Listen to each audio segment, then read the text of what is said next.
Scoot, scoot, goot, goot, goot, jibba, jibba.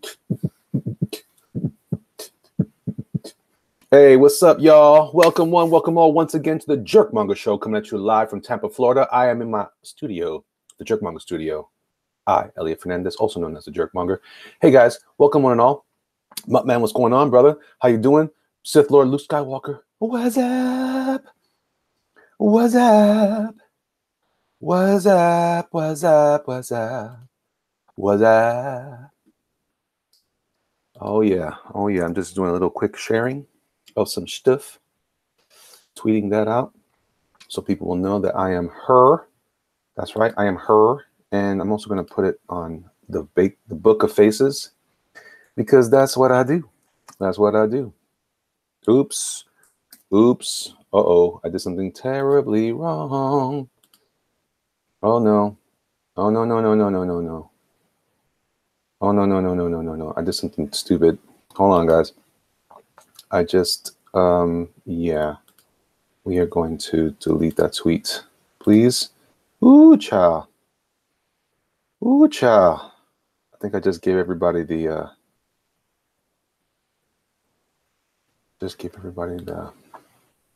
chat thing. What's up, Cridious? What's going on, Elliot? I've been having issues with my YouTube for some reason. What's wrong with your YouTube? It's every time I'm like on a chat or something, it logs me out, and then when I jump into a hangout, it just stays on the load screen. It doesn't even go through. Huh? That's not my fault, is it? No, that's not you. I don't know what's going on. Ever since my account got disabled, it's just having issues. You know what it is? Gremlins. Like the one from Bugs Bunny? Yeah, sure. That was good. They're biting the cables. What's up, y'all? Hey, let's see what's going on here because I posted something stupid. Looks Corvus nice. Forest Walker says, "Hey, all." Muttman says, "What's that?" So say your work is looking pretty good. Thank you, brother. Sketch, what's going on, man? Hey, come on, pasteless. What? A comer pasteles. That's what he's saying. I always want to read it in English, and I realize, oh no. A comer lechón, arroz con ganule, a beber ron. Esa es la que hay, papa. Okay. Corvus also said, haha, too much info. Yeah, no. Come on, Sketch. I'm gonna invite you. Is it right if I bring in Sketch here? Yeah, I'm cool. Hold on a second. Let me find Sketch. How's your Spanish? Is the Spanish good? His Spanish? No, yours. Mine is terrible. Mine's too. I can speak okay. Actually, I speak all right. It's just that it's not great. Let's just put it that way. Let's just be honest. It's not great. Mine's either. You know how to learn how to speak Spanish? How? From my wife. Oh yeah? She was a ESL student in high school, whatever it is. You know, like she didn't speak English much, and I wanted to kick it to her, so I had to force myself to speak Spanish to kick it to her. Yeah. So it was your Spanish came out of love. There's nothing wrong with that, brother. Yeah. Come on, Donald, get on. Who's that? Donald, he's on the chat. Oh, I only shared it with you. So let me. Oh, okay, my bad. Go ahead and share it. Go ahead and share it in the thing so we can talk. All right, yeah, I'll do that. A comer pasteles, a comer lechón, arroz con gandules. Okay, let me keep reading here. Sith Lord says, I'll be back, charge my phone. Retrographic says, what's good, people? Donald says, draw Hulk. Corvus Walker says, evening, Retrographic Books. How you doing? Let's see. Google is watching, says Ted Lehman. Retrographic says, hi, Corvus. I'm reading everybody's exchange. Everybody says hello to Donald. What's up, Corvus? I mean, one of those Hershey kisses you got there. That's what I'm doing. It's Christmas time. Christmas time is here.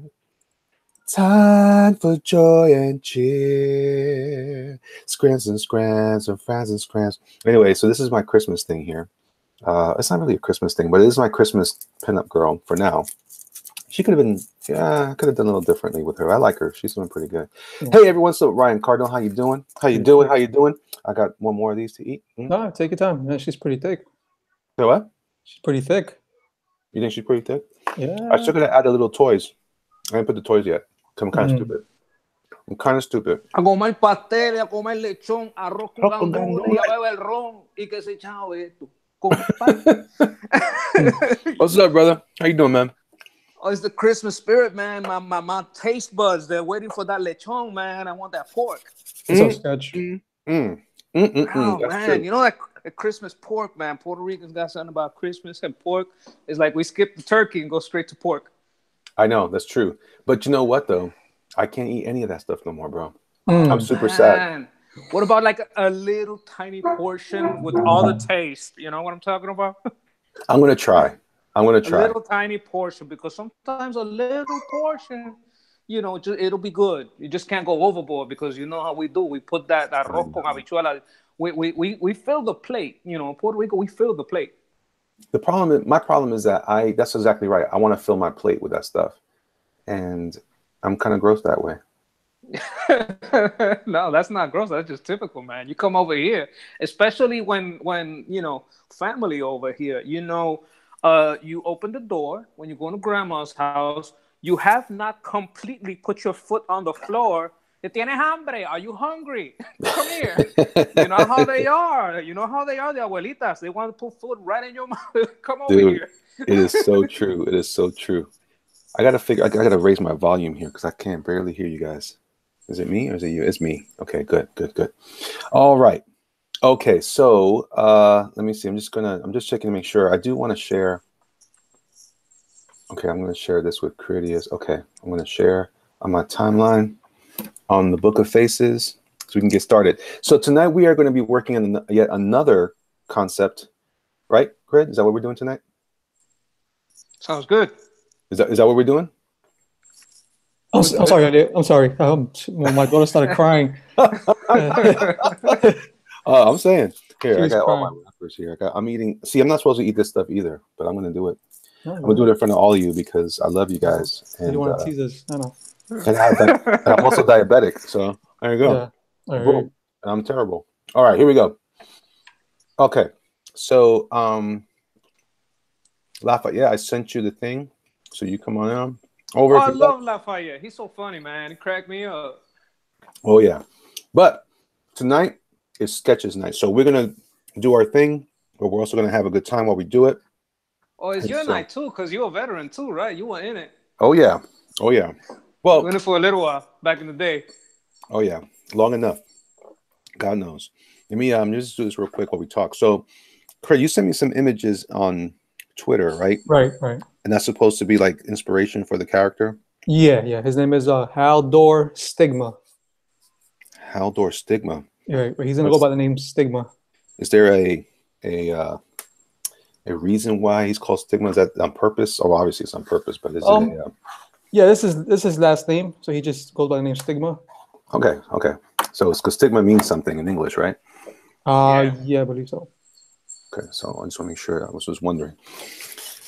All right, let me go to that image real quick. Let me see. Mark of disgrace associated with particular circumstance, quality, or person. Man, you're quicker on the dictionary than me, man. You got that. You're always right there. Bam, Johnny on the spot with the definitions. He does, man. Oh, I see the different inspirations. Okay. Right. So we got tattoos. We got some kind of interesting vest garment. Right. Possibly a mohawk. Right. I was thinking like his facial tattoo. You know how these punk guys, they put like these like skeleton tattoos on their face, or like tribal, something similar like that. Okay. All right. That sounds like something we can pull off. Yeah. All right, guys. So here's what we're gonna do. I got my lights. Everything's cool. I'm lit as well as I can be. So I'm gonna go ahead. Oh, one more thing before you start. Yeah. So you know how she gets sexually assaulted? Okay. Well, stigma is gonna be there, and what is gonna happen is that the meteor is gonna pierce through her and his shoulder. You know, so they're both gonna be affected by it. That's a weird thing how's this thing gonna hit through both their shoulders? Because as he's trying to like, I guess, get on top of her, and it hits down. Oh, okay. Oh, so he's the one. He's right. I've decided yesterday to make him the villain. You know. Okay. Hey, hold on one second. I gotta turn my light on because I see that it's not bright. Take your time. Yeah.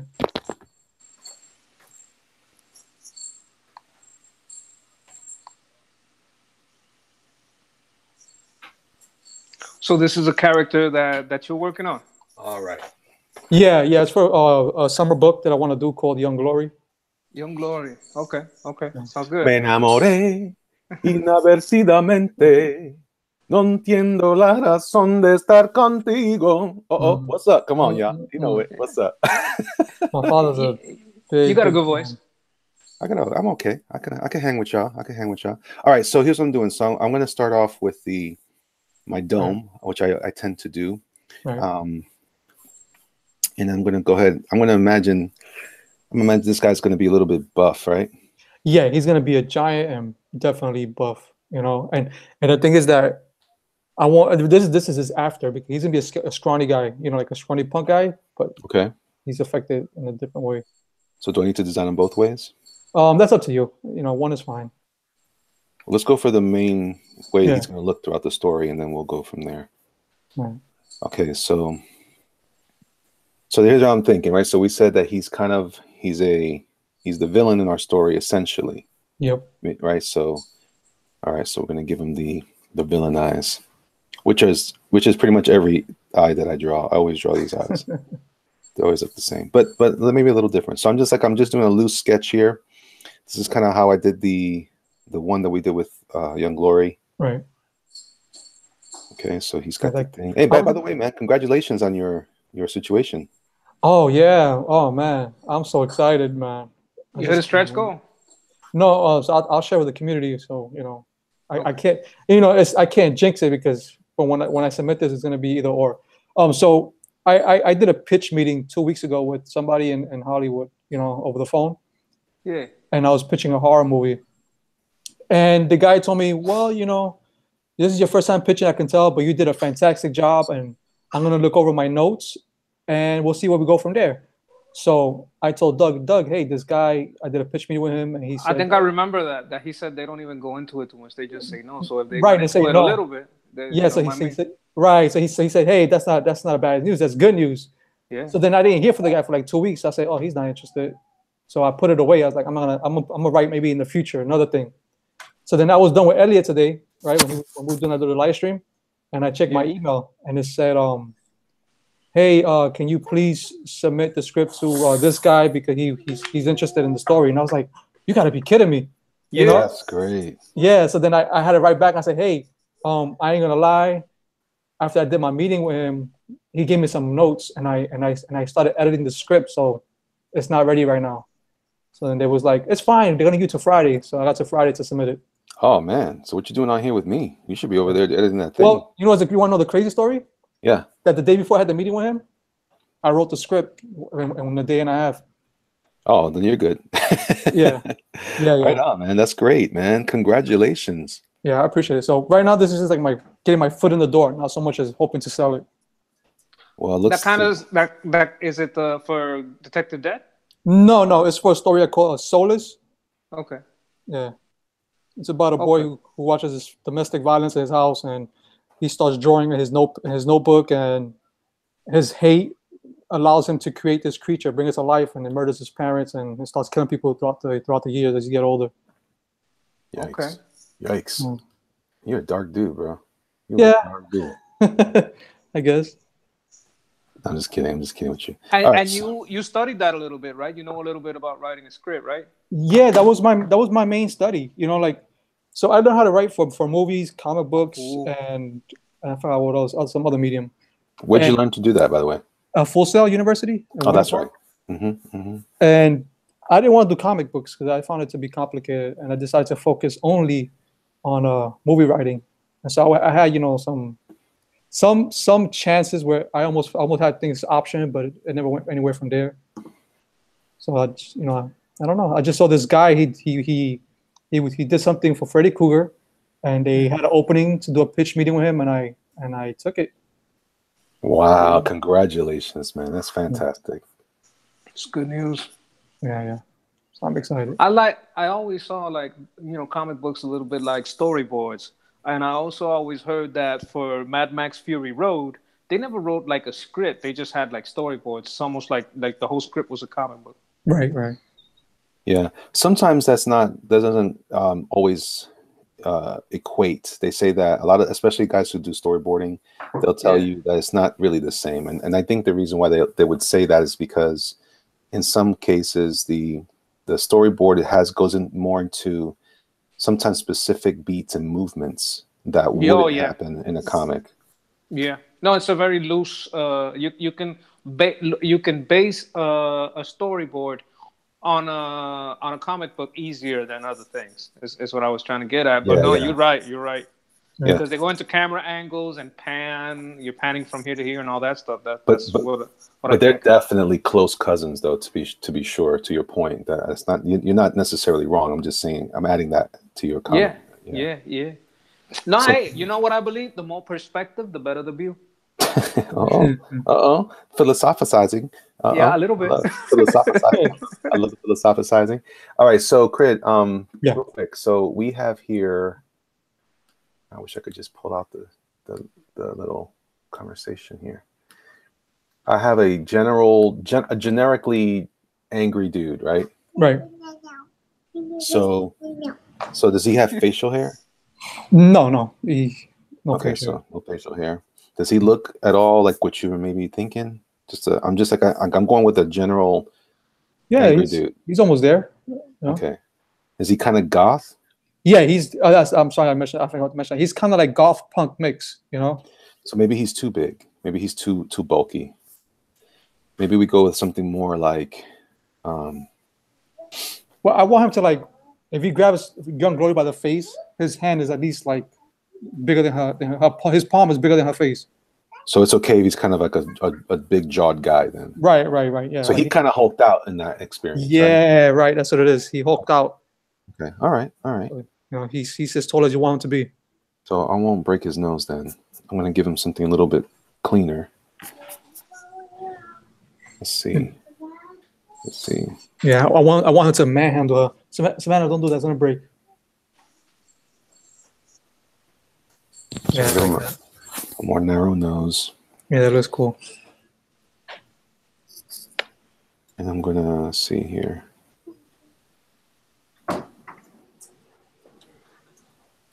All right, so he's a little more handsome than he is a bruiser, right? But he's just right. Okay, so I'll adjust for that as well.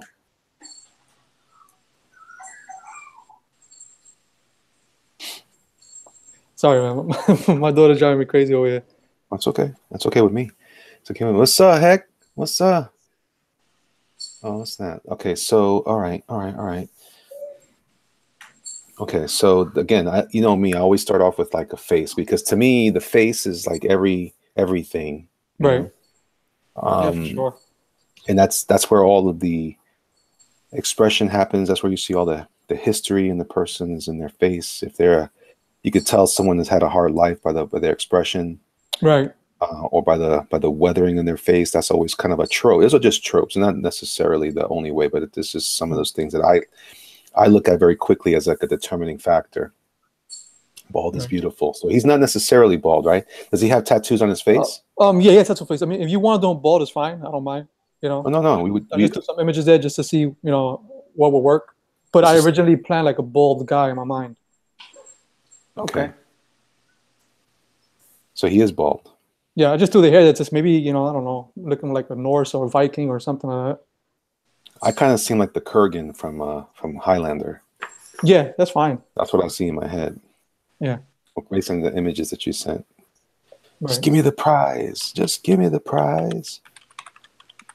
Yeah, it was hard for me to find images from it too. Like I was looking at images from Mad Max and, you know, like these crazy post-apocalyptic punk guys. Yeah, look up Clancy Brown from Highlander and you'll see what I'm talking about.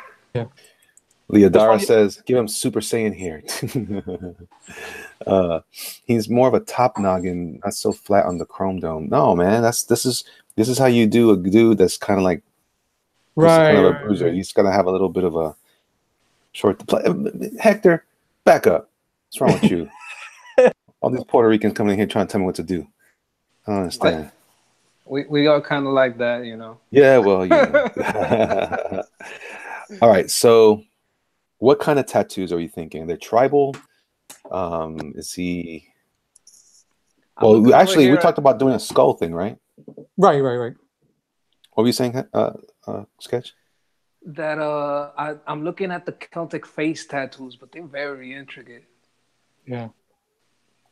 Yeah, it's definitely gotta be something that you can draw over. One thing that happened to me, I did a design. I had a job one time to do one of those wrestling comics, where I had one of those guys from a comic book called from that wrestling show, the Mexican wrestling show called Lucha Underground. I don't think I've seen it. You never seen that on the El Rey network? That's okay, doesn't matter. I did the pitch packet for that, the first drawing, the first thing. I'm not supposed to show it to anyone because it's supposed to be like a big deal. But anyway, but I was supposed to keep working on it, and the reason why I stopped was because they, like everything else, that's kind of like a that kind of has a license attached to it. You have to make these characters look like their actual counterparts. Okay. And so they wanted me to draw the tattoos, and I was like, "Are you guys kidding me? There's no way!" And I couldn't even figure out what the guys' tattoos were from the images they were sending me. Oh, wow. So yeah, I ended up dumping that gig. I couldn't take it. I was like, no thanks, I'm good. They're like, "You crazy?" I'm like, "Nope, I'm okay, man. I'm not trying to do stuff that's going to kill me. What's wrong with you people?" Yeah, that makes sense. All right, so I'm giving him like a generic thing here. Maybe that's that little diamond thing is kind of silly. I'm trying to create the illusion of a skull on his face without the skull itself. Yeah, no. Maybe that's the way to do it. We can always adjust it. So maybe he's got his nose blacked out, like the right. So it'd be something like, let me see here. Just darken it up a little bit for you. Can you see it okay? Yeah, I'm looking at both. I'm looking to the chat because it looks more clear. Yeah, the chat's clearer. Yeah. So maybe he's got this cooking. I like it. It's like you're giving the alluding to the skull with some tribal lines, right? Yeah, I'm kind of doing both because I saw one of your references had tribal and just got me thinking that way. But it doesn't have to be that. Right. It could be. Like I said, I'm trusting your instincts. Well, I'm just saying. Oh, that's terrible. Don't do that. No, I'm just kidding. I'm just trying to decide like what's a good way to do it without. That's kind of cool. Kind of has a little bit of a Dia de la Muerte type of thing. So let's try something a little different. I like doing things until I want to hear the magic. Oh yeah, that's it. That's what I want to hear. So if I don't hear that, it's not right.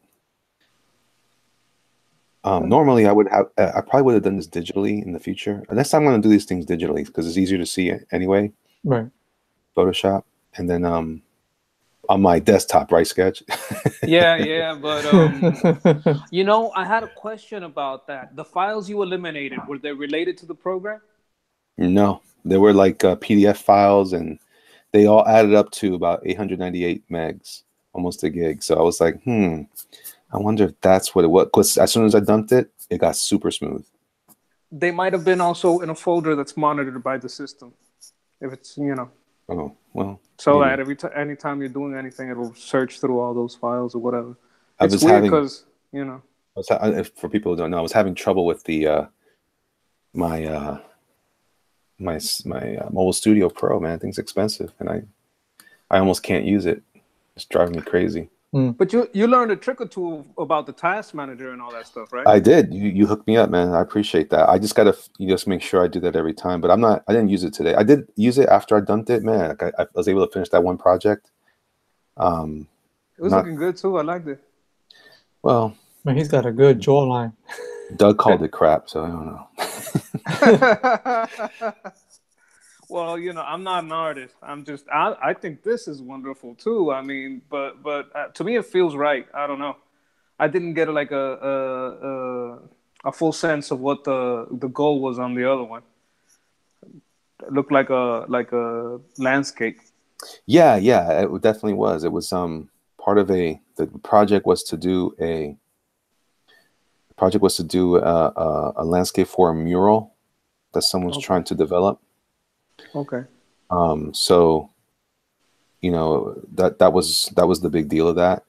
For me, it's just project to make money, and I was losing money. In fact, I almost lost the deal altogether because I couldn't get it all done. It was time sensitive? Yeah. Most of those kinds of projects for me are time sensitive. Almost everything I'm doing anymore is time sensitive, for crying out loud. I don't know what's going on. Cridious is over here like, gotta do it fast. I'm not watching. I'm like, I'm beginning to see the skull and I'm liking it. You like the skull on the face? Yeah. So I'm trying to do something unique with the skull. I almost give it like fangs or something like that here. Yeah, so yeah, that's fine. Might be kind of cool. Maybe I'll come in here with this. Maybe do something like this. Man, I wish I could do faces like this, man. I can never do like 3/4 perspective, that kind of thing. That's the easy one to me now. It's the 3/4.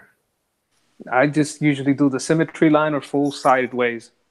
That one's easy for me because I start from the skull. So usually I'm just drawing the skull, and then I lighten in the nose because I'm going digital, right? So I make a big black circle in the middle where the nose should be, and I just go from dark. I put light in the darkness until there's a face, and I use a symmetry tool a lot. But like 3/4, it's difficult for me.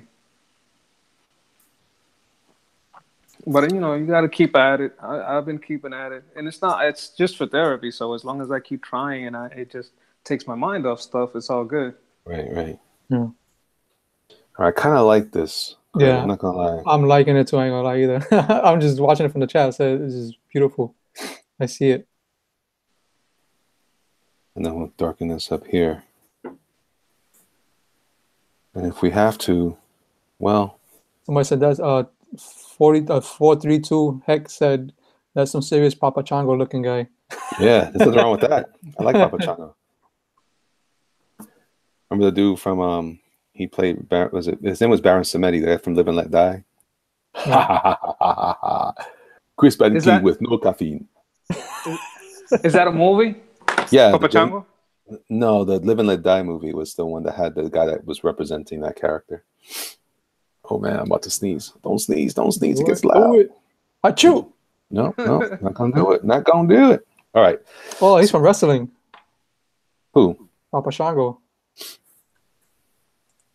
Papa Shango or the wrestling dude with the top hat. Look at Kamala. Kamala was like that too. Yeah. In fact, let's do this here.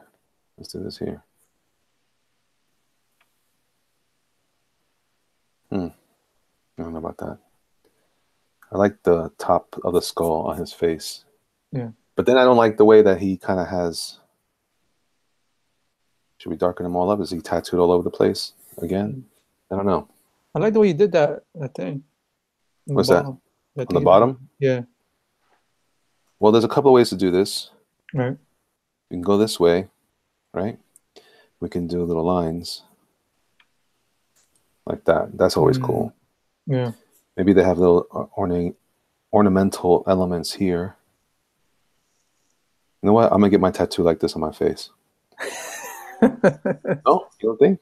Okay, I forget it. I won't do it then. I was thinking, but I think it might be a little bit extreme. A little extreme? Like giving him I'm thinking what I just popped into my head. I saw you draw this. I was thinking I would like give him 6 like earrings with the number 6, and then it's a 6 on his forehead. But I was like, no, let me just leave that out. Oh yeah, that would be tricky. We could do this though, like an X. Well, that's good. That's. I mean, it's up to you, but that's good the way it is. I was just thinking more like to make it a little more sadistic, but that's good as the way it is. Trust me, it's good. You're good. No, I think this is cool here. All right, so let's get this guy. So if I gave him hair, I like your reference of the mohawk, but maybe give him a subtle mohawk. Yeah. Maybe more like almost a faux hawk, but with the actual bald sides. Right. So we'll come up like this.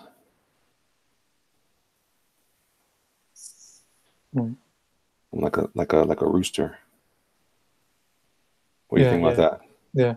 That'd be all dark hair. Maybe give him like one braid on the side. One braid on the side? Yeah, like coming out of like the side of his head, I guess. Like one of those like I don't know. That's just me thinking. Maybe like a judío. I was gonna put this. You know how those Vikings got the little like a Hasidic on the no, you know how how those Vikings have like that one braid that comes on the side of the head. It's like shaved in the side of the head, but they got that one braid that comes out. Yeah, like the Jedi, they do that too. I don't know what that looks like. Let me take a quick look. Yeah, go ahead. Oops, I did something stupid. Go on, Lafayette. Acevedo, how you doing? He's gone. Let me tuck this drawing here for now. Let me see. Viking I'm looking for it too. hairstyles. This is how I do it, guys. I do a lot of this kind of stuff. I like to do a little bit of research. Oh yeah, see, even the hairstyle I'm doing here kind of works. Funny you say that because that's the way when I write movies or any story I write, I try to cast my characters. All right, so I'm looking at these things. I don't see one on the side of the head. It's usually on the side of the head with hair. But there's not. I don't have any hair on the side of his head, so I don't know where that thing's gonna come from.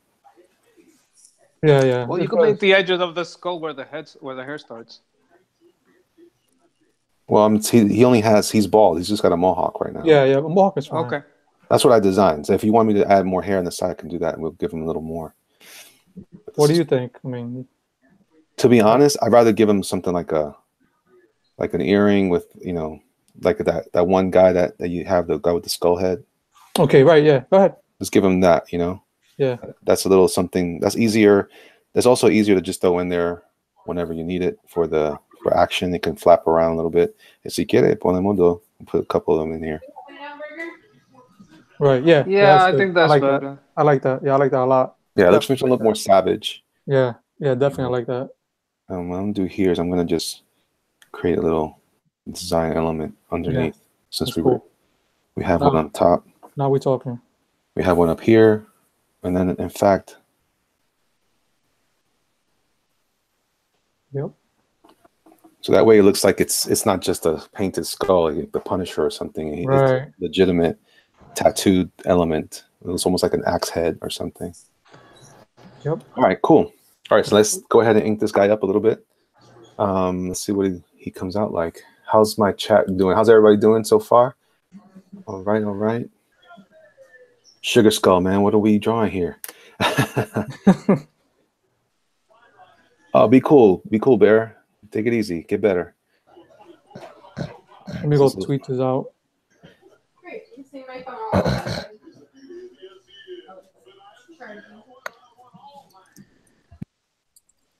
Okay.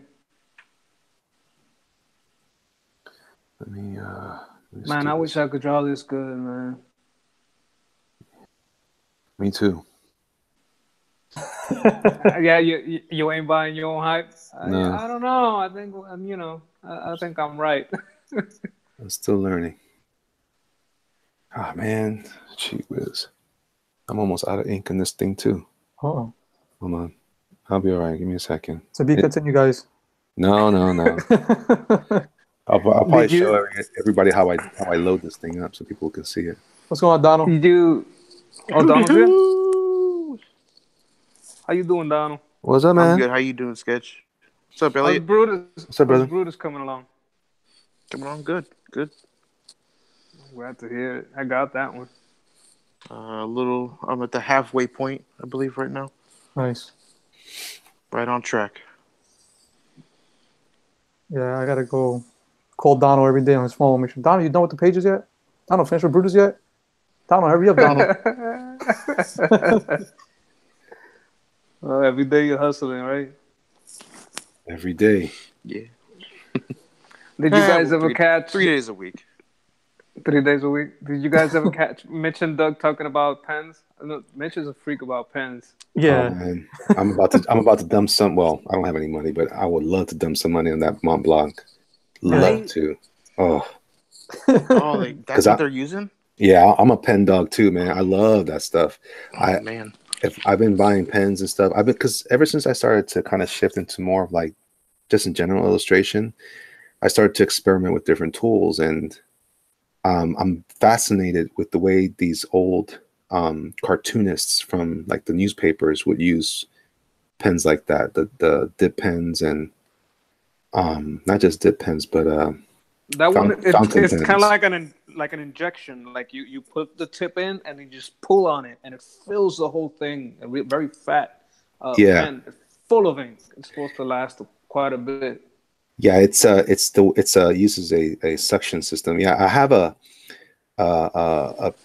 special tool for some of my brush pens, like for my Kuretake brush pen, and it does something similar like to that. What it does is it extracts the ink and you put that in the reservoir, like these pens, like what this is right here. This Let me see. is actually a reservoir like that. See, it's empty. But Okay. But if you want to, you can use this thing. Platinum puts it out. The pen company Platinum. It's a special reservoir that you can load up from. Like you extract the ink and then use that as a reusable reservoir.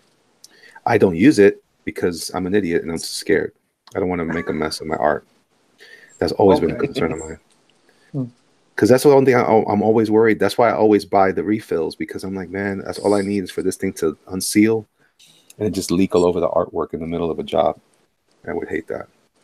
It gives you a little bit of the paranoia. Yeah, for real. I got the heebie-jeebies. All right, so someone asked me just something. Argos Creation says, ever use shadow pens? Never heard of that. Never heard of shadow pens. I've heard of a lot of pens, but not that one. Let's see. No, but it sounds like it might be Japanese company. Reed Troutman said, "I'm getting the Kuretake 40 with the sable bristles." Yeah, I had one of those. I ruined it. Replacing it with the different. Now you gotta be careful with the ink that you use, because the ink that comes in Kuretake is not that great. It's very it's like a dark charcoal. It's black, but it's not as black as I like it. It's not a deep black. No, it's not. It's not. So I tried this other ink. I tried like one that almost had a lacquer in it, and I let it linger too long, and it dried up. Like that was like a $40 pen, $50 pen, and I ruined it. I used to just put Sumi ink in mine. Yeah, I like Sumi ink now. I have a whole bottle full of that big ass green bottle. Yeah, the grenade.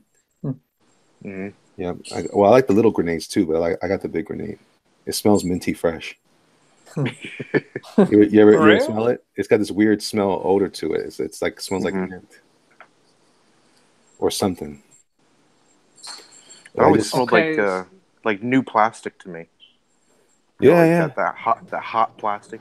You crack open that bottle and you smell it. It just smells like plastic, like a plastic thing that's been sitting in your car. Oh yeah. Oh, we have Ray Troutman in the chat is asking, is Noodler's Bulletproof Black good? I don't know. That's a question for y'all. Bulletproof Black. Never heard of that one either. Okay. And Lafayette is here, but I can't hear him. I don't know if he's muted. No, I have a question. Didn't that guy kill Spawn? Noodler? No, the guy Elliot's drawing. Yeah, Chapel. Yeah. It's a little bit of a Chapel look. Yeah, you know what? You're a douchebag. I've literally been on like the whole time just listening, and I'm like, yeah, just let me hear about the pens and the Shodo magic, and don't use that ink; it'll run everywhere. Let him finish all the drawing and say, hey, that's this guy. Yeah, I'm like, oh wait, that looks so familiar. He has a skull face. Yeah, like there hasn't been skull faces forever. Shut your mouth. Name 3 skull face characters. Go. I've seen them in movies and stuff. You're Ghost Rider. Well, he's an actual skull though. Chapel. So I got one. Chapel. You got one. Point. All right. It's not bad. He has a point. Anybody else? Anything? Who? Stigma. Casey Jones. He wears Casey Jones wearing a hockey mask. Nah, same difference. Shut your mouth. No, not the same difference. Same difference. Douche. Shut your mouth. We should have flags like in football, because that's definitely a flag right there. Casey Jones wore a hockey mask. You know what? Mask. You are a douche bag. It's not your design. It's So. It is my design. What you it's your design, but you're being guided, right? You know what? I'm gonna guide you off my chat. Oh, we have a crossbone in the chat. Someone's saying crossbone. Crossbone. It was actually a skull too, right? I think so. I think at one point he was. Would the Punisher count when he got a skull on his chest? And on his face. He wears on his face sometimes. Mm. Yeah, he's got a mask. If you get into When he military puts on one of those movies, SWAT masks. Mm. if you get into military movies, man, they all over. That's right. See? That's true. And if we watch this over and over, it's true too. You know what? I'll tell you once again, Lafayette. Take your macaroni art. Hey, Lafayette, did you see my Canada bear with the 2 Uzis? I did. You like that? I sent it. I sent it to the creator. What did he think? He liked it actually. He said your medallion you had around his neck, the logo. He really liked that. I'm gonna finish it up for you, man. Some good fan art. All I do is fan art, but I'd like to contribute a little bit, put a little bit of the hype on it. Yeah, just send it over, and then we'll put it up. I told him to put it in the book, as the back of the page. Just make sure he's pointing 2 Uzis at Lafayette's head. No, What? No. actually, we're gonna do is for his. We're gonna kind of tweak it with the colors and put a skull on his face. Oh Look, man, I don't know about you. Chapel didn't have this right here. What? We didn't have eyebrows. You're Actually, he didn't have eyebrows. That's true. I don't think The Rob mohawk. Liefeld could draw. Rob Liefeld couldn't draw that to save his life. He didn't have the bottom of the jaw. I mean, everything he draws, everybody's super squinty and they have like 100 wrinkles in their forehead. It's so odd to me. That's actually me. He did wrinkle a lot. Yeah, and he always everybody talks or has their mouths open though, but like they're grinding their teeth. Don't you yell at everybody? Yeah, I mean, he might. I don't know. It's great for getting your point across. Donald's he's just a mark. Donald's just a mark for Rob Liefeld. Yeah, no, it's Rob. Yeah, Rob Liefeld. Yeah. Good old Robert. I've lost a little respect for him. Why? Ooh, I want to hear this one. Because of his Indiegogo campaign. Yeah, that was so weak, right? That was so garbage. He started Indiegogo for the new Brigade book because he's want to pay for this shit himself, and he's charging up the ass. No, he kickstarted that same book 5 years ago, and he just never did he delivered. fail? Who's listening to music? It's a commercial. It's not like one of those old kung fu movies. But yeah, he kickstarted that same Brigade book like 5 years ago, three to 5 years ago, and it made, I don't know, like $30,000 or something like that. It definitely made its print budget, and it just hasn't been delivered. And now he's doing another campaign for that same book. Oh, that's dirty. I don't care. I don't care if you do a second campaign for something just to increase your print run. But if you haven't even fulfilled the first one, then what's the point? Or if you fail. There were some rumors that he was actually giving people refunds when they requested it, and there's another rumor saying that this book, he's trying to get a little extra money for the for the print. That's what the $2,500 goal is. But like, you're Rob Liefeld. We know you have money. Just print the damn book. Well, You got $23,000. Maybe he spent it all on maple syrup. You don't know. That's true too, though. $30,000 from the first crowdfunding campaign, and now he needs an extra 25. Come on, Man, I think a lot of the hate coming is because there's a lot of scammers, and they don't like the fact that a lot of y'all gonna deliver and make them look bad. I think the worst part is like you said, he's loaded. What does he need people to pay for his shit for? Like, if he runs around always saying, "Oh, I got the greatest fans, I got the biggest fan base," blah blah blah blah. Okay, and then you want to charge them $45 for one issue of Brigade. And then you want to charge them like $65 for 2 issues. They don't get numerous issues. You pay more money to get the same book sent to you 5 times.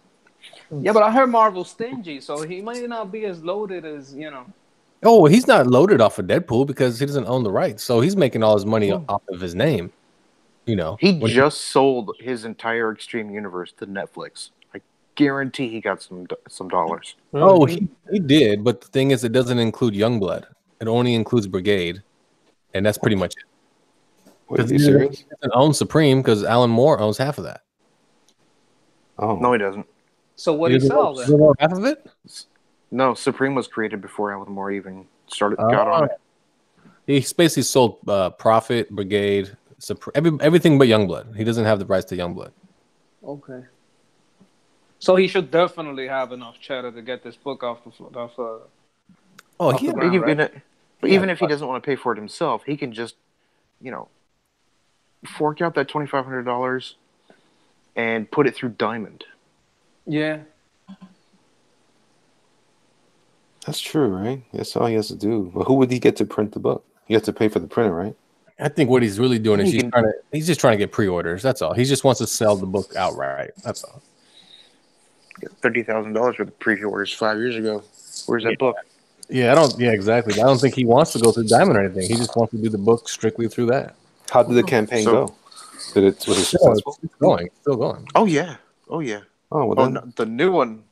I don't know. I haven't checked it, but his original Kickstarter, he got quite a bit of change. Oh man. He looks over his goal. He looks like Brian Thompson, the guy you're drawing. Who's Brian Thompson? The guy from remember the bad guy in Cobra, I think is it? Oh yeah, see, take that, Lafayette. All he's saying is you're still copying somebody else. Wait a minute, isn't that the guy that played Chapel in Spawn? Yeah. Now you guys oh my god! Don't listen. I'm just messing with you. It's not him. It's someone else. Look, man. Are you drawing the new upgraded Chapel? Is that what you're doing? You shut your he does right now. He does look cooler. I'm not gonna lie. He does look cooler. You shut your pie hole right now. And if you remember, McFarlane made it to where Spawn burnt the skull into his face, but then Liefeld changed it back, and it's just makeup. Well, McFarlane, he's stupid. So none of them made it a tattoo. That's it. That's all I got. I'm busy, man. I'm working. What you doing? Man, Heckle and Jekyll over here. I just came here to critique you. Yeah, you just did. Yeah. This is constructive criticism a little bit. I wouldn't say it's too constructive. It's more negative. Yeah. I think you're right. What is he gonna wear? I think you should put like where's that mute button? He's supposed to be like goth and punk, right? So he should wear like a trench coat, but like all ripped up, no sleeves, with pouches, tons of pouches, like enough pouches for lotion, gum, maybe deodorant. He needs to have deodorant, maybe some floss. You know what? Who knows what's in those pouches, though, right? Yeah. Hey, wait, hold on a second. Uncanny Kodiak, my man Bear said, remember the Neon Gang in Batman Forever? Another character. Oh, that's right. Somebody else you're copying. Shut up. I heard Liefeld had a character called Pouches, and that he even had pouches on the guns. He created that for fun. It was a guy was completely made out of pouches. Yeah, it's called The Pouch. Yeah, he was making fun of himself. He did a 2-page short story in his recent Youngblood book with it. Wasn't he in Deadpool or something? I did fan art of that. I love that character. The Pouch? Yeah. I want to see it. I've never seen it. I just heard someone talking about it on stream, and y'all talking about it and brought it, put it in my, oh my God, this is crazy. I'm looking at this. This is insane. We lost Sketch. He's like, no, because his face is a pouch. You know what? And it's everything like is a pouch. His nose is like where the head pouch closes, and that's like the button. This is Jesus, man. He's got a pouch gun that shoots little pouches. Yeah. I took that a step further in my fan art. I gave him like a big old pouch machine gun that had a belt of pouches coming out of it instead of bullets. Is that the one I'm looking at? I think I'm looking at yours. Is there a big giant moon behind it? Yeah, I'm looking at yours. Yours is my favorite one. It says here, created by Rob Liefeld, drawn by Donald DeLay, colored by OP. Yeah, that would be mine. Didn't they mock pouches in one of the Deadpool movies? Oh, definitely. They mocked everything in that movie. Yeah, I don't know. At least he takes it as a joke, Unlike me. Yeah, you can't take jokes. You just take other people's ideas. Just shut your mouth. He's really weird. He's That's cold. got a sense of humor about some things, but he's really, really, really touchy about other things. Oh yeah, don't even mention Kobe Bryant to him. He gets super pissed. Who? Rob Liefeld. Oh, Why, so what's wrong with Kobe Bryant? I'm gonna drop his name in his Twitter account then. No, I'm like, if you say anything bad about him, he'll like, shut your mouth. LeBron James is trash, even though he's a Laker. And I'm like, dude, chill out, bro. It's just basketball. Basically, if you disagree with him on anything, On anything. You're right about that too. He gets super pissed if you disagree with anything. Yeah. So if you say Kobe Bryant wants you to fulfill the Kickstarter, he gave you the money. What's up? He's just gonna go nuts. It's all funny. I don't know. I think it's odd. I mean, what if like McFarlane all of a sudden said, "I want to start Spawn all over again, but I'm going to do it on Kickstarter"? Wouldn't you be like, "What? What are you talking about?" I would like to troll him and be like, yeah, so Stephen Curry's way better than LeBron. And then we talked about this before.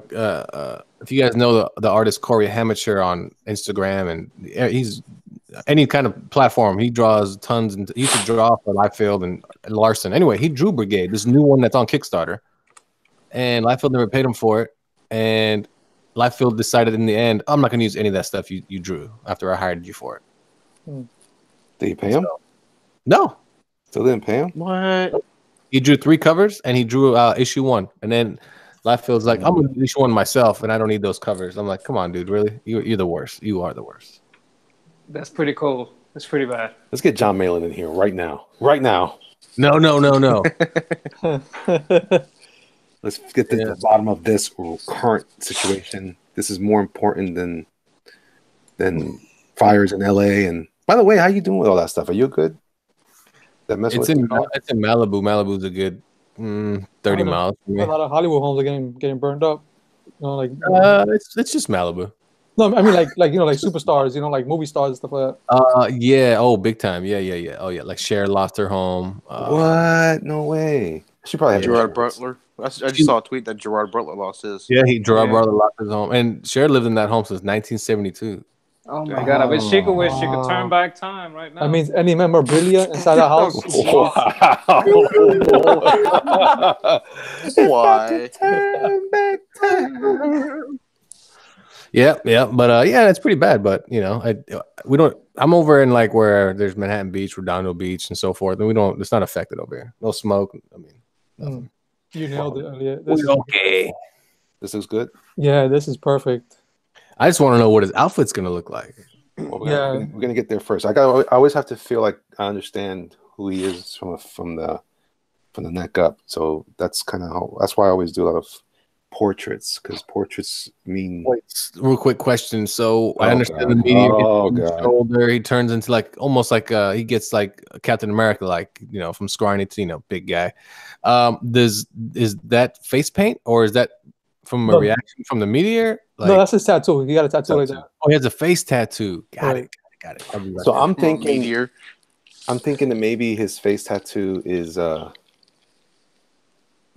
he trigueño at all? Is he dark skinned? I haven't really thought about his skin color at all. I guess you can't really do that though. It doesn't work. Doesn't work. You can't do white on skin, right? I mean, you can make him. We can't make him black because that's clearly rip off. No, I think if you made him white and you made the skull like green. Well, I almost thought about like a silver color, but that original character. Well, you can invert it and make what's black now white and what's white now. I mean, not right now, but you could have that concept in your head. Yeah, you should have told me that 30 minutes ago, Sketch. I mean, it really comes down to you want the character to be dark, like menacing, or no? It's just that I'm thinking about this in color. I'm thinking, what does I know. That's what I'm saying. Tattoo look like in the end? Ooh, I like this little dot here too. That's what I'm saying. Should he be menacing? We want a certain color that makes him more menacing, or like what's his overall look gonna be? Right. Yeah. Is he gonna be? Give him some kind of design on his forehead, almost like because it's almost starting to look like a sugar skull. It is, and I thought about doing like an X on this on the top at one point, but that it would have been cool. But let's don't give it to you. If you do an X, I will have a reference to combat that. Why?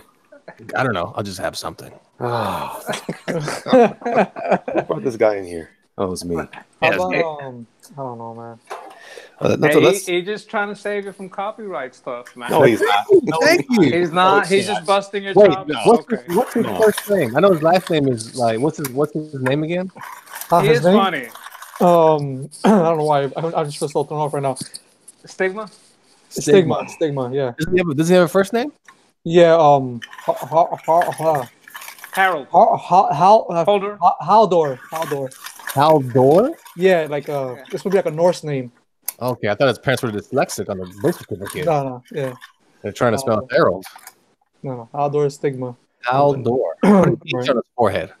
I wonder if he's got something like this going. What if he had like red that come in like this? Interesting.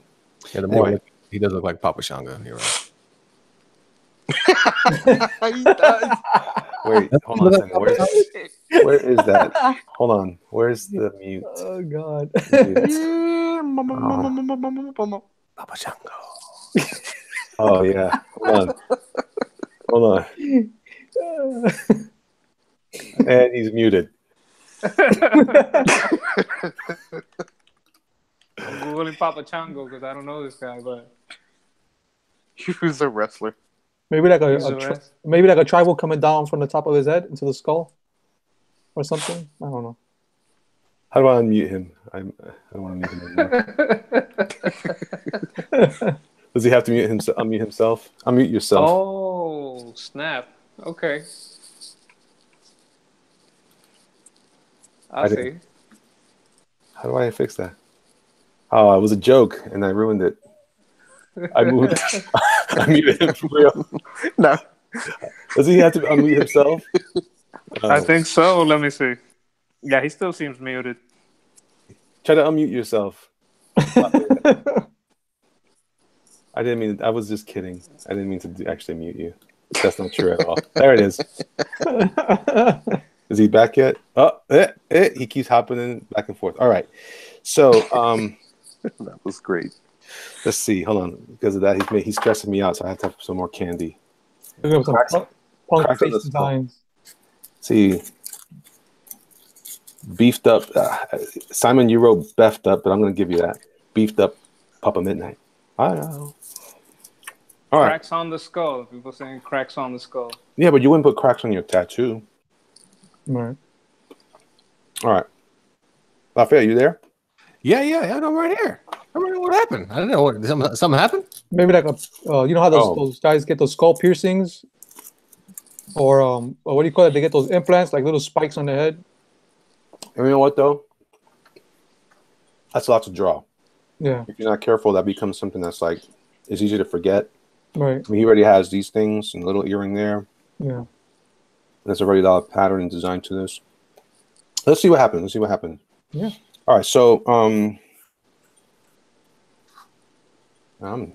killing this. What about something geometric, like a triangle, or a star, whatever. Like a upside down star. So very basic. I don't know. Cut into it, not like in a center, like cutting into it a little bit. I don't know. What about You kind of got what curves. about You got a lot of. what about curves this, like? into it. Yeah, I'm going off a sketch, but I'm thinking like something that goes from like, you said you got the black around his eyes. Let me see, where are you? You say you got the black around his eyes. Maybe something that connects from his skull to the eyes. Hold on a second. What happened here? Am I presenting to everyone? Yeah, it says it's presenting to everyone. Is that showing No, up? you're showing on everybody's screen now. Just show your screen only. My screen has trying got to. some stuff nobody needs to see. How come you have a little arrow on yours? That means you presented to him. Oh, okay. Yeah. I was gonna say, yeah, Lafayette has an arrow. it's probably delayed. Okay, está bien. All right, so let's give this guy some form. So Yep. he's going to be a big dude. Really big. All right, so we're going to go ahead and give him your basic. Big and wide or just tall? Hey, both. Both tall. Hmm. Okay.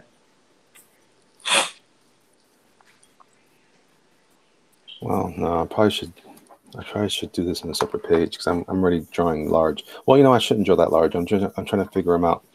So that's another thing, kids. Make sure that when you're sketching, draw small so that these are thumbnails, not, and you can draw quickly. And if you make a mistake, you just redraw it very fast versus trying to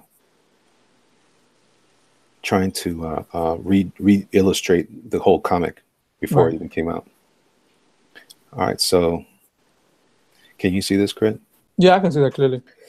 All right, so this is basically, I'm just trying to give him the overall body. I mean, this is not, when you say hulking, a big hulking dude, I don't think of it as a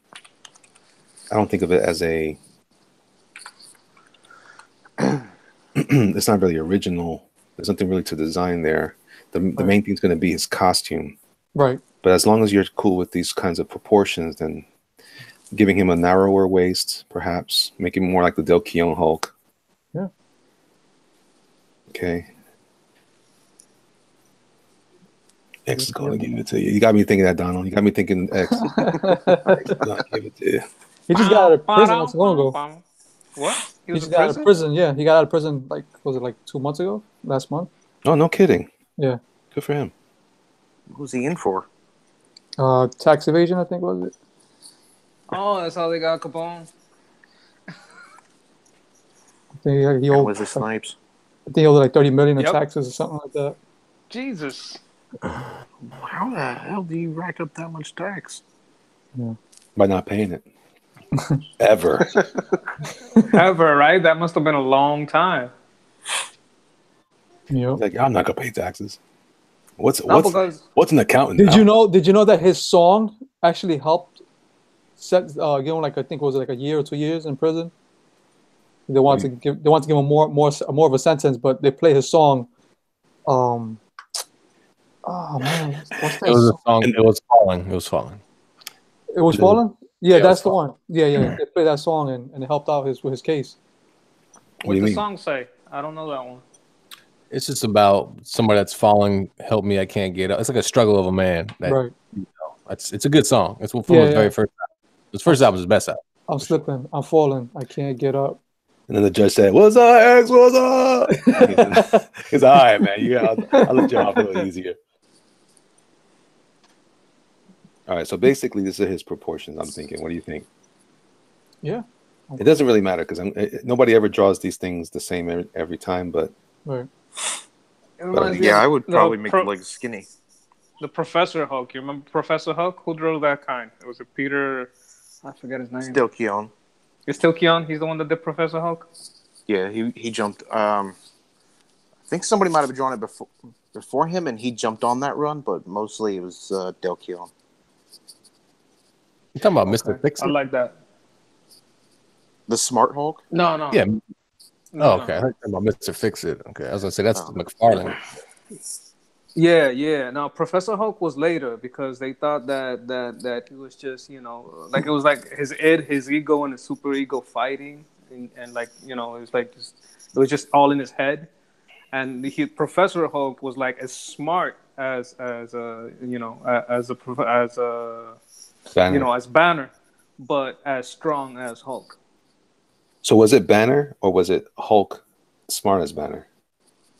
No, it was like they were both in control because they kind of changed these things up. But the way when you were reading it, and he has this guy, I forgot, Agamemnon or something, like a smart guy, and he had this guy with the green hair, that's like a psychiatrist. Oh yeah, Doc Samson. Doc Samson, right? So he sat down, gave him some therapy, and through therapy he became the smartest Hulk, just the smartest Banner. Right. And he was like Banner. It was like, oh, it's Banner, but huge and strong. It wasn't like smash, and he wasn't like, yo, where's the money? He was like this is just Banner but strong. Yeah, that was the Del Keown run.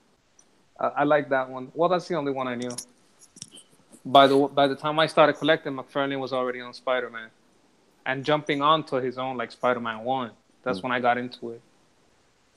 Yeah, the only runs I ever read of Hulk, I mean, he is my favorite character, but the only runs I ever read were McFarlane, Keown, and Adam Kubert. Okay. You got to go back to the Sabu Sema run. That stuff was great. crazy stuff happened. I have this one issue where he's fighting this old man Hulk. He's part of like this weird community where a bunch of people have become hulked out, have been irradiated by the gamma radiation in some sort of lab in a mountain. The cover, I have it over here in my studio. I forget which issue it is, but it's drawn by Sienkiewicz, and it's got a Rom the Space Knight about to get pummeled by a boulder that the Hulk's about to launch at him further back. Killer stuff. All right, so Donald mentioned that he might have smaller legs, skinnier legs. Maybe he's a little more athletic. I was saying that's how I would draw him, because you were saying people will draw him differently. Like I draw all my big dudes with little legs. Yeah. Like Actually, yeah. Now that I think about it, yeah, you do. Like Savage Dragon type of proportions. Yeah. Yeah, I've been watching since before Brutus. You remember you did some Lobo sketches, some Lobo art that you would throw out on the Twitter, and I think I was one of the ones that said I like this style, this version. Did you say on the Twitter? I like that the Twitters, all of the Twitters. Call it the Launchpad McQuack. Yeah. Yeah. God, I love that show. Yeah, me too, man. Is he supposed to be as big as the Hulk, or just be just a big guy? It's like a big guy, like tall. Okay. Like if he stands next to the girl, she's gonna be like maybe to his waist, So like the mountain, but a little bit taller. All right. So maybe the one on the right is more like what Donald's suggesting, something with a little longer legs. Right. Like one of the bigger wrestlers, or like Schwarzenegger, something like that, in his youth. Or Schwarzenegger's not that big. He's not that tall? No, he's like 6 foot. Josh is still tall to me. I'm short compared to that. Donald. Pretty sure. He made me feel shorter. He's not tall. Well, then what am I? I'm a shrimp. I'm a scrimps. That's my height. What are you? Yeah, but in this art world, you could just draw yourself tall. 6'2". You're 6'2", dude? I'm not 6'2". I'm 6 foot. Schwarzenegger is 6'2". Dude, I'm only like 5'9". You know who's really short is Stallone. He's like 5'6", 5'7". I heard that about Tom Cruise too. Tom Cruise is like 5'6". Yeah.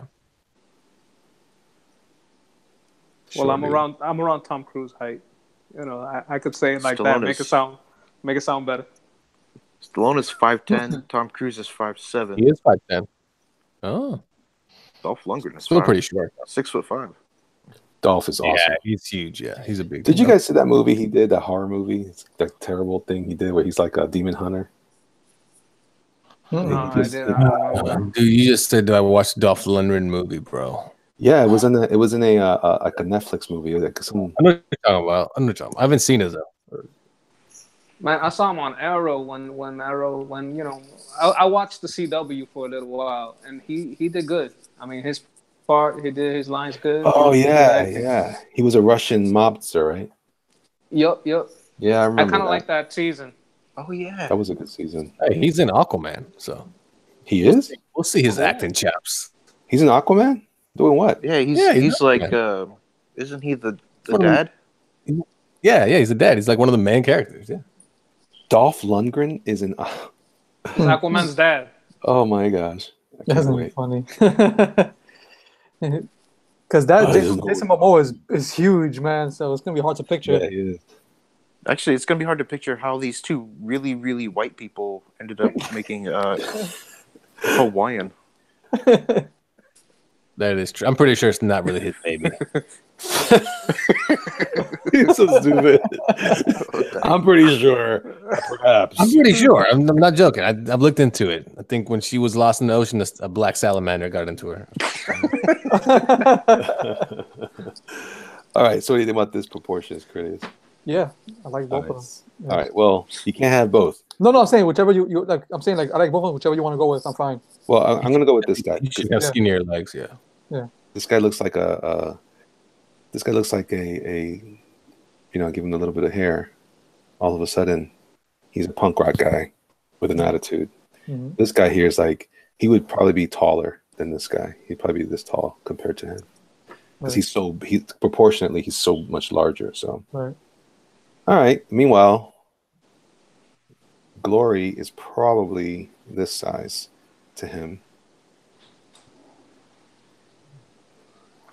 I see around his bicep. Wait, is this for another new book you're doing?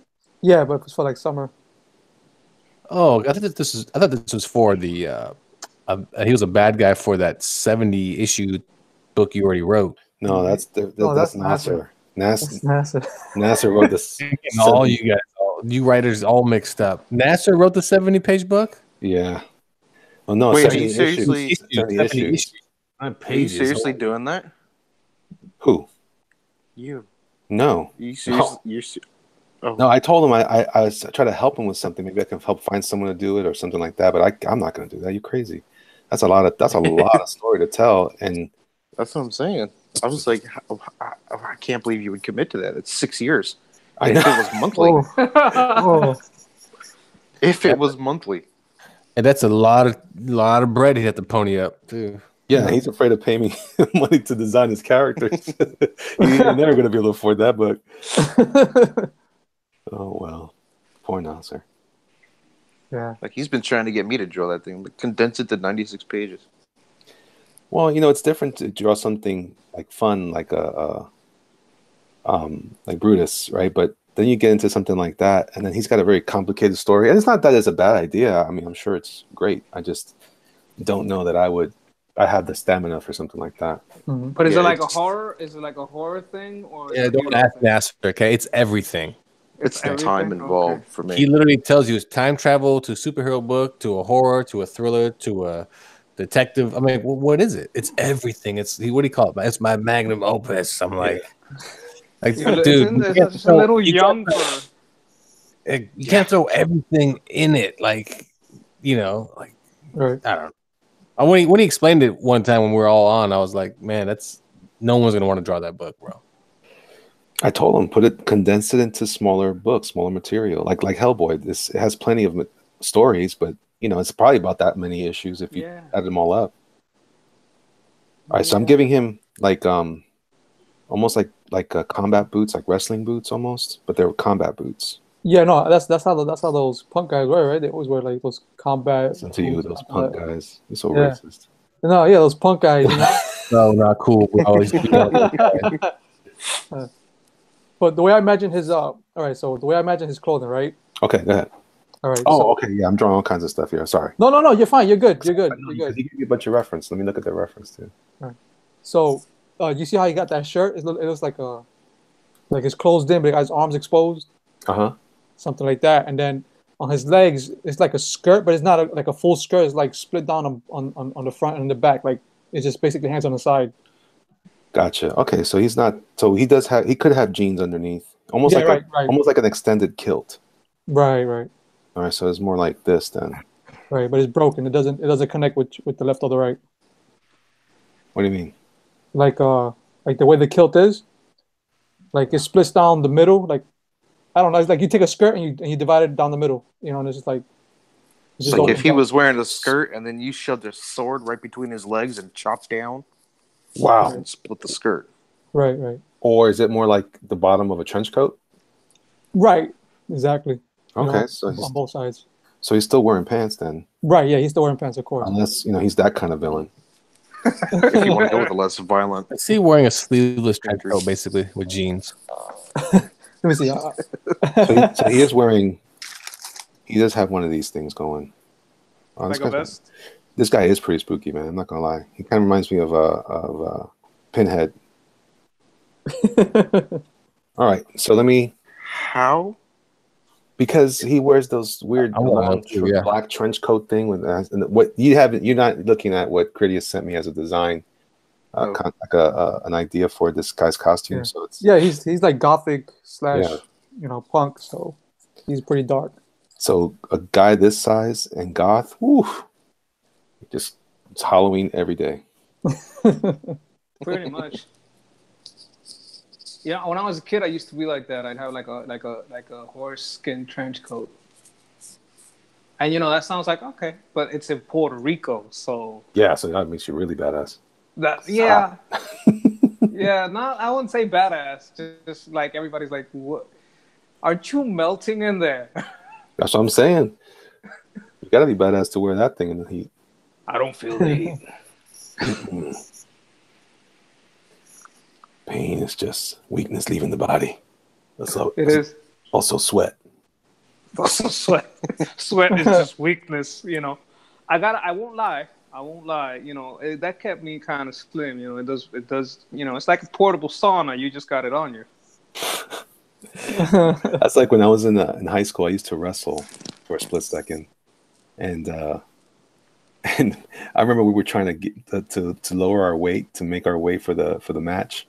Everybody's wearing garbage bags on their body. Yeah.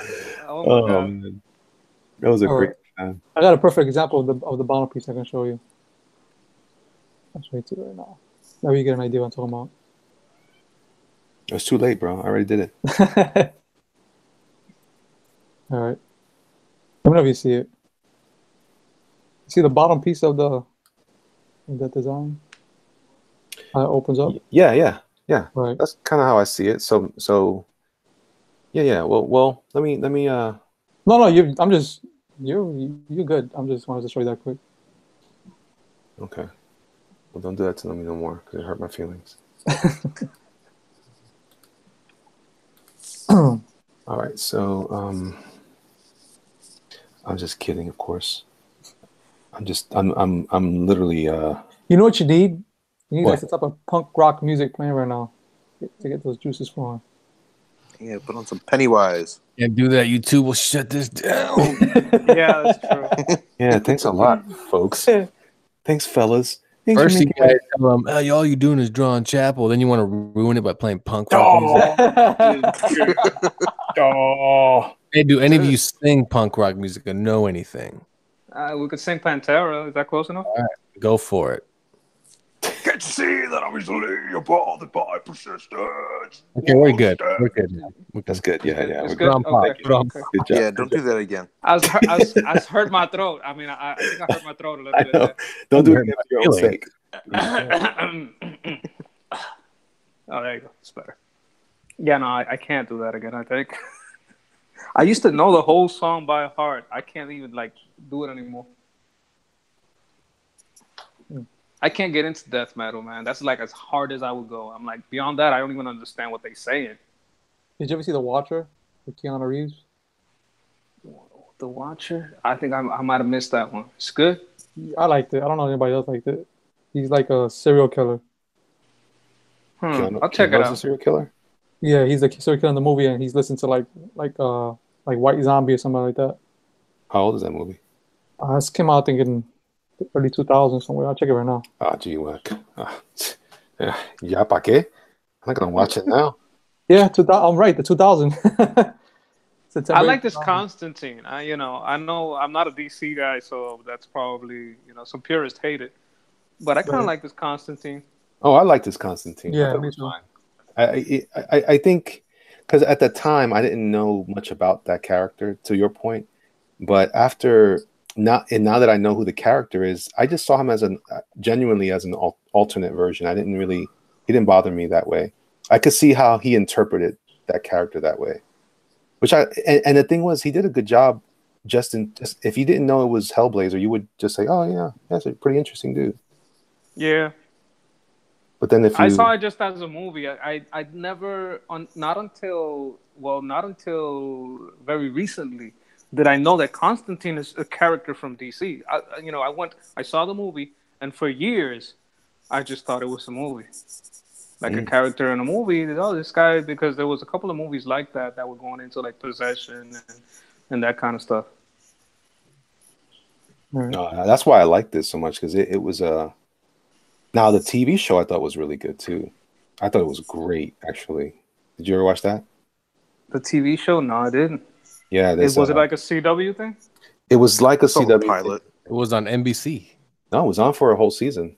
No, on NBC. Yeah, NBC. Yeah, that's it. Yeah, it was. It was great. Yeah, it was great. That last episode freaked me out with those weird crawl skin things, or fleshy crawly things. Oof. He's a regular character on what's that CW? Something Tomorrow. What's that CW show? Legends of Tomorrow. Yeah. There you go. He's a regular on there. Yeah. I used to hate that one, and then I loved that one, and then I hated it again. Yeah, me too. You know who I like the least is the White Canary. Yeah, she gets got this- annoying. she gets that weird chin, and then she's got this whole thing going on, and then she has the name, but she's something else, and I'm like, oh, the sister was cool. Why'd she? Yeah, pa qué? A lot of people agree with that. A lot of people like the system more. They're like, why'd you get rid of him? Because she like died or something, and then they brought her back. That man, CW was good, and then got so weird that I couldn't do it. I stopped watching CW with the whole I used to watch a lot of the Supernatural. Oh, I love Supernatural. Yeah, and then But I can't watch it either. I'm like, oh my when god. they defeated the Yellow Eyes, I just lost interest. When that was early on. You didn't even give it. You haven't even gotten as far. It's still showing, dude. That's Well, just. I got it to Caziel when Caziel, whatever his name is, showed up into the series. Yeah, that's early on. Yeah, and then I was like, "This, I'm done." That thing's been out for like 17 years. I don't know what's going Oh, on. that's too daunting. I can't get into something that's that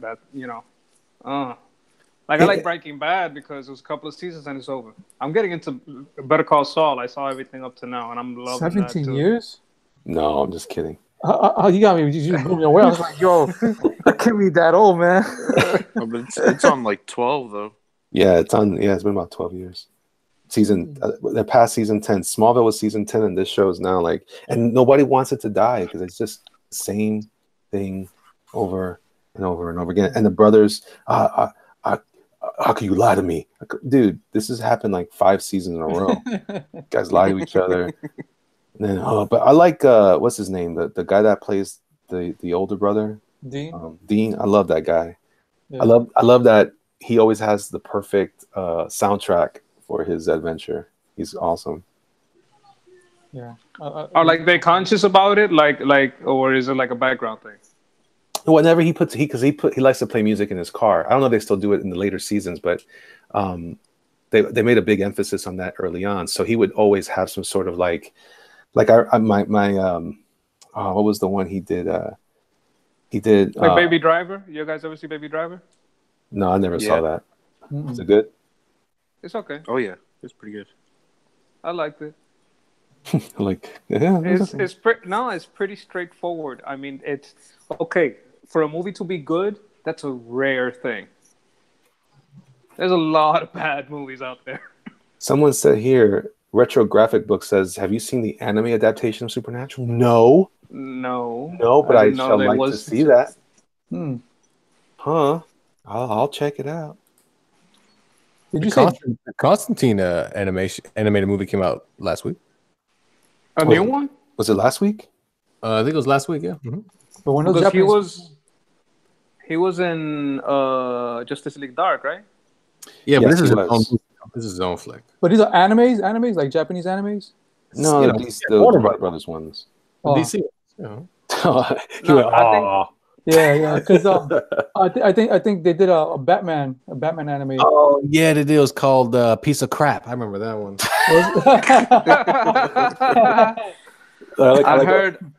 I heard that. I heard about the story. That the story was, they had a great art, but the story it just wasn't there. Which one was and I that? think they mean anime was like the Supernatural thing.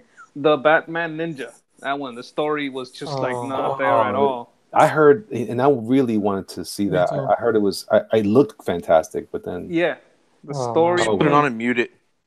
It doesn't mean you can't watch it. It's just a piece of crap. It's like today I watched The Predator. It's a piece, not the old one. The new one just came out. It's a piece of crap. I enjoyed the Mauler ripping into it. I mean, sometimes these movies comes out and you find the people tearing into it much more entertaining than the movie ever could be. yeah. I swear to God. Like I've seen The Last Jedi. I've gotten so much entertainment out of Last Jedi. I've seen like 10 hours of people ripping into it that make me laugh, like laugh out loud on the floor, all the acronyms. You know why? telling Because you, that's a piece of crap too. Yeah, it's bad. Oh my God, that one, I'm with the fandom menace, so I'm all up in that. Yeah, I'm a regular on the World Class Bullshitters. I was on their show. I think it was yesterday, or the day before, and yeah, that channel grew on Last Jedi Sucks, and at least we can say that here. And that's actually what helped Uncle Lee do a lot too, Ethan. because there was a lot of places where you just couldn't say that. You're not allowed to talk about it. It's only happy, happy, joy, joy. And people wanted like to hear that, like someone say it with me, like, oh, we can talk about how bad this is here, and it's a good thing sometimes. Get it, catharsis. That's what I call it. Catharsis, yeah, that's a good word. I've been, man, it's on multiple occasions. I'll look at it. It shows up on Netflix. I'm like, man, I move on. Oh, man. I can't do it, man. And I didn't hate the movie. I just don't care. I don't care about it, and it's a waste of my time now. So I'll be like, okay, is it a root canal or Last Jedi? So you know what? I might as well get the root canal over done with. Oh, so true. Oh my god. I mean, if you got to do it anyway, yeah, those are my options. Yeah, let's get this done. Let's get it out. If someone said, would you rather watch that movie or run through a field of bear traps? I'm like, screw it. Let me run. Let me ask you guys. Yeah, I got a good eye. Sincere question, sincerely though. If it wasn't connected to Star Wars, would you have felt the same way? Like if it wasn't a Star Wars movie and it didn't have a movie before it, what is it about that movie that's independently on its own? What makes it terrible for you? Despite you don't go to a casino during a chase. You're just killing the whole element of tension in the chase. That's legit. Logic. I mean, how can I keep up with you but not get past you? But my weapon's scared. I mean, just logically, just on the basic logic of how space works, how a chase works. How do you build tension? How do you build a script? The whole script. There is nothing good in it that it. I mean, it could be Buck Rogers. It could be a Stargate. I mean, there's just no way that any part of that movie is good. For me, it was an extremely slow build with no payoff. It was like exactly you're watching 2.5 hours of slow moving ships. Yeah, that was bad. I forgot about that part. Yeah, it's just like you're watching a bunch of boats in space moving very slowly, and then you have a chase scene on a horse with helicopters. Yeah. And nothing happens. So you can go in hyperspace to another planet, but you can't evacuate in hyperspace and come back and get more people out and come back and get more people out. That doesn't. That was the whole thing, right? They were afraid that they couldn't outrun them even in hyperspace, right? No, they'd be tracked in hyperspace. Oh, they could track them. There you go. Why couldn't they go into hyperspace and show up behind them? That would have been cool. Hey. What can I say? You're smarter than Ryan Johnson. I wonder if people are saying spoilers. Spoilers. No spoilers. Yeah, they're not serious. That movie's spoiler alert! Spoiler alert! It sucks. I'm serious. If you could get more action watching a bunch of cargo freighters go across the ocean. Yeah, because there might be some. Yeah, I saw that actually with Tom Hanks. It's a good movie. They had some pirates come on board. Oh, I like that movie. I'm the captain now. I'm the captain. Yeah. How'd that work out? I like that movie, man. You know what? My thing was the treatment of Luke Skywalker. I walked out going, no, I don't give a damn. No, it's so poorly written. And Princess Leia can fly like Superman. Go to hell, all of you. I'm now in the theater. I can't. I hated it so much that I paid a $300 commission to make Jake Skywalker making fun of that scene. That's how much I hated it. It was so bad. And Mike Miller did it actually. I mean, he's gonna send it to me. Well, how bad? Just the treatment of even Mark Hamill hated it. He was like, "This is not what Luke would do. He wouldn't do any of this. Like, he's not a hermit, like crybaby." Like, my thing was this: Luke.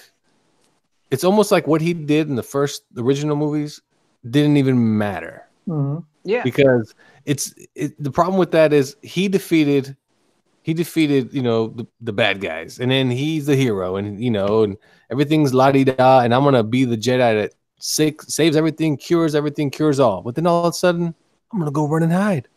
I'm a big wussy now. No, and he gave into it because he gave into the dark side. That's how he beat Vader. He had to get mad. It was until he got mad, he wasn't beating Vader at all. And that's okay. And then he just like, you know what? I got mad, but I'm not gonna stay mad. And then he's like, you know what? I'm not gonna do it. I'm not gonna kill him. I'm not gonna stay mad. He saw the hand and he was like, you know what? You probably got mad just like I got mad. I'm not gonna do you like that. No, it was Luke was so poorly written. Just And that's the you know thing what they should have made. Honestly, they should have made him either the villain, where he's actually turned, or Full, right? Like a full heel. yeah, or he's neutral to the point where he doesn't give a shit about either side. He will invoke his power against either side. He doesn't give two like he's almost the third party in this. Where you know what? Oh, we forgot about Luke. Oh shit, here he comes. Oh, he doesn't look too happy. He's gonna mess with for everybody. me, Like a for great, me, great what Jedi. it is that Luke is optimistic. You know, he Yep. was always positive, even with the fact that Darth Vader was his father. He thought he could change him, and he eventually did. At the end, Darth Vader saved Luke. You know, he became a hero. You know, from what was it, Emperor Palpatine, right? That's his name, Yep. right? Yeah. He saved them. So for me, to bring Luke in the future and say, hey, he's a bad guy, is gonna make no sense because one, Darth Vader just killed himself saving his son. And Dad's gonna definitely take an emotion like he has to do good. It And may- he it wound may up not- bringing balance. I mean, Yeah. Anakin, by killing the Emperor, he just did the balance thing. It may not make sense for him to be a bad guy, Right. but you might as well throw a wrench into the whole thing because after the Force Awakens, which is just fan fodder, Yeah. just give us something that makes us go, "Holy crap, he's now the bad guy." Hell yes. Yeah, that would have been interesting. Like, okay, and then let him carry on to the next movie where now Kylo has to basically turn into the last Jedi to defeat Luke because Luke's like, you know what? I don't care about you or you. I don't care if you're good or bad. I'm gonna wipe out every single one of you now. I'm full over this. grade, I'm over this shit. Like, just forget it. Right. He probably figures like if they give the Luke the idea like, all right, all Jedi's are bad. Anything that does with the Force is bad. I gotta eliminate it all. Yeah. In that sense, good or bad, he's like, forget it. I'm gonna kill everybody that has the Force. Right. The enemy is war, and he starts like crushing ships on both sides. Oh, And they're like, that would have been crazy. Right? Wouldn't that be something you'd be like, oh crap, I can't wait for Yeah. the next one. And then his sister flies in and kills him or something. Yeah. Leia Poppins, yo. But I can see it though. Like him destroying everything, and then Kylo Ren saying to himself like, I gotta stop this guy, and just stops being bad and turns to the light side. Yeah, well, him and Rey basically join forces like they kind of do in that movie. Right. But they join forces to be the good guys, and then Rey gets an actual backstory, not the bullshit they fed us. Yeah. Oh, you're nobody. What? Yeah, you're just nobody. And you just got these powers. And little kid that can And- move the broom and just pissed off. And if Luke was the bad guy, right, and they made like she was Luke's long lost daughter, that would tie in so perfectly with each other. She has to defeat her own father. I heard a theory from Generation Tech, right? They get into this stuff that she's like a clone of Rey. That Rey is a clone of Rey.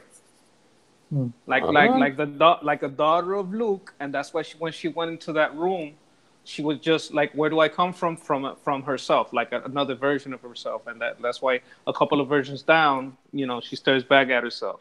Yeah, the problem, it's not a bad theory because we know clones exist, but just let's not make this even more shittier than it is. No, it's pretty that's crappy. kind of interesting to me.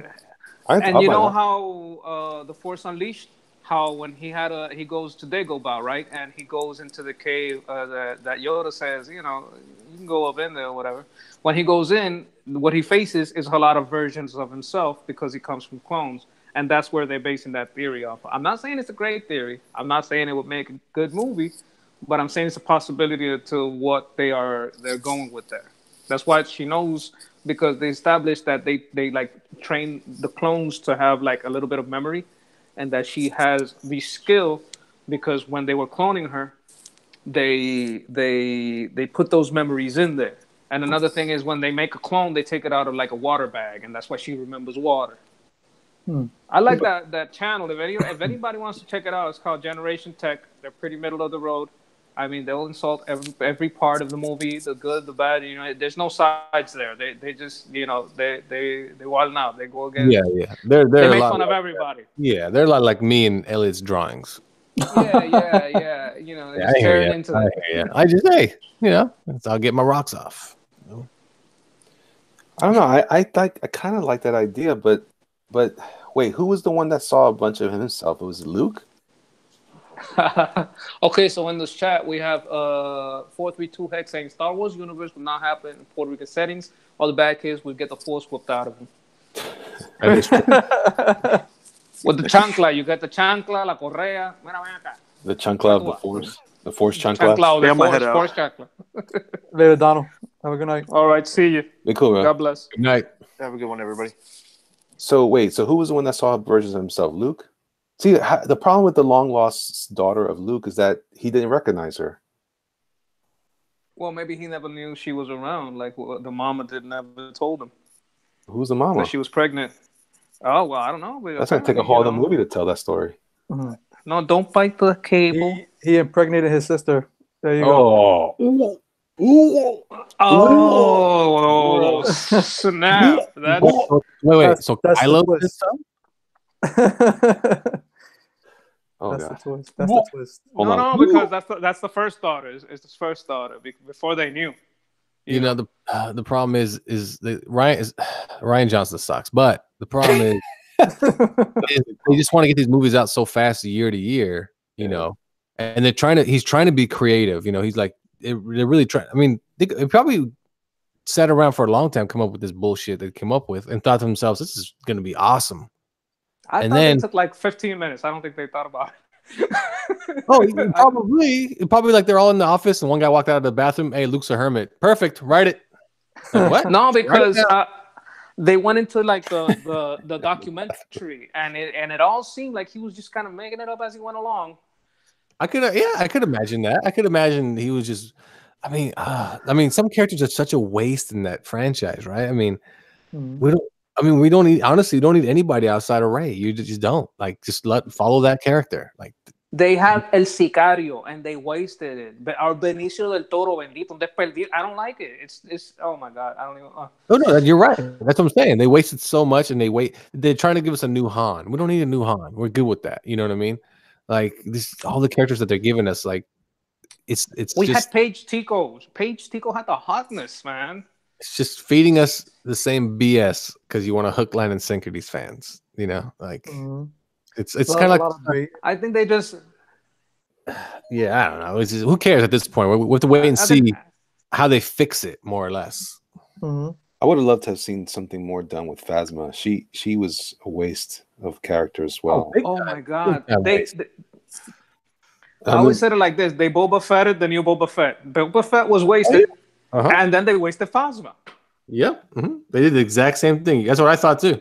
I thought you're just Boba Fett all over again. Oh, you look cool, but you suck. Not just Boba Fett, but also Darth Maul. They did that, and what was up with Snoke? Same thing with Snoke. I thought all those characters were. The whole thing was like, we're gonna subvert your expectations, so we're gonna make a movie you didn't think you wanted to see at all. Oh, but how bad was Snoke in general? Because, I mean, he died because he basically didn't see something coming during his speech. But yet he's the all-powerful guy. You know what I mean? He couldn't even hear it. I mean, it was jingling right next to him. It was jingling right there. And he's giving his Cobra Commander speech, you know, like giving out his whole plot. You know, you're like, come on, dude, you're a generic 80s villain all of a sudden. He's like, yeah, and then you're not allowed to do this. You're just a child. And you're like, oh, dude, really? I'm like, oh, watch out beside you. You put the lightsaber in the wrong place. You could have put it somewhere else. They should have subverted Ryan Johnson's expectation of getting paid. Get a rubber check. There you go. It was so bad, dude. And then they had this petition, you know, do it over, and Disney should do it over. Disney's like, you know what? Yeah, why not? They did Evil Dead over. We'll do this over too. There's a way to do it. Well, yeah, There's a way to erase it. Yeah. No, I mean, like within the plot, Dave Filoni made a window to delete Force Awakens and Last Jedi. What do you mean he made a window? What do you mean? He made the window in the cartoon.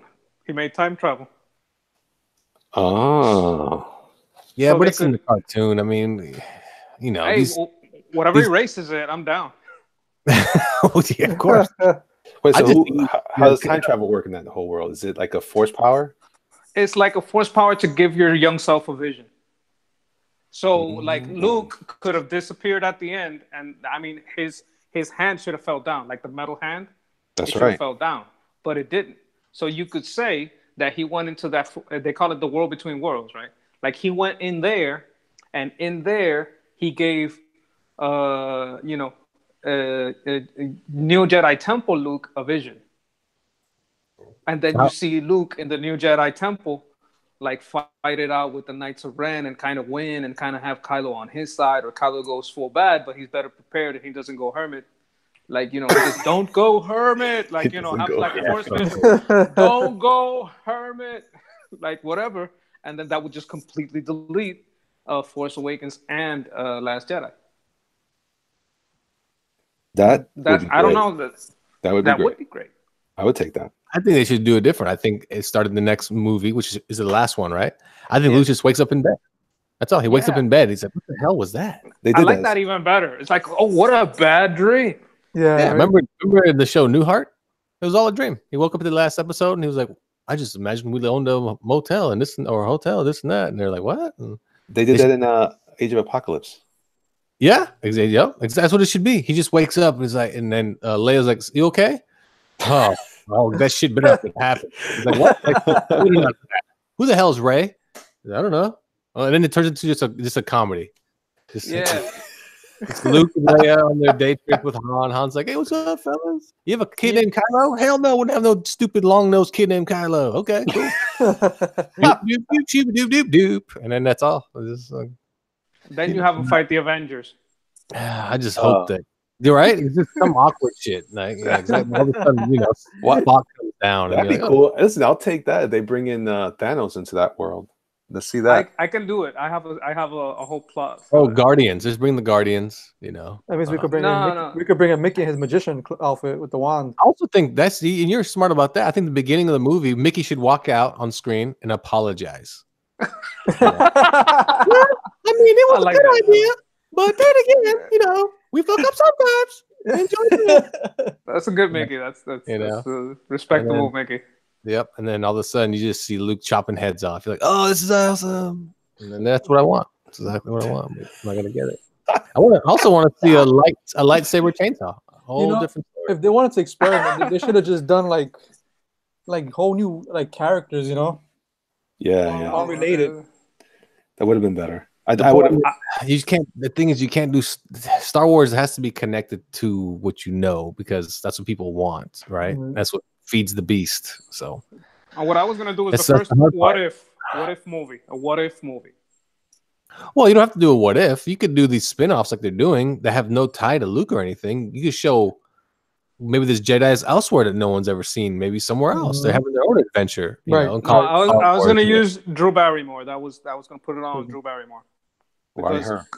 Because E.T. is canon in Star Wars, so that means the portal from Earth to Star Wars is already there. So maybe E.T. came over here. He had some legs. Really? E.T. is canon. Yeah. The Asogians, the Asogians. Yeah, they're in the Galactic Senate. Yeah, he's in the Senate. They're in the Senate. They were only there because where's the payphone at, fellas? Like, these guys again. They're like, where's the payphone at? And they talk like Italians. That's how they really talk. Hey, where's the payphone at over here? Forget about it. Hey, forget about it. Hey, yo, wait. Anybody see Elliot? I got a phone home, you know. I got a phone home and Reese's Pieces. Where's the Reese's Pieces over here? Forget about it.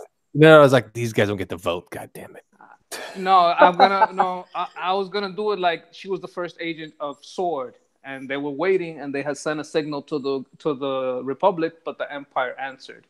So Darth Vader wants to come back and get the time stones because Darth Vader, he addicted to that Padme Poontang, so he wants time stones so he could go back and get that. You know what I'm talking about? Wow. Okay. So you're basically tying in E.T. with Marvel. No. Darth Vader, Sorcerer Supreme. This is where I'm going with you. I got you. Darth Vader, Sorcerer Supreme. He gets the Darkhold. He gets the other book. Yeah. When you have a pitch meeting coming up for your movie, right? No, this is not gonna work out. Start out there. So imagine E.T. with a lightsaber. Yeah, no, they did have force powers. They do, and I think he just had leg problems because they're supposed to stretch the legs too. I think he got a cramp. Cramps. I got cramps. I don't know what it is. He's fucking somebody showed me where a recliner was. He was like, "I'm good right here. Man. I have no need to go home." He needs some acupuncture, a chiropractor, or something to stretch him legs out. Like I said, we're gonna have to see because I think J.J. Abrams is actually taking over the last film himself. So we'll see what happens. Yeah, I'm Oh, he's really. probably writing all this down, and he's gonna like, yeah, let's do that. Right? He's in here, we don't know it. I don't know. I don't know. I got a funny feeling. So that means that Plus, Toy Story you should know- be canon too, right? You can actually write Luke like he's not actually dead, so he fades away, but Hey, maybe he's not dead. I mean, he is. This next one, right? Well, that's the He thing. is in the next one, Didn't but he's they- like ghost force shit, Didn't they claim that Force Ghost is not being dead anymore or something like that? Right, because even God, you know what? The reality is Force the movie sucked because it ruined everything. yeah.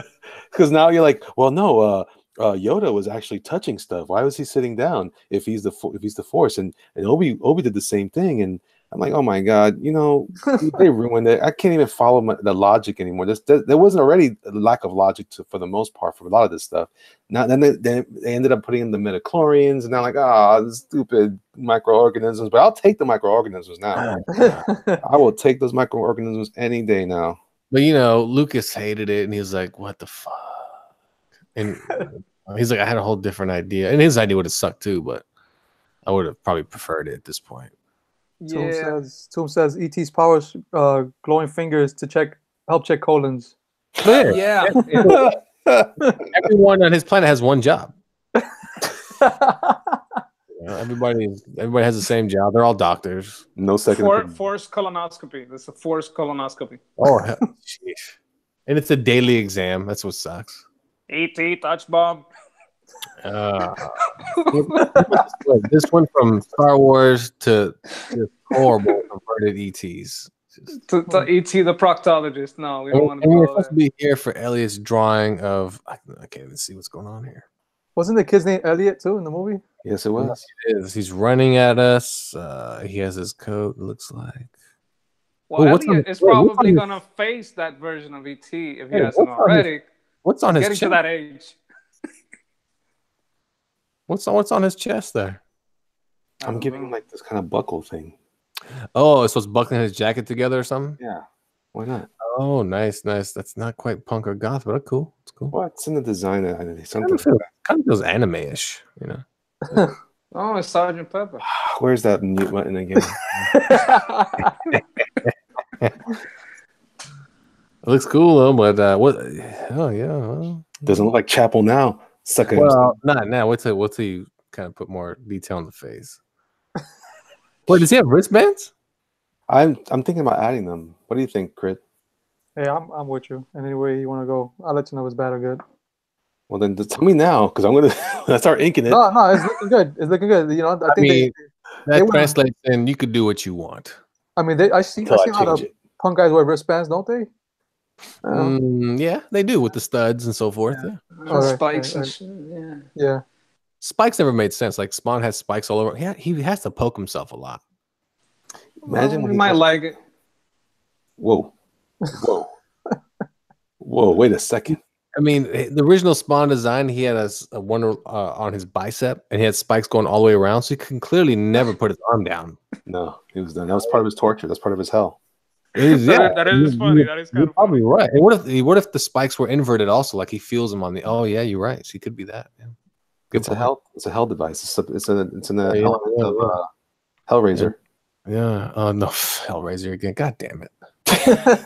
I'm just saying, man. Hellraiser. You always pull back Hellraiser. Like we can talk about anything. Elliot and I can be like, "Hey, what'd you eat for lunch?" I don't know. Lovecraft, Hellraiser. Who cares? What's the big deal? What are you talking about? I'm like, wait, what'd you have for lunch though? Why does it matter to you? Bruce Willis, Die Hard Christmas movie. I'm like, God damn you, man. Shut up. Which, by the way, I hope everyone's getting ready to launch their favorite Christmas movies as we enter into the holiday season. And one of those ought to be, just a suggestion, Die Hard. It is a Christmas movie. Thank you. It is a Christmas movie. I got the whole Die Hard collection. Now, Lafayette doesn't think it is. It is not. It's a Puerto Rican tradition. During the Christmas time, it's not necessarily Christmas Day. It could be any time in December. Who knows when that party takes place? It's Christmas Eve. No, but nice they play it every Christmas. Anyway, is it Christmas Eve in that movie? I'm gonna have to check it. I'm gonna do some research right now. Yeah, somebody check what day it's supposed to be in that movie. I don't know, but I thought That's why the building is empty because everybody at home. Right, they're having a Christmas party. This is the last day of this. They're leaving. It's a Japanese-owned building. I'm pretty sure somebody's It working. says here, New York policeman John McCain is visiting his estranged wife and 2 daughters on Christmas Eve. There you go. Still not a Christmas movie. Shut up. Shut up. It is. If they play it, if they play it every Christmas, it's kind of a Christmas movie. And I don't know about over there in the States, but in Puerto Rico, for the last 20 years or however, whenever that came out, they play it every Christmas. Every Christmas. Craig, don't let him bother you. He It's a tradition, just like The Wizard of Oz is an Easter movie. Because they play The Wizard of Oz every Easter, so you know you're gonna have some eggs with chocolate, and you know you're gonna watch The Wizard of Oz. Don't they play like Jesus died? Jesus died. Jesus So died you're gonna because she got lost. Jesus died for your eggs, and you're a wizard. I don't know why it's like that. It just is. Yeah, I guess that could work. I mean, Jesus died. He gave his heart to people, his brain. I mean, that could work, I guess. I just he needed courage. I just glanced and colored eggs. Jesus Brian died for your Hawkins colored says, eggs. Die Hard is not a Christmas movie. It's a Bruce Willis movie. Willis says so. Well, you know what? Willis is wrong, and he's also old, and he can act anymore. So shut up, Bruce Willis. I mean, Brian is correct. Bruce Willis did say it's not a Christmas movie, but he's not the writer of the story. Elliot is also correct. Bruce Willis kind of can't act anymore. It's kind of sad. He's old. He doesn't remember stuff anymore. He can't remember how to act. You know what he's doing though? He's doing what Nicolas Cage does. Somebody pay me, I'll just mail it in. Yeah. Well, I heard he became lazy. I heard he became a very lazy actor. That's what I mean. You know, his movies suck nowadays, and you can tell he doesn't give a shit. That Death Wish movie was terrible. But right now, his last one is Mr. Glass. Yeah, see, well, there's one coming out. He'll give a shit about that one because see, it's a bigger movie for him. How much you want to bet he doesn't? How much you want to bet he doesn't? $750. He did a good job in Split. He did great in Split. He didn't do anything. I know, but he just had one little moment. And even but it was so awesome though. He was actually really good in Split. Yeah. Even Unbreakable, he didn't really act. He was mostly quiet throughout the whole movie. Yeah. Okay, in the end, though, I mean, what quantifies a Christmas movie? Does it take place during Christmas? Because it plays Christmas music throughout the whole movie. Does it have to have Santa Claus? Does it have to? No, it has to have Christmas music, and it plays it throughout the whole movie, like literally throughout the whole movie. Even like they even use Christmas bells in the soundtrack. I mean, and John McClane doesn't even like Christmas. I mean, because he's a 2 out of 3. It's 2 out of 3. Remember, he's having a bad day. You know what I mean? You did Jimmy Stewart in It's a Wonderful Life, and that's a Christmas movie. Yeah, I can't do it anymore. I can't do it. It's Christmas. The angels and talking and dying and stuff. So there you go. I win. What you won? Oh well, I mean, I can't do it anymore. Yeah, yours was good. Your Jimmy Stewart. I mean, you know. I'll show you where's. Oh, that's all I got. It wasn't great. It was just kind of. Man, I like his Christopher Walken. That's like my favorite one. Oh, Christopher Walken in Die Hard. I hate Christmas, except, man, you know who does one of Doug's buddies, that guy Matt something or other, the Fox Space Fox Super Trump. Yeah, that guy, he nailed it. I was like, whoa, and then he showed me up, and I was like, womp, womp, I'll just hide in the background with my own. Hold on, we have something in the chat box which I actually agree with. Okay, so of course 43 heck. Okay, 432 heck. Okay, he says that looks like Yun from Street Fighter, and I was like, you know what? So doesn't it? It looks like a Street Fighter character, like a lot. Like, no, it which doesn't. Which one was it? His name is Yun. Yeah, and it looks like for commissions and Elliot Fernandez original art prices, send an email to thelapcomics@gmail.com. The lab comics. Somebody wrote lap. Yeah, LAB. LAP. I don't know. Do you draw them on your lap? Can I sit on your lap and make a? It's Christmas. Sure, you can. Oh, thank you so much, sir. I gotta get Bear in here one of these days. It doesn't look like. Oh, it's like young, but young with lycra. I know what you mean. I see what you're saying. What? Young with some lycra pants. Because Young has hammer pants. You remember hammer pants? Yeah, he has hammer pants. He has the pointy shoes. Yeah. I You know had what the problem- pants. You This know guy the has problem is right commitments. now. He's just not feeling gothic to me. I guess that's what I'm getting at. Maybe when you ink it and you add a lot of more like chains or something to him. I'm not adding Tattoos on chains. the arms. You don't want to add chains Some to something like tattoos on the this. arms. Then it No, no, becomes no. like a concept art that you can't turn into a comic. That's But the I'm that's the talking art about the- nightmare. You should know this, I'm Lafayette. talking about the chains that you know how punk and gothic guys have the chains that hang from their pocket and they wrap around to the back pocket, that type of thing. Like it's like their wallet chain. Yeah, but this guy's Oh, you gonna got get, one. he's gonna get in trouble in battle. He's gonna end up with his stuff falling out everywhere and chains getting caught up in fan Are you blades. trying to tell me though that even though you're a bad guy, you can't carry a wallet, a cell phone? Nope. He just steals stuff. He just Because I steals the phone. always thought too, like, what is like superheroes do like on their off time or like how do they spend their time and how much superhero time do they put into a week? You know, Did they ever go to the bathroom? like think about Batman. Does Batman nightly go out or does he sometimes go, just not tonight, just F this crap, Netflix and chill over here, Robin? like, what is like, you know what I mean? Like it seems like he has no life. Like Well, he probably does that because how else will he get laid? who He Yeah. doesn't. He Does doesn't. he? That's the question. Does he? Because the comics make it feel like he'd rather be Batman 100% during the daytime than anything else. I'm pretty Well, sure he's I an read somewhere that he. I'm pretty sure I read somewhere there was a whole argument about this. And somebody put in proof and everything, like chapters and books and all that stuff. That where he actually slept with Lois Lane. You know, Oh, it's suggested that he slept with Lois Lane when they were Where's going that out. at? Where's that at? I don't know. That's I lost the super brave. article a while back. You That's know super what? brave. You I know know what? Superman did a porno. Superman did make a porno. No, he did not. Yeah, Yes, he he did. No, he did not. did. Yeah, Yes, he did. it was. Where? It was proven the other day. I think on Yeah. Cecil's channel, right? Yep. Where? Confirmed. Where at? Yeah. He was with Big Barda, and they made Miracle Man watch just to make him cut. No. Yes. Cut Yes. that out. Stop it. I didn't write it, man. I don't see that. Find it. Wait a minute. Was that in oh shit. That was There's some people from John- Apocalypse. John Byrne, right? It was a John Byrne issue. Oh, but it wasn't a porno though. He didn't do a porno. He just, Yeah, it was a porno. That's didn't exactly record what it. they. That's under, Yeah. It's only a porno when they record it. It says Bizarro back issues, the Superman sex tape. It wasn't Man of Steel though. Tape, but it was a tape. It was sex in it, so that's called a porno. It wasn't Man of Steel. It was because Man of Steel was his own book. That was the one that had the like it would do different characters. Wasn't Action it? Comics. Yes, it was like a weekly thing, and that he would had a different character, It different. says here, and then there was a time that Superman starred in a porn movie with someone else's wife. Yeah, Miracle Man's wife. Yeah. No, listen, guys, whatever you do, put down the chemical. DC Com- no. Mind your damn drugs, kids. It's true, man. We wouldn't lie to you, man. To speak in the pages. Lafayette would. Not if the truth is funny.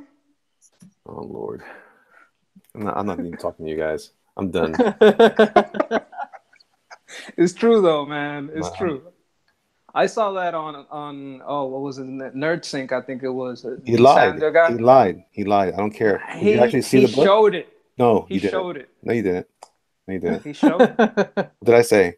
I mean, think about it, like the only character that can actually do something on his off time would be characters that have speed, right?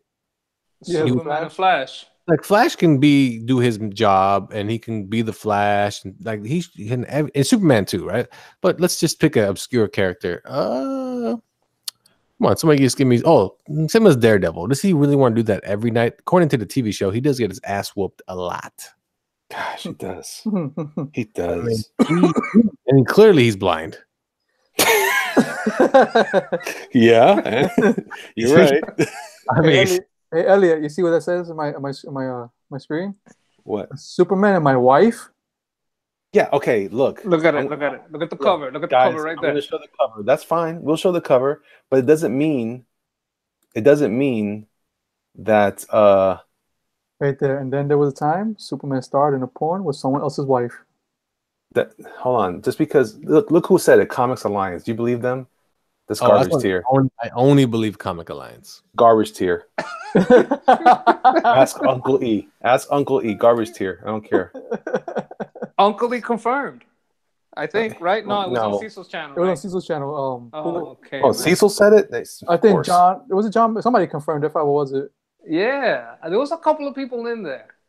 Listen, hold on a second. I had that issue. I'm going to settle this right now. Hold on. You have that issue? Now we should all log off. No, he has it under the mattress. he keeps it under a secret stash. He considers that his only porno mag. Yeah, next to the 1987 Playgirls, right? Playboys. Which one is it? Playmates. Hopefully it's not Playgirl. Oh my god. I don't know. There's a lot of studly dudes here. This was the one that was more hardcore. There was two of them, and one of them was more hardcore. Oh, the Penthouse. The Penthouses were always more hardcore. Oh, that's not it. That's when he's. Oh, that's when he's doing that domestic violence or whatever. Hey, Elliot. What? I'm gonna show you something right now. No, stop it. Stop it. Nope, not it. Nope, still not it. That's it right there. That's a lot of beating up. That's the issue right there. Yeah. Am I gonna get in trouble for showing this? I'm gonna get a copyright strike. No, I don't think so. There you go. Just open the book up for us. This is gonna get filthy. It says that Mr. Sleaze has hypnotized or something like that. He uses it as a rape toy, and then what the hell to rescue her. About? Stop. Look, there's midgets, so you know something dirty's going on. Hold on. It's about to get filthy. Stop it. Look, they're making out. Ooh, Mr. Brew got thrown through glass. That's not right. Wait a minute. Keep going. Wait a minute. Keep going. Okay. No, he's not doing too well. Maha Comics still around back then. That's nice to see. Wait, hold on though. Look what he says. Cut. That's a wrap, people. Yeah, go more pages. That video camera suggests this is where that other tape of Barta was made. Wait, see that other tape. Other tape. Okay, but look, hold on a second. Look what happened here. Nothing happened. See, look, with Superman, what's going on here? That video camera suggests this is where that other tape of Barta was made. But who's the little guy in the hat? He's no Earthling, that's for sure. It wasn't Superman the first time. Okay. Hold on. This reminds me of reading Rainbow. Keep going. No good wondering about it, Scott. Things are about to go too far down there. And there's no longer a point in being subtle. Cut. That's a wrap, people. He never does it. No, but change the page. Why? I did change the page. Look. No, one more. Come on, how long is this scene? For crying out loud, there's an octopus with tentacles. That's already dirty. But I mean, they tie him up in the Wait, covers. who drew Obviously, this is well drawn. Who drew this? This is John Byrne. Okay, it's excellent. And this is actually inked by Dick Giordano. No, Keith Williams. Hold on, let me see that. You see, they grab him. They grab him and they make him watch, right? Make who watch? Superman. What are you talking about? It's over. Yeah, they don't show that thing. See, you guys imagine that because Cecil said something. That's not what happened. Superman didn't make the porno. He didn't make the porno. All right. No, but he got that super speed. Oh Lord. That's how. It's in this. Maybe it's in this issue. Hold on. Maybe it's not that issue. Maybe it's this issue. Hold on. Let's see. Maybe in the end of this one, because that guy's already here. This is a two-parter. So let's see. All right. We're gonna settle this once and for all. Free to act. Wow. He says, and she flips him. And no porno. Thank you very much, everybody. You started at the end, though. You started at the end. You got to start at the beginning. This. I can't show the whole book, then I get struck. But this is not. Nothing happens in this book. Okay, we've seen enough. Go back to drawing here. Jig. Dance for me, pretty. Dance for sleaze. How perfect. How absolutely perfect. So definitely a lap dance. There was definitely a lap dance. That's some stripper moves. Those are stripper moves. I recognize that. She was dancing like she was on Broadway. That's not the same. See, look, nothing happens. Nothing. No, that's not Broadway. No way. That's stripper club. I've seen that. There's no pole. There's no pole. Shut your mouth. It's a sewer. There's poles everywhere. Okay, I've already settled this. Thank you very much, Cecil. Cecil can Oh man, S- you ruined the magic. Cecil can eat an SJW book now. Oh man. he can munch on. Okay, but there's this Let's not say thing that. that you do when you're gonna do a movie. It's called What? wait, hold on. You gotta have like the practice. They call it something else, but it's practice. Rehearsal? Rehearsal. They must have rehearsed that before they played the tape because they don't want to waste tape. Man. He got her in the rehearsals. Listen, All right, let's go to the chat box. It says here that John Byrne, right? And they quote in John Byrne, he says, if you want it to be a porno flick, it was a porno flick. If you don't, it wasn't. So they left it There you open to go. the mind. Okay, let's just go. Let's chat box it. Flux Core says Superman is a Canadian. Well, he was created by Canadians. I don't know. He's not Canadian though. Superman wasn't created by Canadians. Yeah, There were two Jewish guys. I mean they're from Canada. That's what I'm saying. Oh, Retro that's- graphic books. Can you show the? Well, there's no such thing as a Canadian. I'm a Canadian. I mean, but there's no such thing as an American. You still have some background from somewhere, right? No, I'm American. Well, they're Native Americans. They're pretty. Yeah, but you're native to America. I mean, that is. I guess you count.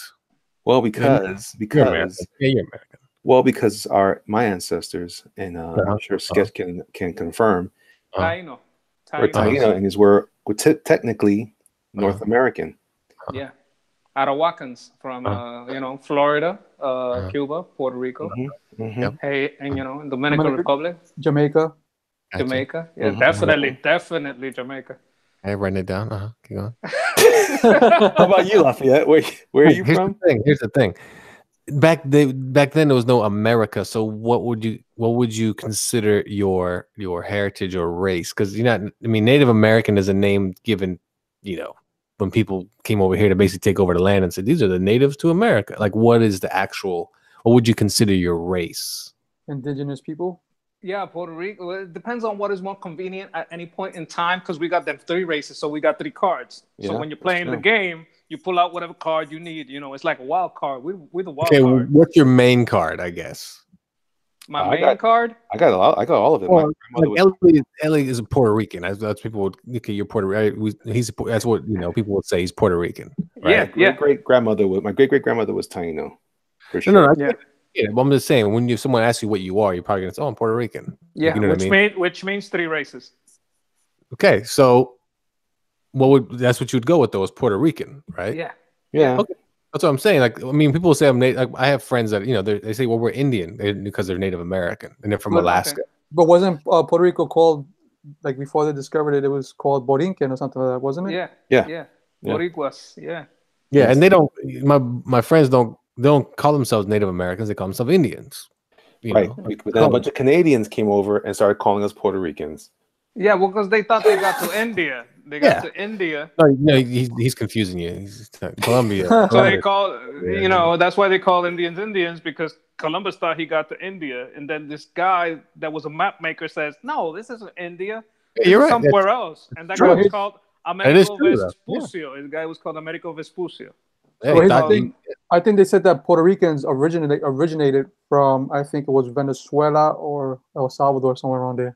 Some people think we may have been. Also, Oh, that's a whole other card. We can use that one too. Listen, People think we point may have been connected to the Mayans. being, Superman isn't Canadian. He was created by 2 Jews that lived in Canada. Okay, there's no Okay. such thing as a Canadian. Did they really? I'm a Canadian citizen. That's where I was born in that country, but I'm Mm. not Canadian. So Okay, Then so what are you?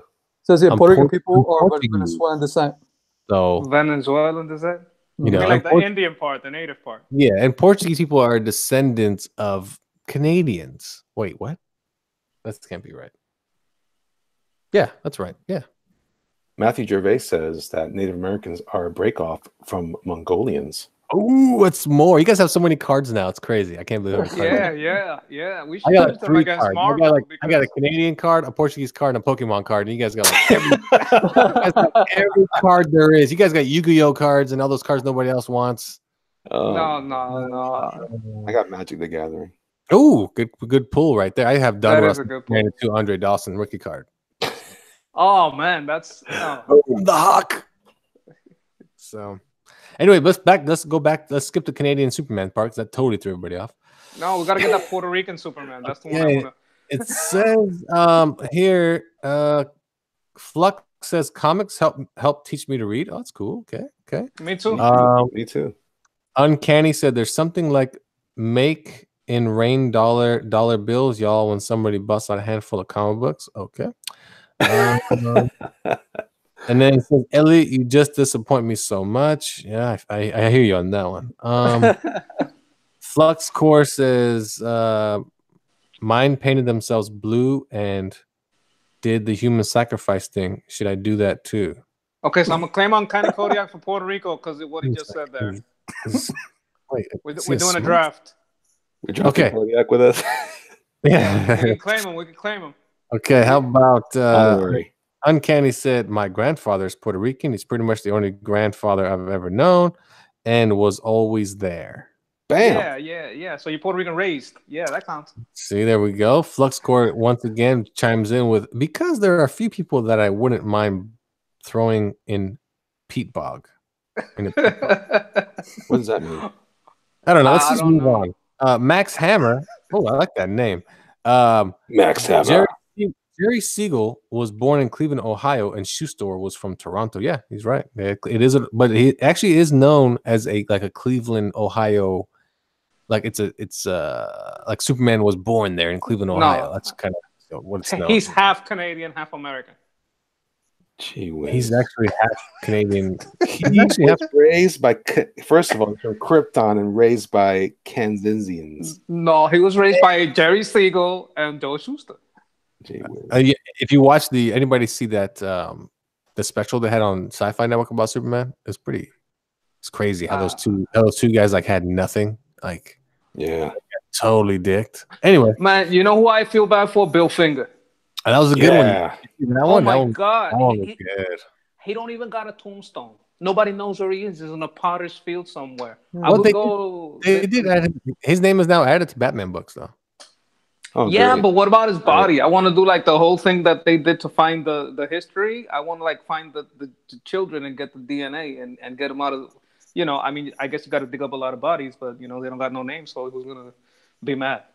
I met his daughter. In Bill Finger. Yeah, in at one of the local Florida shows, and I want to say it was cool. TampaCon. Yeah, she was exhibiting, and I was like, oh my gosh! And I was like, man, I saw her. I said, man, she looks really familiar. She was on my table. This is really cool. Where'd you get this? I'm like, oh, bootleg. And then she goes, oh yeah, because my father. I was like, whoa! I thought I recognized you. And it was her from the documentary. Oh my God, I feel for that guy. I'm like, let's say I wish there was some way to find that guy. I don't know. I just felt bad. Like imagine I couldn't even picture that. Like I create some great thing and I get buried nowhere in a potter's field. I hope he's in heaven, whatever, Wow. This whole Stan Lee thing kind of like brought it back to my mind. But you know what? We were having a lot of fun, and I tend to get serious. So let's go back to Lafayette. Lafayette, take it over before I bring the room down, please. Yeah, I mean, Bill Finger, I feel so bad. There you go. There we go. Anyway, let's go back to the chat room. Somebody said Bob Kane, Ralph Lauren, Stan Lee were all in the same senior class. Yeah, I did not know that. I mean, Stan Lee seriously created so much. Even though just comics, what he created was ridiculous. I mean, not just him, of course. Other people created with him, but just ridiculous. Yeah, he created a great American mythology. Seriously, he created pop culture. Like ain't no MCU without him. Yeah, no, it's so true. I mean, what? Did we lose him? I think so. He's lagging a little bit. His connection. He's probably saying, "Oh, Fraggle Rock." No, he like fights the pain with the laughter, so he was choked up. He had to turn the mute button and shed a tear. That happens, man. Sometimes. Yeah. I know. It's okay. Lafayette, you can come back. It's okay. Whenever you're ready, man. Whenever you're ready, we'll understand. It's okay. Ding ding ding ding. Ding ding ding ding ding. Ding ding. The Lonely Man. Lafayette. He was quite entertaining. I remember the time Lafayette. Now that we can remember Lafayette. He was funny. Yeah. He lasted for a minute, then he disappeared.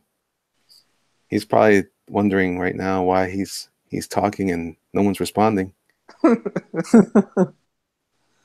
And you think he muted himself accidentally? It wasn't me, guys. It wasn't me. I didn't do it. Oh, I think it's the connection. Oh, se fue. He's gone. Yeah. I hope he comes That's back. We missed you. Maybe he was really sad. You think that's just like a possibility? No. Oh, he was heartbroken. I see it. Yeah. He was like, I can't. I can't do it anymore. Maybe he ran out of battery.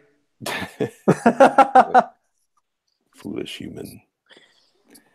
Oh, Crit, you haven't said anything about this thing. I'm drawing away. You're probably like, that's not. No, I don't want to interrupt the conversation. I've been looking at you the whole time, just enjoying it. Is it cool? Yeah, for sure. All right, cool. I like it. So he's a little taller. I would have stopped you if I would have found something I didn't like. Okay, good. That's good to know because that would have sucked. I got that far and I'm like, hey, what do you think, Crit? Another thing I'll tell you, like, don't think I don't like Young Glory because I'll tell you the last time about the whole thing. No, I like the way she looked. I was just thinking like make her costume pop a little bit more.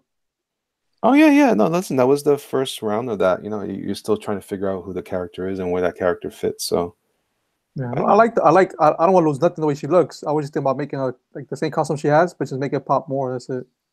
Yeah, no, it's okay. Make it pop more, I guess. That's what I'm a loser, I guess. I don't know. Well, what the other Antonio calls like put imping in the pimping. Bam. Yeah. He got away with the phrases. I like listening to y'all talking stuff. Yeah, he's fun. He's got that the great sayings like I remember that show what was that show Night Court. Yeah. Remember the one dude who was he wasn't the court reporter. What was he? I guess he was. He was the black dude. I forgot that guy's name. But anyway, he goes. Huh? I know it's about. Oh my goodness! I can't remember his name, man. I was Hightower, but Hightower was somebody else from the other. Right. He was from the police academy. Yeah. Anyway, so one time he comes out and says, "Man," he goes, "Well, shut my mouth and call me a jelly donut," and I still use that to this day, and it makes everybody laugh every time I say it. Like, yeah, see, I knew it's gonna work. That's a funny name. Jelly donut. Jelly donut. I don't remember that. That's before my time. Charles Robinson played Macintosh. That's it. Mac. Yeah, everybody's saying Mac and Quan Lee. Who's Quan Lee? The other reporter. I'm guessing he was taking pictures. I mean, at that time. Oh, he wasn't a reporter. I think he was the recorder. I think he recorded. Stenographer? Stenographer, yeah. Okay. That's when TV show used to be good, man. I used to watch them. WKRP in Cincinnati. Oh, yeah. Lonnie I used to watch. I mean, I used to watch reruns too, like stuff that was like way before my time. Lucy, I love Lucy. I used to love that. You know what kind of got me choked up when I was a kid was the last episode of Cheers. Yeah, man. When he closed the bar, he looked at the bar right before he closed the door. I was like, oh man, I didn't want it to end. Was that Woody? Yeah. No, not Woody. No, not Woody. Sam. Sam did. Okay. Yeah, I'll never forget that too. That and remember I don't remember it to be honest, but I remember all the news around it when they canceled MASH. How that show had like a gigantic following, and then it was like a. But I hated that song because my uncle used to listen to it in the Bronx. Yeah, he would listen to it in the Bronx, and he would just start like just doing crazy stuff. He would like he was he had some stuff. He had a very unique lifestyle. He would just like sit there and watch TV all day. He was really big into John Wayne and stuff like that. And he watched MASH all the time. And MASH was like your consummate 70s show.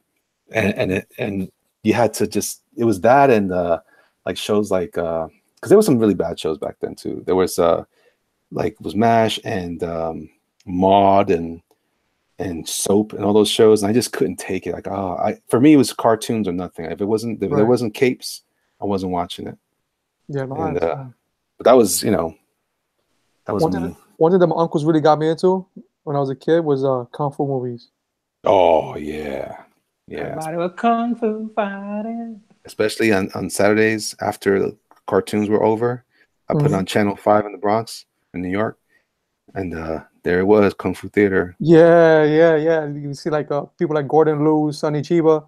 Yeah, You man. know? Yeah, man. Oh, Soap man. was brilliant, says Wolverine. It was good. But I'm saying that there was a bunch of shows like that and like Barney Miller and although that was pretty good too. Sanford and Son. So I used to watch Sanford and Son because Sanford and Son was pretty good. yeah, Red Fox was easily one of the most entertaining human beings in the world. He just looked funny. Hey, what wasn't his wife named Martha too? Who? The guy's, oh, Martha, come take me. Like he was No, it always was about to get a Elizabeth. It was Elizabeth. Elizabeth. Yeah. Okay. Yeah, and he But used he to do make, that a lot. he used to make me laugh when he called his sister-in-law Esther. He said he would always insult her, and he said to her, "If you put your face in some batter, you could make some gorilla cookies." Oh, snap. But it wasn't, it was hilarious, man. I used to crack up. Well, yeah, that delivery. Have you ever seen his stand-up? No, I never did. I never saw Oh him my stand up. God, he's got a whole album called "Wash Your Ass." Hmm. Wash your, yeah, Your R's? yeah. Okay. It's I have to it's check that out. hilarious. Oh man, it's a good listen. It's a good listen. Yeah, I gotta check that out then. I never That did. it Never will did. make Richard Pryor blush. Uh-oh. I don't know, man. Richard Pryor was my guy. He No, was I'm crazy not too. saying it's funnier, but it was. I could say it was as funny. Red Fox, yeah. I mean, it was definitely some inspiration there. Oh yeah. It was definite. I mean, if y'all ever like need the serotonin, like that medicine from the laughter, like you got like a bad, it's like, you know what? I don't want to even think about all this garbage that's going on. You watch Red Fox, just look it up on YouTube.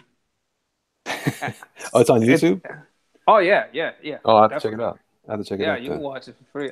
I find it. You could like drop it in and people watch it later or whatever. But it's good stuff. Oh, you can't watch that stuff now though. You can't support that now. People saying, "Oh my gosh, it was so Yeah. racist." Can't go against the grain. Come on. Yeah, but he black. I mean, how you? No, because now he's now according to SJWs, he will be Uncle Tom. You know? Yeah, probably. Who What? knows? I don't know. It's If we different still had the era. comedians from back when, today, there'll be a lot of lines being drawn. They'd be flipping out. You know? Yeah, no kidding. They'd be like, "Arrest me, mother." Yeah. Especially Richard Pryor didn't give a crap. He spoke his mind. Yeah. I You know? remember Eddie Murphy talking about, and he was imitating both of them, but like talking about how Bill Cosby, you can't use that language, blah, blah. And then he would be like, and then he called Richard Pryor, and Richard Pryor would be like, "Man, tell that to go." Yeah. Eddie was amazing too, man. Yeah, Eddie, yeah. Eddie captured my imagination in a crazy way, man. Like, he was just such a powerful observer of all those different things. That's what I love about comedy in general. Mm-hmm. They're observing things and then putting it together eloquently for you to enjoy. That's one of the reasons why I love Dave Chappelle so much, because he really is brilliant. He's a brilliant like a commentator on what's happening around us. Even sometimes when I don't necessarily agree with him, I still find myself cracking up, going, "You're right, brother. You're right. Go ahead." Oh, Richard Pryor is the man, and I like Dave Chappelle. I like George Bill Carlin. Hicks. I used to like George Carlin, but when he started George doing a lot of Carlin is good. when he started doing a lot of like Christian jokes, I just kind of I got turned off once in a while. It's like I don't know. Yeah, he was rough. But that's the kind of thing you got to take what it is for what it is, and Right. it's hard. We always had that trouble with the edge, like how far do we go to the fire before we get burned? But he was funny. Yeah, he was funny. Him and Robin Williams was funny like that too. Yeah, Robin Williams. After he had he had a stroke or something like that, and he came back and did stand-up comedy. When Was was it a that? stroke? Yeah, he had something. Something happened to Robin Williams. He went through some type of procedure, and He came back and he did stand-up comedy, and it was pretty good. I forgot the name of the show though. He Yeah. did a lot of benefit shows. Yeah, Yeah, it's crazy how he made people laugh and he was so depressed. Yeah. No, but Yeah. they were giving him. I don't know. I think the guy giving him the pills over there was I don't know. They gave him some bad pills. Hmm. There's a lot of the That's what pills it they was? gave people with depression. Yeah, I don't know. I mean, it's a lot. You look at these medications. The heart pill might give you a heart failure. The depression pill might make you suicidal. Yeah, I know, man. Yeah, You know, what's next? Constipation pills give you diarrhea. It don't make no sense, man. Wait a second. Yeah, no, you're right. I mean, that's always been a concern of mine as far as with my kids and always worrying about.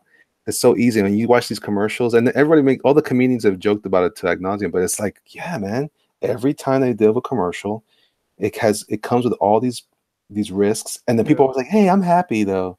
Yeah, like I don't know. I don't know what's making. Maybe it's that active paycheck, and you ain't taking the pill. I'm This getting pill up may at cause 3 o'clock in the morning, throw up in the toilet, but I'm okay. this may cause thank you. Oily discharge. That's the one that gets me. Oily Yikes. discharge. Whoa, whoa.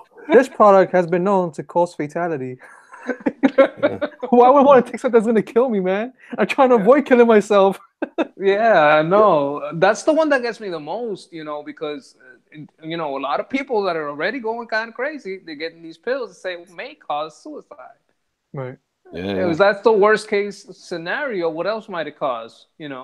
Might it cause going postal? Right. Yeah. Dude, I didn't want to think about it like that. God forbid it. That's the thing, man. At the end of the day, we're struggling to stay sane, That's why I like when Lafayette is here, because I can be kind of a downer. I don't want to. I get to talking, man, and I go down these roads. Because I can still make fun of something. Cridious. Ha ha ha ha ha. I'm just, see? Done. Man. Oh yeah, like what Kenny Kodak just said. Yeah, man, I love Joe Rogan now. Rogan's my man now. His stand-up was, man, he made me go, ooh, I can't believe he just said that. He was bad. That dude was bad. Well, I was like, oh my gosh, he's going to get in all kinds of SJW trouble. I've seen him, but I see him on YouTube, like doing interviews. I haven't seen a lot of his stand-up. If you have Netflix, check him out on there. He just did a couple of recent. Well, there was one recent earlier in the year, and then this just like over the last couple of weeks, I just saw it, a new one, and he said some crazy stuff. You ever seen Bill Hicks? Who's Bill Hicks? Oh, he's good, man. You check it out. He's very, very, very good. I mean, he died a while ago, but he was very good. He'd like make fun of, well, what we were making fun. He like hated marketing people. He's like, there's a market for that. He's, oh man, I can't even like describe it, but he's good. He was like on point. Speaking of Joe Rogan, but that means you guys saw the new show, the one that show you used to be in. No, I never saw it. Never saw that show. The news show, no, it was pretty funny. He used to be in it. It was called something else, though, right? It was called. It was a new show, and then there was that guy that was with him, Dave Spade. No, the other guy. Oh man, what's his name again? I don't know this guy's name. I can't believe it. Okay, Matthew Gervais says that Bill Hicks is Alex Jones. I've heard that, but I'm not buying it. Yeah, he Alex looks Jones like him. isn't. Dave Foley. Alex Jones. Dave Foley was in that show with him. Wait, McFoley, the wrestler? No, Dave. Who's Bill Burr? Oh, that guy is funny, man. He's a comedian. Is that that Irish guy? I think he is, yeah.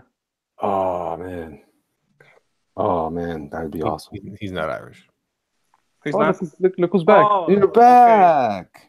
I'm gonna mute Don't worry myself about because you. I'm bringing the room down. You go crazy. Oh man, my internet dropped, and then I had to fix some wires, duct tape, and shit. We know what happened. You got sad. You start to get a little smisty. I did because you guys were talking about Bill Finger, and that's how I started thinking about my fingers and what I do with them. Got really depressed. Oh man! Holy. So the chat is saying that Bill Hicks is actually Alex Jones, but He is. I can't because Alex Jones is not that funny. No, but that's the thing is that they say that's just a persona he took on now. I don't think Bill Hicks could stop being funny. What's a Bill Hicks? He's a comedian. He's good, man. Well, why is everybody comparing to Alex Jones? Because they look the Because they same. look identical. Yeah. I won't deny it. They look alike. They look a Yeah. lot alike, and they're both from Texas. Yep. And if you look at his comedy, he was like going into like the government doing crazy stuff. He'd make fun of like the war, the first, because we're on the third Iraq war, right? The fourth. I don't know. The first one was like Desert Shield, the Kuwait Oh, thing. wait, you're trying to say Bill Hicks is Right here. Look at it right here. Alex Jones? Look at it right there. Some people no, say that. no, Let's not go. even. Bill Hicks. They look. Right here. They do look a lot alike. They could be Yeah. related. Yeah. No way. Look could up be here at the cousins. top. They Right could be here. cousins. Oh, look at that one. Okay, people saying Alex Jones is funny. Yeah, but he's not doing it on purpose, though. He's You know, just look at this right really, here. really angry. See? Oh my gosh, it's so close. You got to see some Bill Hicks comedy because he did kind of get into some of the stuff that Alex Jones get. I don't know, man. I don't know. This is. I don't know where I'm going. I mean, Bill Hicks got into like trouble because his comedy did kind of go towards the Alex Jones route. Yeah. That's for sure. But come on, those two aren't. I mean, Alex Jones, first of all, is not funny at all. That's what I'm saying. And Maybe his little cousin Bill is. but here's the thing, Alex. Everybody knows who Alex Jones is, right? It's a crazy, pissed off, like way to the right. Like, I mean, man, just no, not even close. He's not funny. He's not as funny, man. He's not nowhere near as funny. I don't think Bill Hicks on a rant, even on a rant, he would be much funnier. And I know Alex Jones can be funny, but the thing is, he doesn't do it on purpose. No, he's just crazy. Yeah. No. That's the same crap as Paul McCartney is not really Paul died in a car accident, and this guy's been a double for years. Like, ridiculous is that? Well, I believe in Sasquatch. Cancer. You believe in what? Sasquatch. Isn't that Bigfoot? Good night, folks. Yeah, no, but you talk to him on the streams. He doesn't wash his hands, and we all know Bigfoot. No, not Bigfoot Bill. I'm talking about. He's talking about Doc. He thinks like Harry and the Hendersons is a documentary. No. It is. I can't even do this. Oh man, you get creepy little book in here. That's another Puerto Rican brother, but he gets into them conspiracies like way farther than I can even go. Is he really? Oh yeah, if you want him on, he'll probably come on. I don't know what he's about. I just met him the other day on Doug Show. What's his shtick about? What's going on with him?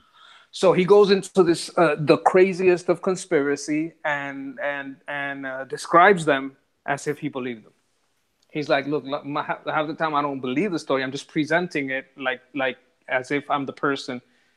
He does the research about the people. Like this person reported this, that person reported that. They're reporting that this, and he just says it as if it were true. Okay. Not like he's just saying it. He's like, okay, this is the information I found. Is he storytelling? Is he storytelling or is he? No, because he goes back into like the Epic of Gilgamesh. He goes back into like ancient alien stuff. He goes back into the Nephilim and what they found in like the museums and what the people say in pictures and all that kind of stuff. It's just like you seen Ancient Aliens on the Discovery Channel, right? Yeah.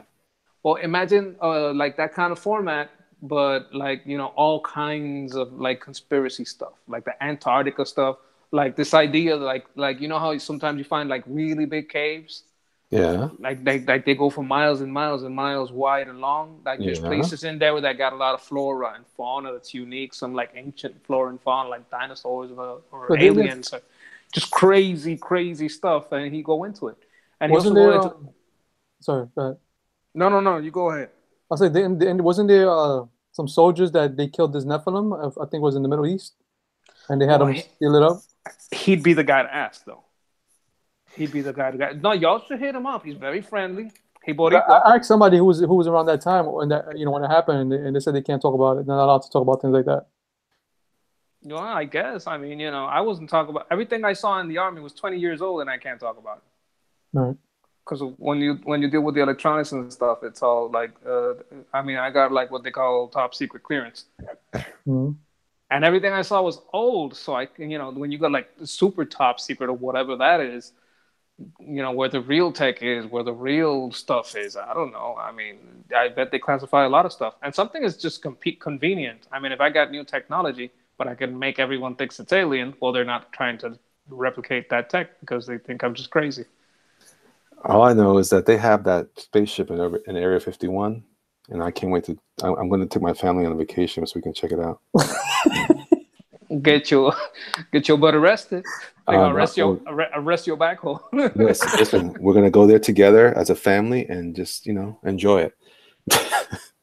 Lafayette, what do you believe in? Do you have any unique, quirky things that you wish, or at least believe in wish were aliens? true? Jack shit, man. Seriously, No. come on, man. I mean, aliens. It's hard. I mean, it's not that it's hard. It's just. I mean, to me, it's one of the. I mean, I can take 1,000 stories and people telling me, yeah, I was abducted. Even ghost, right? I mean, I've seen footage of people's private footage of shit moving around, and I'm like, oh, that's crazy. But I'm also the type of person that well, then whatever, like I'm with Elliot. I'm all about Bigfoot. Sasquatch. But no, but seriously, I don't know. It's. I mean, are aliens conspiracy? No, not really. I mean, it's almost like there's enough proof, but it's not enough till you actually see, an alien. I guess I don't know. I mean, ghosts I can go with. I guess I've seen enough shit about that, but aliens, I don't know. Dude, I love ghost stories. I love all that ghost hunters. Yeah, 100%. all that Like the stuff. new series on Netflix called Haunted, and it's fantastic. It's just people telling their ghost stories, and it's reenacted. And Oh yeah. I love that shit. But I mean, if I saw a ghost, there's a good chance I'm gonna shit myself. So I don't know. I guess I don't know. It's a lot of things. Conspiracies are so anybody can make a conspiracy sound legit. It really can. They can put shit together to make you go, oh, I didn't think about that. That makes sense. Like, goddamn, like the whole conspiracy. 9/11 was an inside job, and you watch that video or that 1 hour documentary that floated around forever. You're like, oh, sure was. Goddamn. Yeah. Like it made you go like, damn, they tied everything together to the point where shit, Die Hard is a Christmas movie. It is. And it is because 9/11 said so. No, yeah, they did. People can tie shit together. Seriously, they can tie, Hulk Hogan when he said, say your prayers, eat your vitamins, and train, brother. It could have meant code for something else, and somebody can make it sound like it meant something else. Yeah. You know what? You're getting ready for mutable territory again. I'm just kidding. No, you know what I mean? No, I know what you It's mean. just You're right. You can rationalize a lot of stuff. That's crazy. Yeah, you can. Like you probably remember, this was in the 80s. They had those specials. Is Elvis alive? And it was hosted by the guy that played Incredible Hulk, not Lou Ferrigno. What's the other guy? Come on, the actor that played Bruce Banner. Eric Bana? No, the TV show. Talking about TV show. Oh, TV show. Oh, Luke Bill Bixby. Bill Bixby. He hosted a show called Is Elvis Alive? And he hosted like 5 specials, and everybody had these pictures and video of this. I saw this guy and this and that. And by the time we were done watching, like, oh shit, he is alive. Yeah, yeah. They said that about Tupac too. Yeah, that's what I'm saying though. Like you can make people believe if you put enough shit together. You go, God damn it. Yeah, no, but he was at Coachella though. He was at Coachella. Like that video that they had of Tupac and walking down New York City during a protest or a march or something like that, and they trying to walk to the camera and he's smiling. I haven't seen that. Hail Mary. Well, see, that's the thing too. When you have video like that, it almost seems fake. You know what I mean? Like conspiracies have to be put together by pieces, and it has to be almost too far fetched. But there's always a couple of things that bring everything together. Right. Well, I'm sorry. Go ahead. But if Tupac was just walking down the street, you go, he's just an actor. So the way they do it in this video, there's a kid with a sign, right? And then you see him walking, and the kid comes and cuts him off, so to I guess block him or something. Anyway, if you go to YouTube and you put "We Are Change" and then write Tupac, "We Are Change Tupac," and then they show you the video. Where he's like, everybody's walking, the camera reporting interviewing somebody, and there's a guy in a yellow trench coat walking behind, like with a gangster walk, and he smiles and he passes to the camera. I mean, first of all, Tupac, if he was alive, he wouldn't be hiding out. He'd be making music and be acting like what he wanted to do. So when people say Tupac's alive, What would be his purpose of hiding out? There was no purpose. There'd be no I purpose. think Zero. people believe it though because he made more albums when Well, he they was were dead than saying alive. they were saying Oh that, yeah, no, they want to believe it because they Right. want him to be alive. Right, That's right, just what right. it is. Well, the conspiracy about him, that this is the conspiracy that I've read so far that I caught up with lately, is that they believe that he was trying to go up against the Illuminati, and that's why he was saying a lot Illuminati, right? Yeah. And they was asking to join this secret upper echelon of society, secret society that they have, and he wasn't down with it of what he was seeing, so he planned to expose him. So they had to come and kill him, and then he told somebody, and they came and helped him fake his death, a whole bunch of crap, some crazy stuff. Yeah, that's crazy. as it Yeah, gets. man. Yeah. That's Listen, that's the good. That's Illuminati good. is also another generic bullshit thing people like want to believe. Like, oh my god, it's all these upper echelon people rule the world. Like, no, they don't. They don't. Yeah, but you can make a comic out of it though. No, you can't. That's what I'm saying. You can make some shit to people make you believe that's Mhm. real. Like, I believe that's what I'm that. trying to say. But Illuminati, I mean, come on, people. I mean, that'll affect I believe that. 0%. You know Yeah, what but I mean? I mean, they It's said so that stupid. the Bilderberg, they said that's all. No, but they don't have that meeting. That's crazy stuff. Did And you they say- said it wasn't real for years. They said it's You said Bill impossible. Bear? No, the Bilderberg group. Okay, I think Alex Jones figured it out. What are you talking about? Oh No, my because they report it now. They say it on CNN. They say it on they say it now. It's on all the major networks. So I'm Yeah, just but- saying it because now I'm not going into crazy territory. I mean, as not crazier than CNN and Fox, which I don't believe in none of those channels. Okay, but they said, look, there's an official. They're in this hotel. Yes, they're having a meeting and this blah blah blah, and they admit it. They admitted, yes, these people do get together. It was kept secret for a while, but they In the decided- woods with owls. You have to No, understand. that's Bohemian Grove. That's They, something else. Devil they horns. can get together the same as Boy Scouts do, and the Boy Scouts will affect your life the same as the Illuminati. Never. That's what I'm trying to say to you. It's like, Man, Boy Scouts ain't got no money. what I'm trying to say is it doesn't matter if these people get together and form their own opinion and go, yeah, we should do this. We're rich and powerful, and then nothing ever happens. Nothing comes. It's just like a membership club. It's like a club, a private club. You know what I mean? It's like Yeah, no, we're you're gonna right. sit here and act like we're famous and we got power, but you Wait a don't. minute, You just, wait a you minute. Are you a member of a Bilderberg group? Yeah, No, he's trying to silence it. Bear Yeah, Group. Are I used to work at Build a Bear. Build a bear. Build a bear. It all makes sense now because he was doing the Canada Bear. So that's part of the conspiracy. The Canada Bear group is taking over Canada, Getting it. He put it together, you see? Dang. exposing y'all. You understand?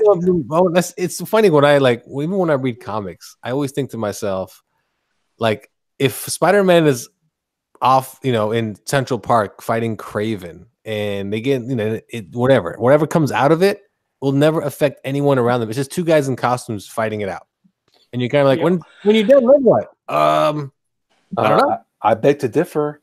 I don't know. If they drop something in the middle of the street, I'm going to get hurt from it. So Yeah. better back up. No, But or even worse, get stuck in Who caused traffic. that though? The two dipshits in costumes that aren't making life better for anybody around them. That's what I'm trying to say. Sometimes when I read comics, I think this is all kind of pointless. If they just put their costumes away and complete a fucking job, then what's the point? You don't have to run around and yell you're a mutant. If you just don't tell anybody, it's cool. Right. Your mouth shut. Racist. You're Like- racist. How's that racist? You are. Let me It's tell like you. It's like when people run around like, we want gay rights. Cool. What are they? Are they different from mine? Yeah. And can I get some also? No, because that means take your rights. No, because you're Portuguese. Taking rights. It's just they want rights that don't exist. That's what I'm trying to say. Everybody's rights are equal. There's no such thing as a gay person and this person, that person. We're all the same. We're just a person. So yeah. if you want to run around and label yourself, cool. Doesn't mean you're gonna get extra bonus points. Yes, how about- it does. It does. You It shut does. the hell up. It does in Xavier. Mario. Put your goddamn kids in the damn house and shut up. Wow. No, I'm not saying I believe it. I'm saying they believe it. You're really angry. Well, what I'm trying to say though is, in the end, if you read a comic book, you can pretty much read it that way. Like, unless there's a big picture, blow up the world type of scheme bullshit somebody stops. Most of the comic books are pointless. They're just two guys in costumes fighting it out for their own benefit. They want to kill each other more or less. They don't want to even hurt anybody. They just Goblin wants to kill Spider-Man. He doesn't want to do anything else to the citizens. RT Bear, what's up? So there's the ones that want to rob the bank and that kind of thing. Yeah, and then you got cops. I don't need. That's what I'm saying. It's like that's what I'm trying to say. I don't know. It's like Illuminati. Who cares? It's just a group of guys together that they talk up themselves to the point where the general public goes, "Oh my God, Illuminati is so powerful." Because remember that one thing they did? What they do? They did the Frankfurt School of Cultural Marxism, and they're that one. Nope, still don't have anything. Hey, how did the Illuminati affect your life? Never has, never will. Exactly. That's the whole point, though. You would never know. You would never know. No, I will know. No, that's what I'm trying to tell you. I would figure it out. I would go on the internets and figure shit out. Yeah. I call it Marxism. I think that's what they want. They control the internets.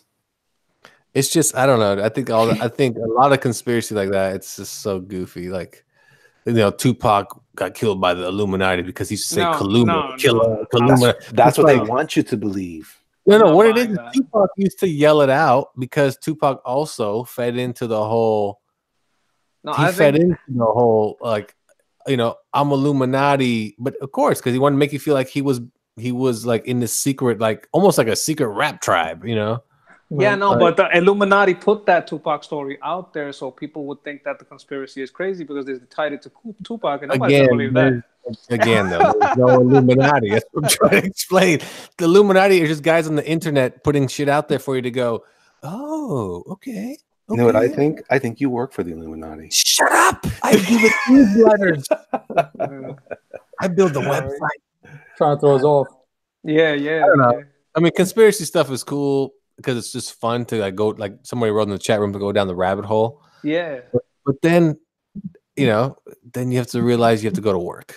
So that's just, like whatever. Like I love that shit. I'll get stuck on the internet going through, all of a sudden there's raptors live under Alaska, and they got their own village and they speak Spanish. Like, oh shit. Yeah. I don't think I love that. And then but then I go, oh shit, I have to go to work. Like I've been looking at the internet too long, Yeah, reptilians. Yeah, but it's not us. It wasn't me. I am reptilian. Oh my god. Oh, that shit too. Go to hell. God damn. I have been there, and I woke up, and I'm back now. Just like the Jedi, the next Star Wars movie. Somebody wrote that Hillary reptilians put cheese in their coffee. Somebody wrote Hillary Clinton was the reincarnation of the Egyptian god Ra's cat. No way. Oh man, Elliot, hurry up and draw faster. Don't talk about cats like that. I hate cats. Somebody also wrote conspiracy stuff is awesome for a comic book writer. Yeah, for comic books. Why don't you send Art the link? Art is old enough to see some stuff. Yeah, Art is sitting here. He's like, hey guys, I want to talk too. I don't want to just tap. Tell us about the Yeah, I want to hear Art's perspective on all this. I don't. He's gonna think the Illuminati's behind Taco Bell, and they want him to have diarrhea because that's what happens when he eats it. There you go. There's a good example. Taco Bell makes fun of that whole thing in their commercials because they know it's stupid. Wait, I didn't even see that commercial. Oh, you haven't seen that commercial? That's not even a joke. They make fun of the Illuminati in their commercials, and they pull out the dollar bill and they show you the little emblem in the eye, and they say how that actually means Taco Bell. Well, here's the thing, right? The greatest trick the devil pulled, right, was to convince everybody he doesn't exist. Same thing for Taco Bell. Right. Here's the thing, though. When people use that whole thing about the taco, like the devil's trick or whatever, that's for him. That's just for him. He's not like, don't take my shit, bro. Like, that's just me, and I do exist. Clearly, you know who I am. Like, they wrote a whole book. I'm like part of it. I'm like one of the co-stars in it. Wow. And he's in part 2. He's not even because he had an arc. He was good in the first book, but he was bad in the. He was like not good. But you know what you mean. In a sense, he was not bad in the first book. He felt like he could have done a better job than the boss. Yeah. He was that kind of employee. I know I'm better. He got fired. He got fired. Yeah, clearly got fired. With like fire. And then yeah, exactly. I mean, he literally got fired. He got fired with like fire. There's some people that too. I'm like, hey, God created heaven and hell, so clearly God is the boss. So is the devil just like the landlord? Like, what is he? Is just a man? So in other words, God Just, put the you know. devil in the mailroom. Yeah, because God can clearly just go, hey, enough with this soul stealing shit, bro. It's cool now. You know, It's like what not is because he he got to give almost you a famous? choice. You got to give Like, you a choice. I know that's what I'm saying, but it's also like he's just manager. He's just the manager. That's it. Yeah. He's the manager. He's like the manager of Walmart. He's just the manager of hell. That's it. In the end, somebody else owns it. Like he could sell Yeah. it off, you know. So, and who knows by now who actually runs it? Could be somebody else. You mean like Saddam Hussein? I saw that South Park movie. Exactly. See, you know what I'm talking about. Yeah, yeah. So you know, it's all crazy. But conspiracies they're fun, but they're all bullshit. Are you telling me you don't think Saddam Hussein is getting down with the devil? I mean, I saw that documentary too, but I don't know. Yeah, yeah. Well, The I whole can movie see out why. of it. So Yeah, you don't think they killed Osama bin Laden then? no, but he has bias because it was all about bombing Canada. That was true. That was all about that. So all this started because I asked him, "Do you have any particular quirky things?" Apparently, this is it. Yeah, no. yeah. What's funny is my thing is conspiracies. You know what I mean? Like that is my thing. My thing when someone goes, "You believe in you know, the Meg still lives in the ocean?" Yeah, No. I do. The Mariana Trench. You know what, man, until I see it, no. I believe it can. Why not? I No, believe it can. You can use the phrase "it can." You know what, man? I believe it exists. It can really. Yeah. Ah, Yeah, I Yeah. believe it exists. I mean, yeah, think about it. It's a sea creature, you know, and the land is not a land creature. Like, you know, when the earth got flooded, how's it Yeah. gonna die? You know, it went with the ocean. Wherever it wants to go. It went to the bottom. Wait. It went to the bottom. I like that Hey. answer back. Everybody thought the Kraken didn't exist, but then you get Yeah. the giant calamari all over and finding it all over the place. You know, hey, what? You know what? It did exist. Yeah, but you have to understand that that's what they thought the Kraken was. They thought when they saw a giant squid, they're like, "Oh, there it is," and it's just a giant squid. But for them, their stories they wrote, it was this huge sea monster that was larger than life. maybe Yeah, it but is. there was like 7 billion Lafayette saying that's a conspiracy until they Oh yeah, proved I'm pretty sure. I wish there was. He was like, no, because then you can't get with nobody being sus. Well, that would be our Illuminati right there. The Illuminati would be me and the other fellas. You know, Wow. they'd be the worst Illuminati ever because they'd just be us standing around shaking our heads with our arms folded, not saying a word. Just It's like, no, it's bullshit. I didn't have it, man. like everything would be bullshit, right? Everything we say, oh bullshit. I call bullshit. It's no, but I get what you're saying. I always think like I you know, don't. some conspiracy It goes doesn't get way too far. it's not even it's just too far. Like I said, ghosts I can go with. I can go aliens I can get behind, but some shit I'm just Like flat JFK, Earth? No, I can't get down oh, with the flat Earth. Earth. Oh, good heavens. What about yellow number 5? What's that? Oh, about the one that kills sperm? Yeah, That one? whatever. I don't care. Whatever colors. I thought it was red. I thought it was red too. I heard it was yellow number 5. What are you talking about? Mountain Dew. Food coloring. For us, it was Mountain Dew. If you drink Mountain Dew and it has yellow number 5, it was killing your sperms. Oh, dude, I don't drink soda. So Wait a minute, don't you sell soda? I do sell soda. I don't drink soda. Do you sell soda? I sell Rockstar energy drinks. Is that soda? I mean, it's a carbonated drink, right? Soda. Basically. Okay, so obviously he with the Biggie group, and he's saying he don't get high on his own supply. That's like the rules. No. Yeah, I don't drink any carbonated drinks. Never. That have. happens to be the drink of choice for the Bilderberg group. Mm-hmm. Yeah, Well, yeah. That's fine. If they're buying it, I'm making money. So. I knew it. That's your whole thing. You're representing them. Trying to tell me. Mountain Dew it. But in the end, the Illuminati has an entrance to Dimension X at every Krispy Kreme. Somebody just told me. Oh, okay. So. Okay. Hey, wait! Don't mess with Krispy Kreme. That's another thing too. I mean, do you believe this? Do you believe Area 51 has spaceships and aliens in it? I mean, why not? No, I'm not saying they don't. I mean, do you believe it? I mean, it's not far fetched since no one's allowed in there. I believe Krispy Kreme got crack in it because I'm addicted. Krispy Kreme. That's more of a drug issue. Yeah. That's an illegal. It's not a conspiracy. You just have a problem. Oh, come on, but I mean, back me up here, Elliot. There's something about them Krispy Kreme, though. So, I know that's right.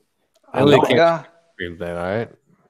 it's like tasting like a so- cloud. You think like if you went to heaven, the clouds would taste like Krispy Kreme donuts, like light and fluffy when they're so fresh. I don't even Dude, want to get into it. I don't want to even get into it. You don't even know. Whenever that sign is just down the street for me, whenever the sign says "new donuts" or "hot donuts now" or something like that, oh, it's time to get down. Get down. Uncanny Kodiak writes, how does Elliot take a simple concept and make it into something that fully pops off the page and take a life of its own? Go ahead, Elliot, answer that. The devil. Fair enough. And his trick was to believe you that Elliot doesn't exist. All right. I Let's see don't. what else here. You know, I did see a special though about Area 51 and about how that's where the internet comes from the technology they acquired from those ships and blah blah blip blap. You It know, was very interesting because it was saying how a lot of technology that really progressed fast in that era, that whole 60s, 70s, and so forth, was from that technology. And I was like, and they, you know, that this documentary claimed to have people that worked at Area 51. Oh yeah, that's true. No, it's 100% correct. And I was like, suck me in, sold. you know when you read the chats, you sound like Nasser Lafayette. I sound like Nasser. No, Yeah. you don't. When you read the chat, sometimes it comes out. I hear it. I'm like, Okay. Maybe when he I reads don't- the chat, but not normally. I don't know who. I mean, I spoke to him once, and he kind of drove me nuts. Nasser is like a young. He's pretty young guy. He's like 20, 21, something like that. Oh, he's young. Okay, see, I didn't know that. Oh, Yeah. he's like a kid from Chicago, and he's like very, very, very, very persistent about getting artists to do his book. And he got on like on the comic skate, like the shows, and he got a book out, and he delivered, and he kind of like made. What book is it? It's called Stardust. Oh, who drew it? I don't know the artist right now, but it got a little bit of a mixed review. Not enough boobies. Do you have a link to this book I can check out? I think the campaign is closed, man. but you can still you can check it out on Indiegogo. If they stay up, they never take them down. Fair Okay. enough. Yeah. And he's working. Remember the dude who was here earlier, Donald? Yes. Well, he's working with Nasser on another book called Brutus, and he kind of wrote himself into the book. Oh yeah. Okay, that I've seen. That I checked out. Yeah. Well, he's writing in that one too. Got it. So he got his hands a little. He got himself busy. Yeah. Yeah, he kind of plays the heel on the chats. He's always like, I'm with her. And, since it's kind of a little bit of a centrist righty crowd, they don't really like her too much. And so they get into that kind of stuff. But he just plays the heel. I believe he's a good kid. Yeah, he's a good kid. I'm the heel on Jordan Quarter. You're the heel on draw. Yeah, I seen that though. I seen that. That's a good. Yeah, that's how you should play it though. I prefer it. I'm the Roddy Piper of Jordan Quarter. Yeah, nice. Mm-hmm. In fact, Nice. I'm going to change my logo to that for Jordan. Yeah. I mean, the whole Commonsgate thing right now is going crazy. I mean, Eric Larson went off on it, and I was like, "What the hell?" Well, he's been off for. Well, I mean, he went off like yesterday about it though. He wouldn't he was just going off on it. I was like, "Whoa, didn't expect that." Like, Yeah, he's a Fruit Loop. yeah. No, he just I mean, he goes off on everything. Today, he went off on about he hates graphic novels. He hates stories that run like 6 to 8 issues long. Why doesn't he hate turning his own book into porn? I don't get that. His book does have a lot of dirty stuff. Yeah, he's dirty. I think his take is it's his book. I can do whatever I want. Because I mean, his book does everything. Cursing. I mean, like you said, has a lot of nudity. Has a lot of violence. And I was just a fan for so long, and I like when he did. Remember when he did the Sinister Six, and he had like, oh man, I used to be such a big fan in the way he treat people, man. I mean, I don't care if you like right, left, or center, because I got like a little bit. I understand the right, I understand the left. I understand both. But when you go off on people like that and just be throwing labels out, I can't get down with you. and it's disappointing because I really love the man's art, man. I mean, like I was really into it. Sinister Six was one of my favorite, Spidey concept. I know McFarlane got it too, but McFarlane goes a little crazy in the anatomy department, if you know what I mean. It's just a little bit like how many abs could a person have? This guy got like 50 abs. Maybe he only does crunches. Yes, Crunch Man. Yeah. Liefeld has a pouch. Oh, just stop with him. He's got crunches. Knock it off. He himself is a conspiracy. What? The ab conspiracy. Robert Liefeld. Oh man. Do you know what I conspiracy believe in? The damn little mini mangas. Get yours at bigbridgedesigns.com. Booyah! You're doing a little something like that for Tony Bryce, right? Yes, I am. In fact, we were supposed to do it this past weekend, and for a variety of reasons, different things happened, and I was not able to get to that. I still got to work on your thing too, Cridious. But what thing? The This thing. Oh yeah, right. cover, Okay. the poster. Right. I literally forgot about that, believe it or not. Don't forget about that. That was money No. well spent. Just Yeah, gotta get to it. Yeah, that's no problem. Yeah, man. So, yeah, you know what, man? That all that stuff now, I feel good about where we are with that now. I think we have an opportunity to start over a little bit. It's not going to change anything, though. People are going to still be mad about stuff. I'm talking about the whole switch from comics or not. Oh, you're true. It's not going to ever change. It's not going to change. Eric Larson's still going to be mad, Yeah. But I kind of mourned it a little. I kind of went through like the periods. You know how you mourn, you go through denial, anger. I went through all that. I don't get what Eric Larson really is upset about, because he himself does what Comicsgate shoots to do. Basically, do what the hell you want to do. Don't appease to the audience. You know what I mean? Like, so he does the wildest, But then again, he does appease to the audience because he did a book where basically Savage Dragon beats up Donald Trump. You know what I mean? But I mean, he's having a lot of he has a lady, and they having a lot of they're making a lot of whoopee, and there's a lot of kids, and he got a signal, or they'll come after him. I mean, you got to be like, yeah, I'm on your side, and you got to scream it a lot. Because if you don't scream it a lot, they're gonna be like, "Hey, what you doing over here?" Well, that's interesting. You bring that up because in a lot of his stuff. Now let me say this. I'm gonna not quantify, but I'm gonna say this. Expound. I actually like him a lot. His art. I love his comic. I love Savage Dragon. I understand what the frustration is with everyone against him, and as it relates to all this political stuff. But that is a very important point you're making, that his stuff, if there was anything that was misogynistic, it would be his book. Yep. If it was anything that was, I don't know, I wouldn't say it was homophobic, but his just stuff rings of that sort of idea. And he could argue that, oh no, it's just old school fun stuff, and you guys are just talking smack. But because he's such a loud voice for the left, he does a decent job of keeping it almost like quiet. Right. But you're right. I think that's an interesting take.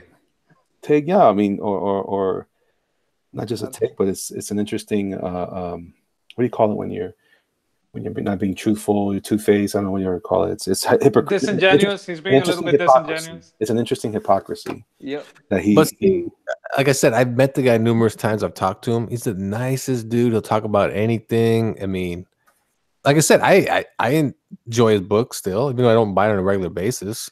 It's just he like you said, he speaks out like he's against almost everything that's in his book. Yeah. And it's like, listen to what I'm saying. Do not analyze my book with your SJW ruler, because I will have to get bent over. That's what it's all about. Wait, your book is entitled Savage Dragon. That's the one I'm talking about. Are you right? So you're doing the same book as him? No. I'm not Eric. Do I sound like him? I don't know what he sounds like. But he's like, don't nobody look at Savage Dragon. Just hear me. I'm on your side. I'm with her. These people suck. Please don't analyze my book, because I also feel like he's not even on anybody's side sometimes. I feel like he's he Yeah, just he wants to just hear himself just go off. You know what I mean? He's like, oh, I hate everything because everything is against me, but my book's great. Like, what? you think there's a little bit of the old get off my lawn in there? I mean, sort of. Just like getting old and crabby and, and you know, like, I don't know. I mean, think about it. He is part of the original Illuminati. almost comics game. You know what I mean? Where let's break off from the mainstream and let's do our own crap. oh We don't no, want to. yeah, You I know call what I it mean? Though? the Like, image exodus, the image yeah. exodus. Like they are almost the first comics gate in a sense, but because they just were like, we're the most popular guys right now. We're gonna take our own shit somewhere else. Yeah. And it was our for own thing. and it was for money. It's funny how everyone's acting like they're allergic to cash now. Like, oh no way, we didn't do this for money. We did this for the love. Like, shut up. Every one of you left. Every one of you. Every Jim Lee thing. Everything. Shut up. Get out. Get off my lawn. You just badmouth me. Yeah, I absolutely did. I'm over this. I am What over did this. you see they were bad mouthing Stan Lee today? Oh, what's up with that? Who badmouthed me today? These SJWs, they were accusing him of sexual assault and a whole bunch of other garbage. They were That's so stupid about his nurses and all that. And Yeah. He's getting Kavanaugh. I mean, the guy was when they were accusing him. The guy's like 92 years old. I mean, come on, man. Yeah. He was a racist. He was a homophobe, and a whole bunch of other stuff. These guys are losing it, or what? They don't make Viagra that good. They don't make Viagra that good. I don't know. I mean, whatever. I mean, who cares about? I mean, that's another thing too, though. It's the same. It's like okay, Ethan wrote on his Twitter about some guy was talking way crap about him today or yesterday. I think it was today. And I just wrote on there. So what's the? And Ethan was kind of attacking him back, but kind of like holding back. And I was like, what's the point of attacking him? What are you gonna accomplish? Because the average comic book fan knows nothing about this internet bickering. They just don't. No. Like, I can walk into a comic shop, point out 20 guys, and go, anybody know what Comic Skate's about? They're like, was that a new book? Yeah. Like, oh no, it's this thing about people don't like the way Marvel made that dude a chick and that guy, and it's like they're appeasing the audience, and these guys kind of like, you shouldn't do that, and they're gonna be like, what's your point? I think I think there is something to be. I mean, I understand what you're saying, but I think that there's some value to that in their respect, because they have had specific people literally go after them personally and go I their get stuff it. and Yeah. No, I'm just saying that I feel like you feel like I think it's better that we just back off that nonsense anyway, because I think in the end now that's as a producer of stuff. I think as a fan, I think the fans should do whatever they want to do in that regard. But the problem is that those guys have gone off to actually legitimately go after their livelihoods. So it's not about, and it is about the court of opinion. So they're because the way I see it is everybody that's on Twitter practically is an editor or some sort of officer at a company that could give you work, and you literally can't do it now because of some of that stuff. This is weird. They come after fans too, man. Yeah. But the fan doesn't have something. Well, I guess that's not true. But I mean, in general, you're not trying to get work at Marvel or DC either. So yeah, but I mean, right now there's a whole section of a server dedicated to doxing me. What did I do? Whose budget am I affecting? I'm just one guy. You're affecting my budget, right? No, I'm just kidding. Yeah, of course I am. I did buy Black and Red, and I That's right. like it. That's right. But like I said, the main problem is this just seems like it's an internet thing. It's what I mean? It's an internet war between a lot of professionals too, like you said, that are getting called out or attacked. But at the same time, it's just like the whole thing about how everybody is a person, doesn't have a label. If you just went and did your own book and your fans bought it, you don't have to, okay. It's cool. Like, do your thing. They like your book. They like what you're serving them. They dig it. There's no need to put screaming out the top of your lungs. Look what I did. My book's not like those Marvel and DC guys. I did this is how I do it. Like, cool, but but you're not getting the big picture. The big picture is political persecution. No, I get it. But what I'm trying to say though is, in the end, it's not serving anybody. It's not accomplishing anything. It's just people bickering on the internet, calling each other names. Well, like I said, the average comic book fan, like I said, you go to Comic-Con, any of them, doesn't matter, and do a survey. What is Comicsgate? They'll go, I don't know. You know anything about that? Nope, nothing. I bet you'd get probably 5% to tell you they know what it is. Like the whole like bickering thing, the whole fight, not necessarily what Comicsgate in general is. People just they won't care. They're gonna buy the books they want regardless. The only rap bastard I care about is Mark Waid and the BS that he pulled. That whole thing is ridiculous. Like it would be Mark if it wasn't true. It was true though. He did some dirty stuff, man. I know. That's what I'm saying. And he's like taking people's money to. I mean, come on, dude. You pulling a Liefeld on us? Well, no, not that. That he did that at all. That he tried to get that guy's contract jacked up, and this is the whole reason why he's in that case in the first place. That's what I don't like. I don't like that. I don't like that at all. I don't like the people messing with your money just because you got a certain opinion, just because you came on a certain show, and they're gonna mess with your money, and they're gonna try to put your family and your address out there. I don't like that. I don't like them doing it to anybody on this panel. I don't like them to do it to anybody on earth because it ain't right. You got a right to an opinion. So I like this guy and not that guy. So you're gonna tell everybody who I am. You're gonna get my contracts canceled.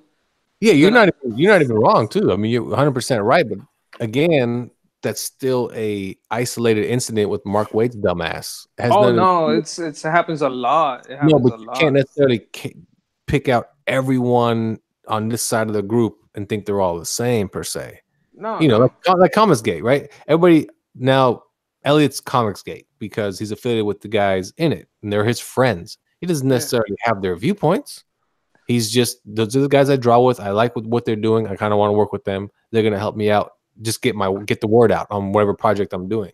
But if you tie me into one comment that this guy makes, that's not me. I didn't say it. You know what I mean? Like, yeah, but you're being like reasonable and logical. I know. That's what I'm saying. That's what I'm trying to say. Most people don't give a shit. That's what I'm saying in the end. They don't give a shit. Like, they just don't. Man, if they go after somebody you like and you're a fan, you're not going to like it. If they go after you, and I'm like, why are they going after Lafayette? I don't like it. I'm going to be loud about it. I'm going to tell everybody it ain't right. If anybody came after me, I think I would just send them a smiley emoji or something. I just wouldn't give a shit. You know what I mean? Like, that's what I'm saying. Like, I don't give a shit. But they're like, cancel your cancel your contract, all that. Hey, look, okay, you think it's all a conspiracy theory, but if it ever happens, I'm gonna be here for you. Well, there we go. Sign me up. You know what I mean? No, in the end, though, I get the business side of it. That's different. That's just totally different. That's what I'm saying. For the professionals, it's different, but for the fans or the comic book collector, they don't give a shit. That's what I'm trying to say. Like, they'll buy Cyberfrog and they'll buy Spider-Gwen, and then they'll go and buy Gay Iceman, and then they'll go and pick up Chinese Superman. They don't give a shit. They just, whatever they want, they'll buy. Like, the different types of fan, though. I'm the type of fan that I come from. I just want to support them because I believe in what they're doing. I'm not about. I know, but will you still buy Spider-Man? That's what I'm trying to say. Like, is it going to make you not buy the comics you actually enjoy? That's what I'm trying to say. Yeah, absolutely. I don't like that they call me a Nazi. I didn't like Last Jedi. That doesn't make me a Nazi. I'm a Puerto Rican. I'm not a Nazi. You call me a Nazi, you're not getting my money. My opinion, personally, right now. Yeah. My opinion of Warner Brothers and Disney is the same opinion I have of unflushed truck stop diarrhea. This is nasty. I don't put my money there, and I don't really. I stay away from it. Well, I don't put my money in toilets either. I don't never think of the same thing too. Unless these toilets take quarters, like that's the way they work. No, I'm just like going nowhere near it. It doesn't get my money. I'm not even like going the 3 shells on Demolition Man. It's just I'm not touching any one of the 3 seashells. But they don't get my money. I'll catch a bootleg, man. Man, it's just. I mean, no matter what anybody says, whatever company they work for, I won't be offended by the big picture, by Marvel, DC, Disney. It just doesn't. I don't give 2 shits. Like, entertainment, yeah. Like, I always think it, man. I think you should have went with the bulk version. What's funny? I thought the same thing too. A little too soggy. I just whole entire time talking about crazy stuff. I was like, that guy's way too small. I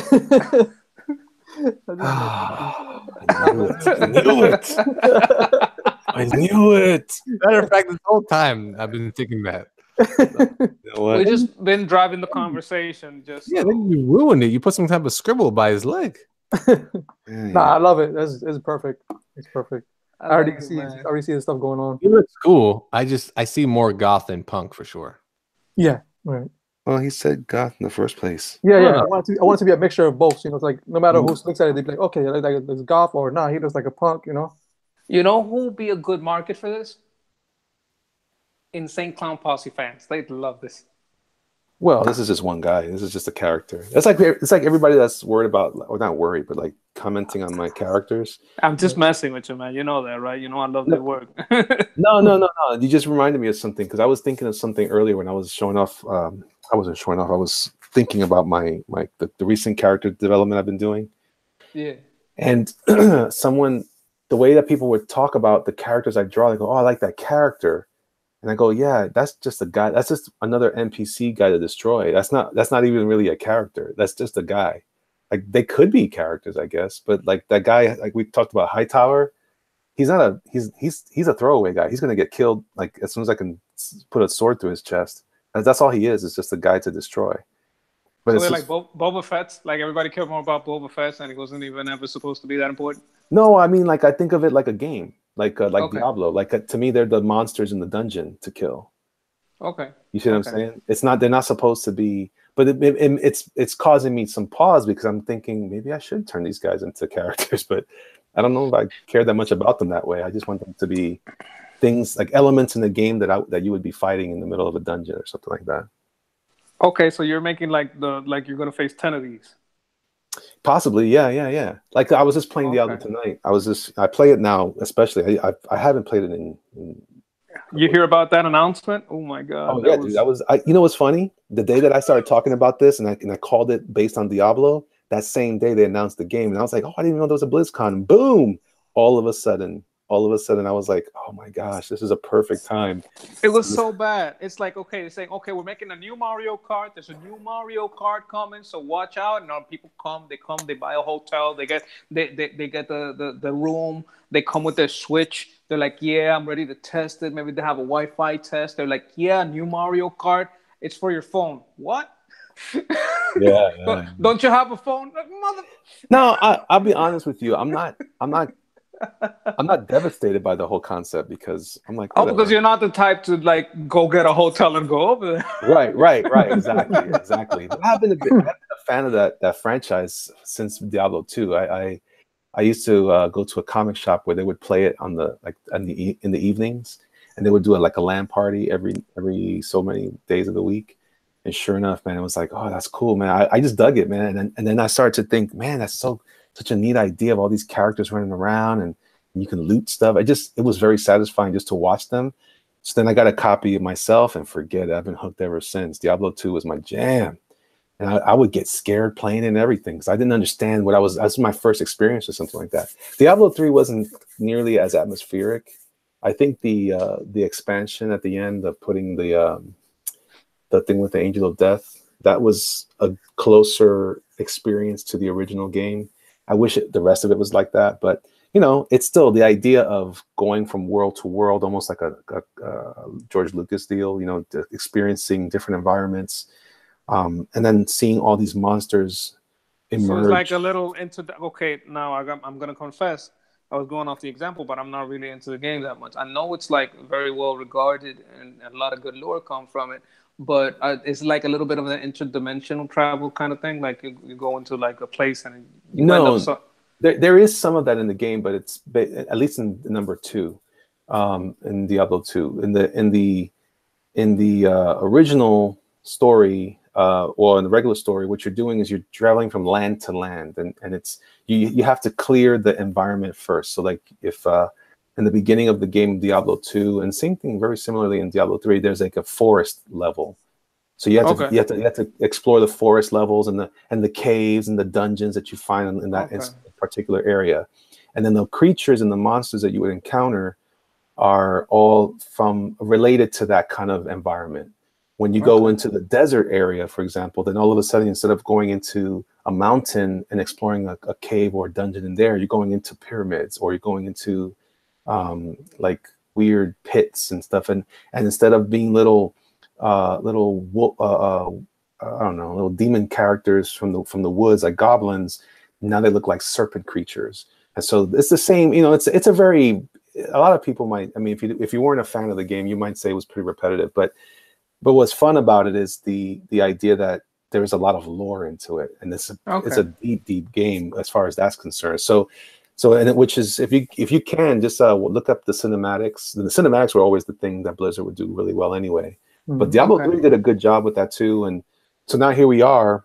And I just started thinking, I want to create something that I liked back in the 2000s and that era. Look, if you could get people as passionate about your stuff as them people flipping out, I don't know that'll happen. You got a moneymaker right there. The only thing about the idea that I'm a little nervous about is that fantasy comics don't normally do very well, and it usually takes an artist who's good to make a good one, because most of them, like the Dragonlance comics, they were always terrible. That's why I never read them, because they looked goofy. The artists, are you going full fantasy or is it a little steampunk?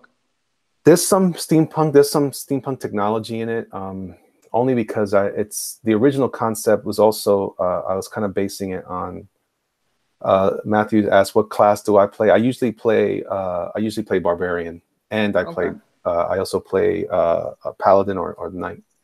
But no, I was I saying? Yeah, no, I want there to be a little bit of that. Like I liked Battle Chasers. I liked the way they presented it there. So it had a little touch of Final Fantasy. Yeah. I like that concept a lot. But the idea is that the characters would just, the main characters, and then by the way, I think I have settled on Soul Diver. The more I think about it, the more cool it sounds to me. Soul Diver sounds cool. What were the other options? There was the only ones I could remember was Soul Diver,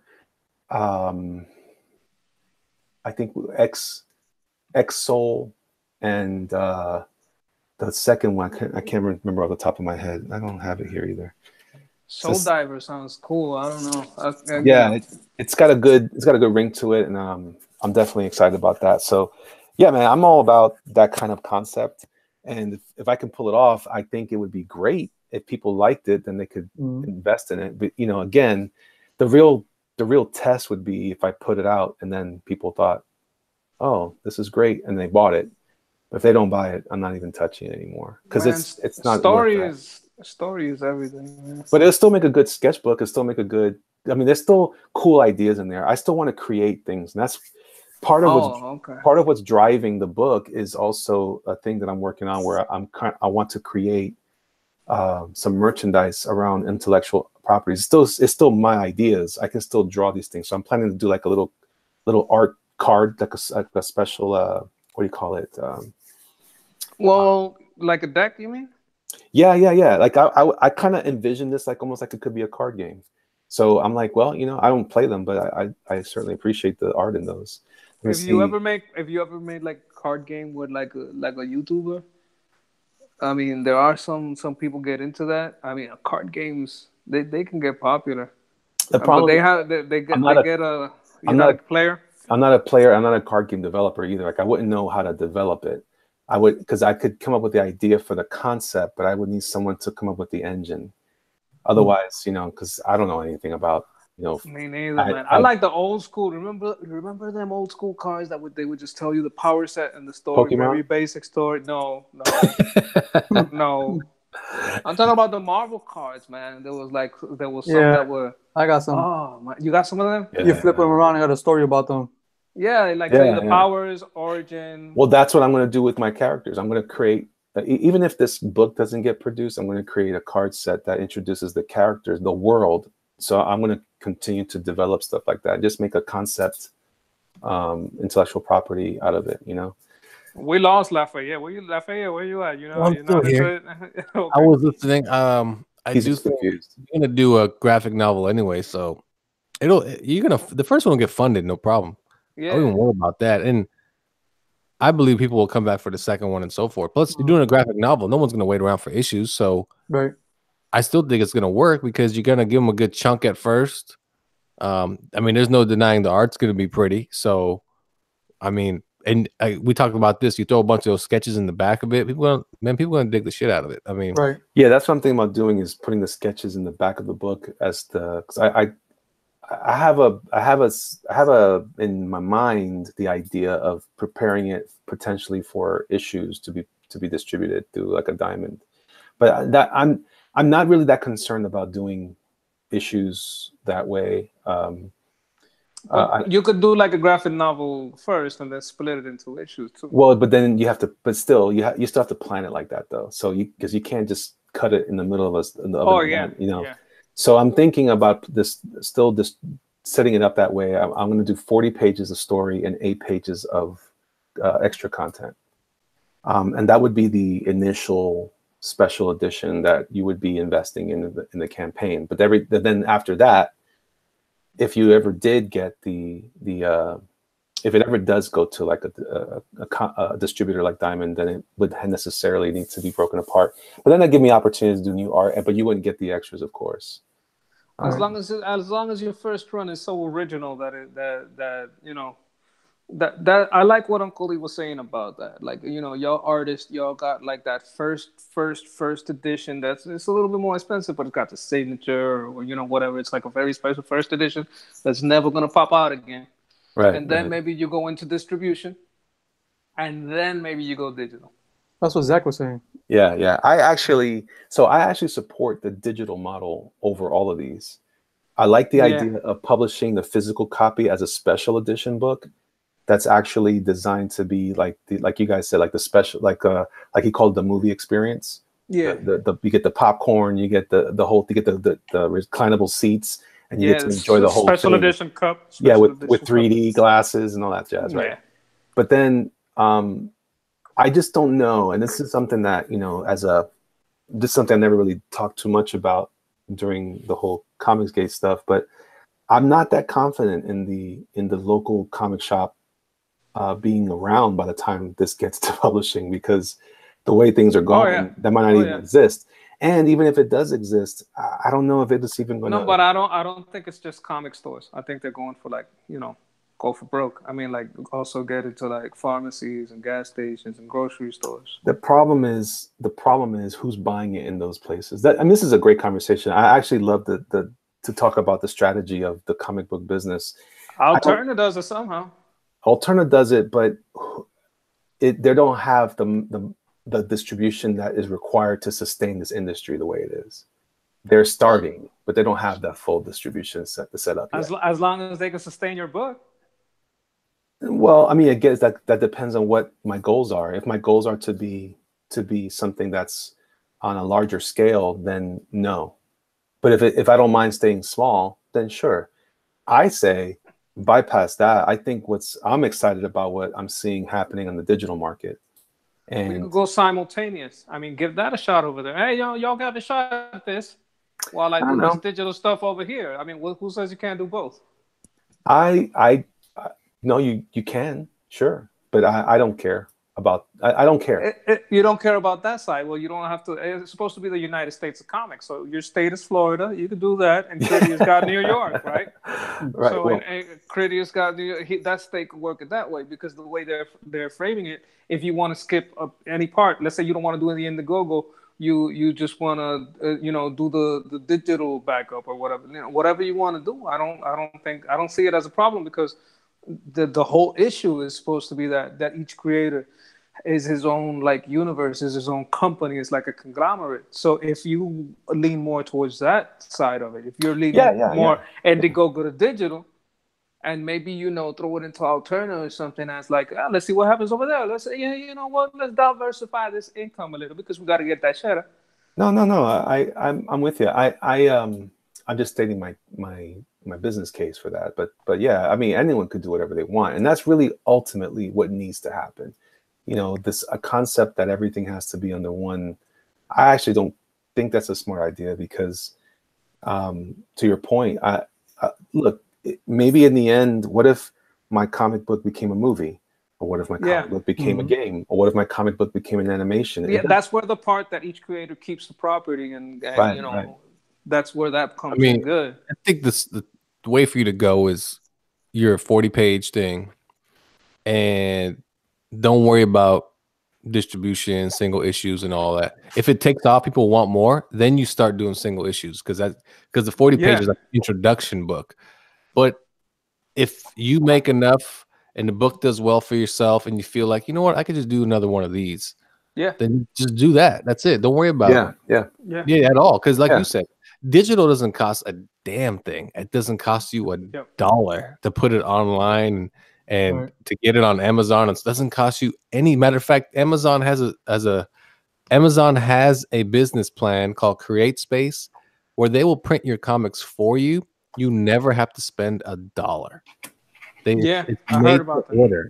Yeah. You just have to set the price. So say your comic sells for $5 on Amazon plus shipping. You're only going to make $2 off of it because, of course, Amazon's doing all the work. But guess what? You didn't spend $1. No, that's exactly right. I just really think that I totally agree with everything you guys are saying. I really think though that sometimes people they crap on the digital model because they say, oh, that's because they're not willing to stay flexible with what's coming. You know, even Sketch, you use your tablet for so much. Yeah. And I read books on my phone. Yeah, but I'm a different case because I don't buy the comic for the comic. I buy the comic because, you know, Elliot has given me so much time here, so many of his hours talking to me, teaching me about art that, damn, let me buy something. Let me help this guy out. No, I'm saying that you use your tablet for art, for example. Yeah. And I'm saying that there was a time when people were like, no way, that I'll never do it for art. My art on something like that. I can't do it without the nice touch of the paper and all that stuff. Listen, you do what you can. Right. And I think that as we continue to move, the biggest that's why I was like, someone was telling me one time, you know, I think I want to see, I can't wait. I wish we could put comics back in 7-Elevens. And like, who goes to 7-Elevens? Mm-hmm. When I was a kid, we would go to 7-Eleven on our bikes. But today, I go to 7-Eleven almost every day when I get gas or something like that. I don't see kids there. I just see adults buying cigarettes or because that would be like selling the option. You'd be like, you wouldn't have to worry about let's say Alterna or whoever comes to you. Hey, I think I can buy it out. Here's like 10, 20 grand. I'm just saying, I can do something with it. I'm just saying it's futile. I think it's a futile. You know what? Thing. You're 100% true as a guy that goes to 7-Elevens all day and Walgreens and Walmarts and CVS's and blah, blah, blah. Because of course, for what I do for work. Okay. Nobody, and I mean nobody sells comic books. Not CVS, not Walgreens, not Rite Aid, not 7-Elevens, not Joe Schmo Liquor. Nobody. You only find those in 2 places ever. You find comics in Walmart, and they're only DC, and they're only those special ones, 100 pages. Right. Yeah. And you find them in very rare independent pharmacies, and guess what? Their comics they have is a Batman from 2 years ago.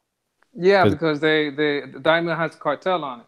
No, it's also because they get it themselves and they know no one's really going to buy it. It's just there just in case. And some people just read it, take a glance at it, but it's almost like a magazine on the shelf. I think it's because kids don't go to those places anymore. That's what I'm saying. There's no customer base for that. Yeah, there's only one place to buy comics, and it's a comic book store. You don't go anywhere else, and that's even a small crowd. You know what I mean? So and getting smaller.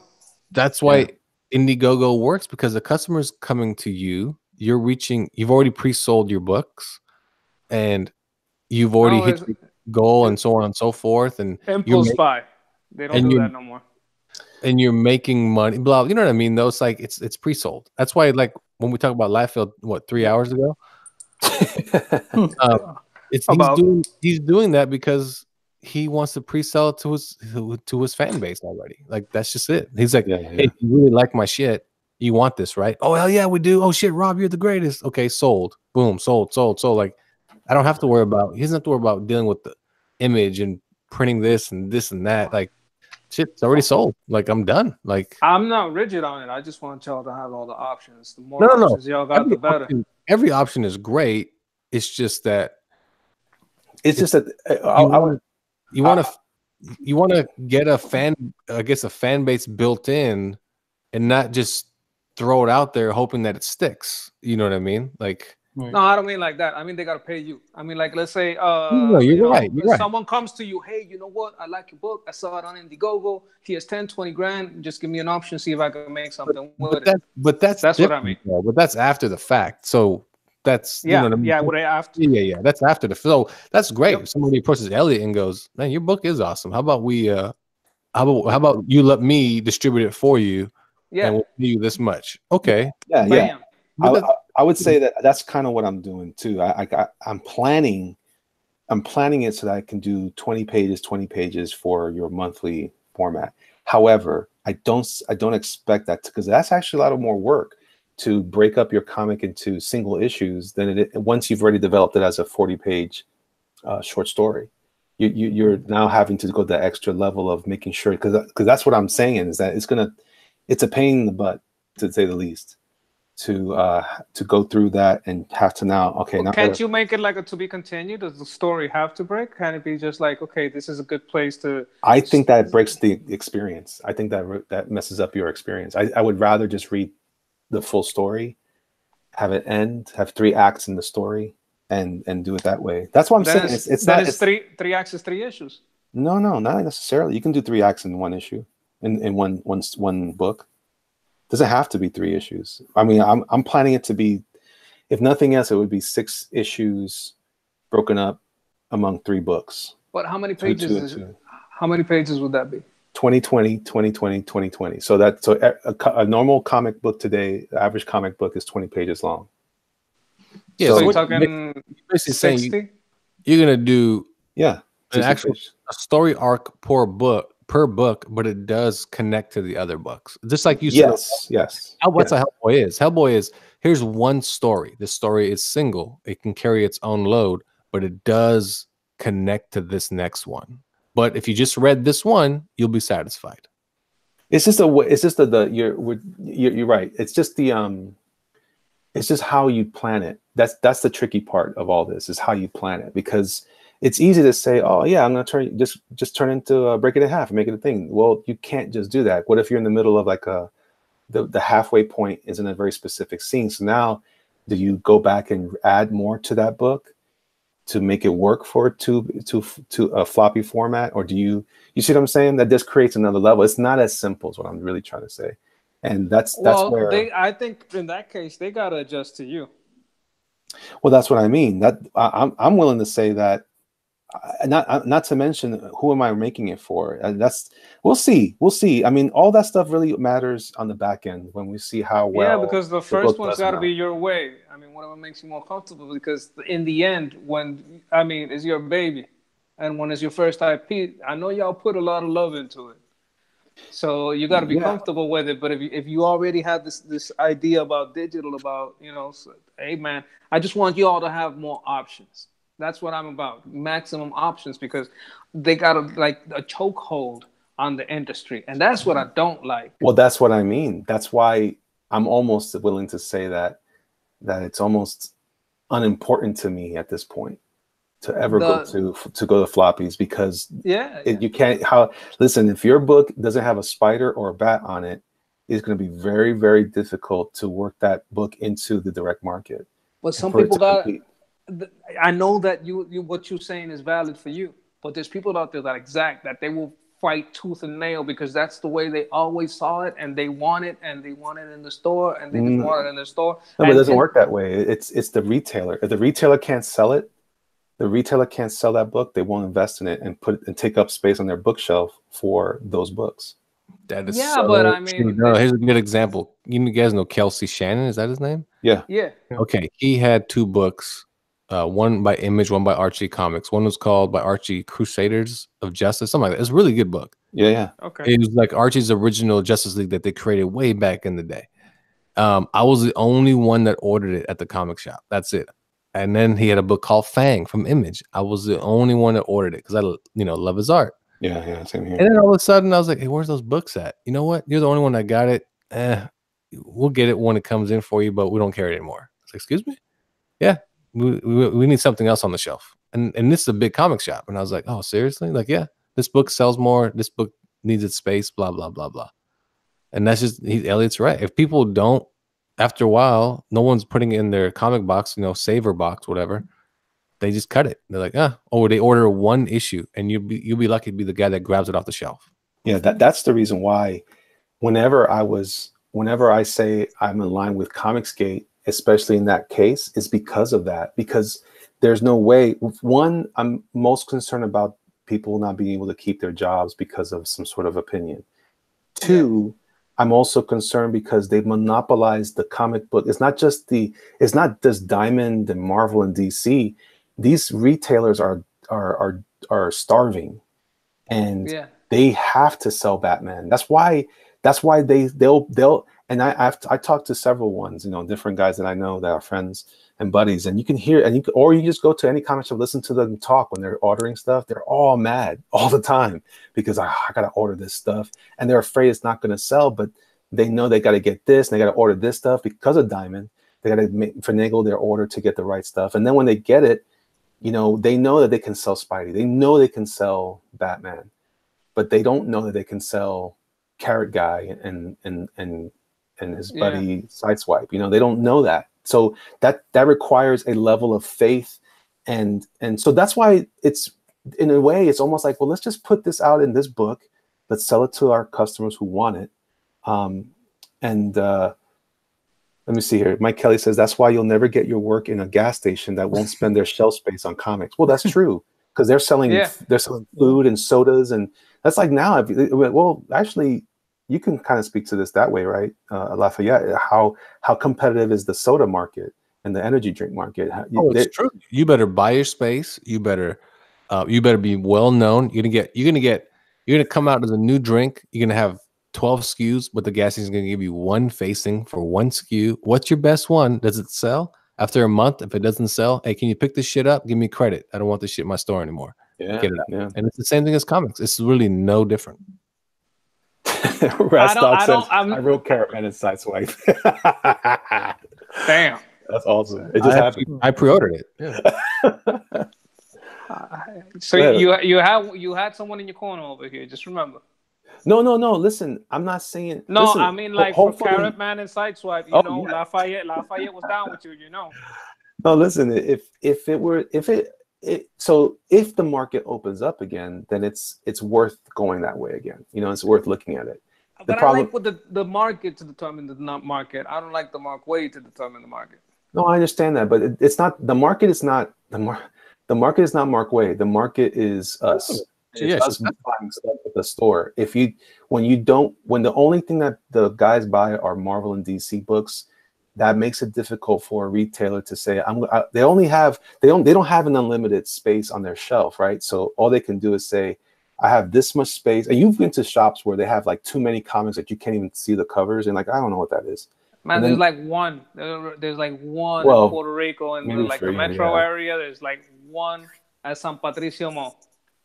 So listen what Comic Legend says. My comic book shop makes its business on having D&D and Magic card tournaments. The comics are secondary. See? Very true. So that's why to adapt.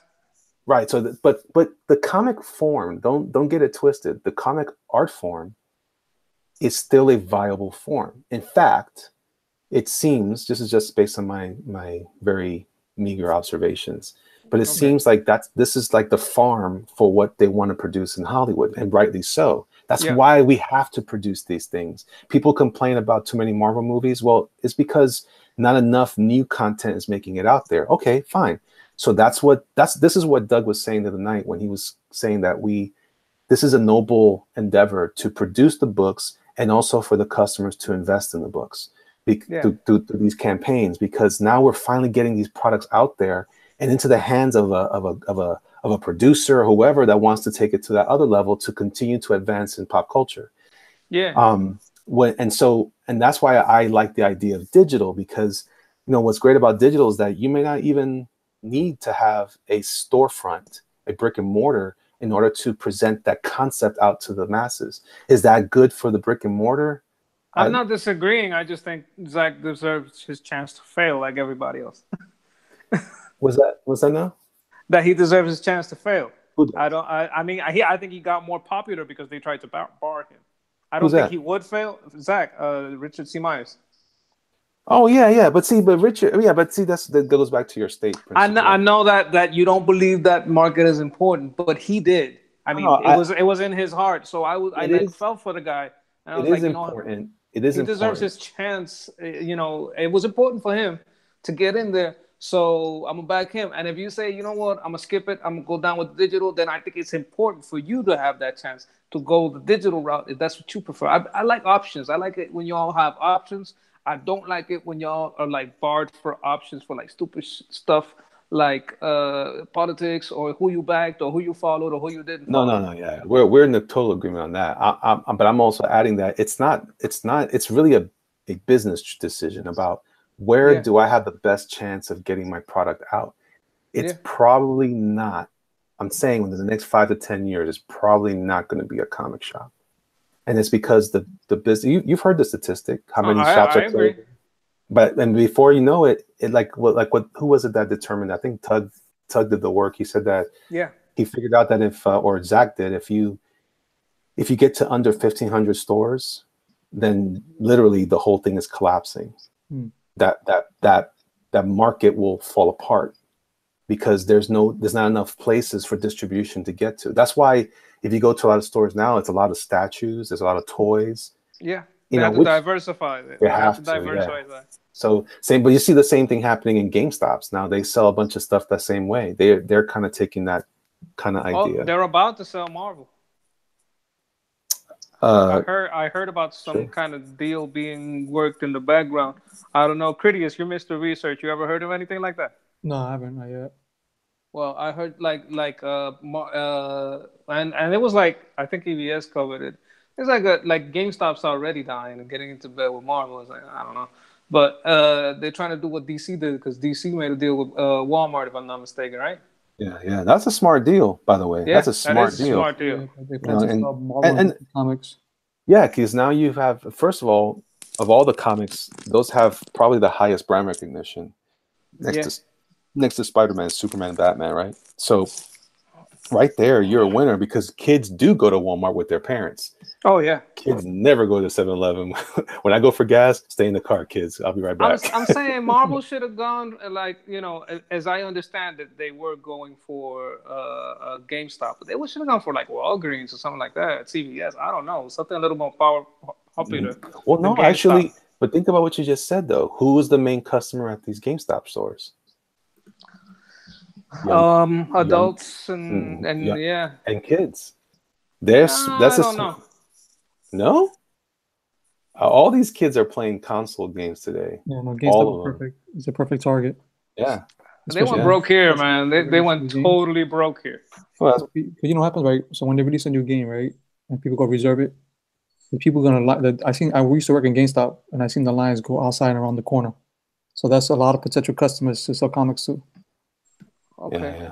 Yeah. It's just maybe different, and maybe you're seeing it a little differently from your market, where you're at in Puerto Rico, because maybe you have limited outlets for it. But here in Tampa, which is a very, it's a pretty big city, big enough, I guess. It's a sprawling city, but it's big enough.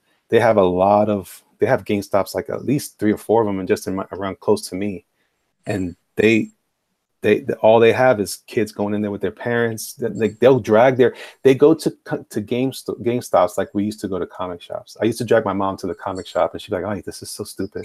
And now it's like, "Oh, can you?" I tell my son, "Can we hurry up, please? We keep staring at the same shelves. Can I just spend $60 on this?" Like, holy moly, $60, $70 on a game, and they're just shelling out the cash. So it makes sense to put that kind of content in a store like that, But you're right, though. It's regional. Some cities, especially when there's not a lot of comic shops in most cities, but there's a GameStop in almost every city. Yeah.